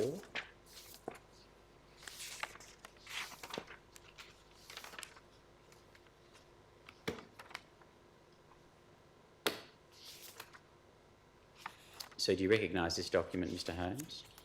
I recognise it was an assessment contact, yes. And so, Operator, if you could turn please to pages 4 and 5 of that document. Perhaps if you could display 4 and 5 together. So you'll see there,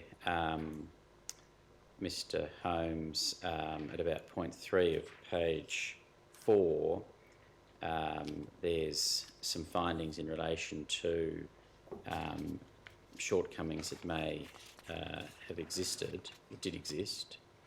And then there's a list of those going down the page.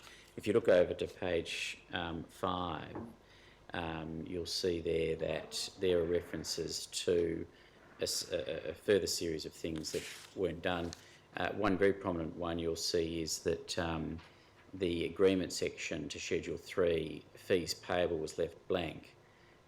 You see that that's raised in the second dot point on page 5.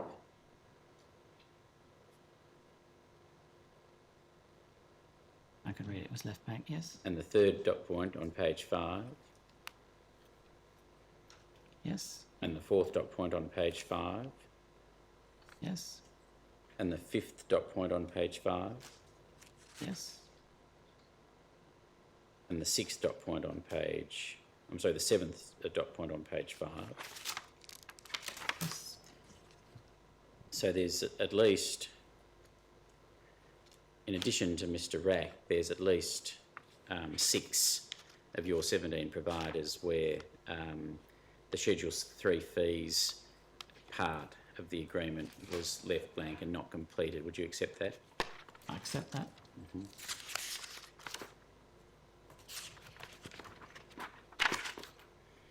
Do you recall receiving from the Aged Care Equality Agency the final quality review? What was that date? What date are you referring to? 28th of September 2018. I do remember receiving it, yes. Operator, could you please bring up I should say, Commissioners, I would seek to tender the Home Care Assessment Contact Report, which was CTH 1002-1001-3084. Yes, the Australian Aged Care Quality Agency contact report relating to assist home care, dated, what was the date, Dr McAvoy? 17 May. Well, the date of the assessment was the 17th. 17 May 2018. Yes. I think that's perhaps the most will convenient be date. Exhibit 2-31. Thank you, Commissioner. Operator, if you could open up CTH-1002-1001-3146.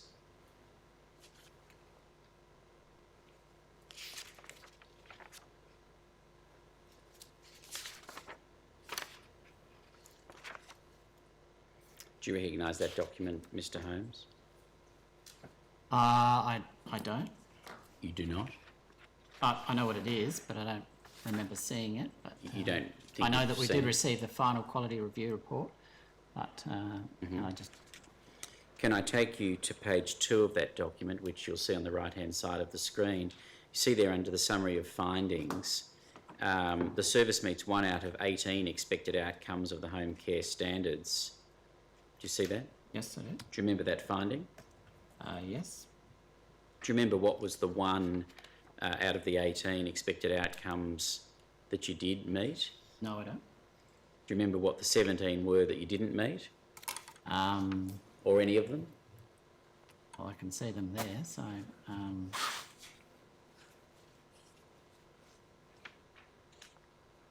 They're the ones listed going down the page. Yep. Yes. So it's not, you'd agree, a fantastic bill of health. There's a story behind it that we sold the business in 1st of July 2018. We believed that we were told that the new owner had an approved provider licence, which they didn't, and their systems and everything were being implemented for this, and this review, when this review was conducted, we were operating under all their systems, the new systems, and we believed that they would have met all these requirements, but they were excluded from speaking at that quality review, which meant we failed all the findings. So I'm not sure that I'm clear about what you're saying. You're saying that the failure occurred because why? Because we'd sold the business, there was assist services and such had actually was still an entity, but it had nothing virtually behind it. We were trying to resolve the issue of what we did to transition these clients to other providers, and prior to this being reported, we'd already started transitioning our clients to new providers because we couldn't provide that anymore because we had no no entity or no business to actually provide the support anymore. But wasn't all this by reference to an assessment that was conducted on the 17th of May 2018? That was an initial assessment contact, and the issues raised in that we started obviously working towards, and we completed a number of those, and we had a continuous improvement report that we were working with. We attended the Aged Care Quality Agency training sessions, on 2-day session for 2 of our staff, and we're working towards that. But our understanding was our error. We believe we were going to be assessed under the DJ Health policies and procedures that we were operating under, and the Quality Agency wouldn't look at those. So, well, how did you form that belief? Well, I mean, that's how we were operating at that point in time. Assist services after the sale was left with only me, basically.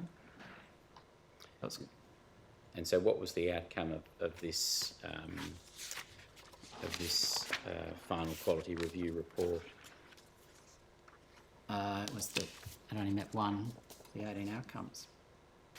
Yes, but once that happened, what happened next? Well, prior to this report, we'd already, the new organisation that had purchased us had authorised to transition the clients to other providers, which I wanted to do from as soon as we found out that they were not an approved provider, and we were working with the Department of Health on that and having teleconferences on that all the way through from the 12th of July through to this audit took place.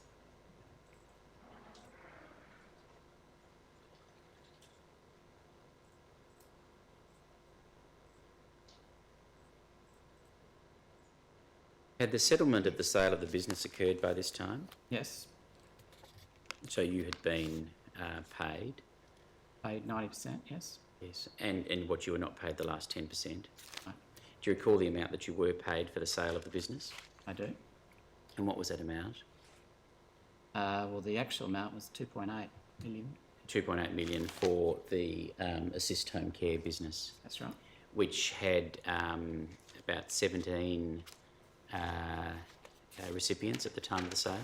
Yes, that was probably the 17 clients would have been 5% of the business. The majority of the business was disability and various other services.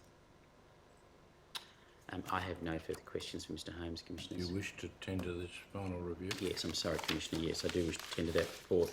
1002 1001 3146, the final quality review report.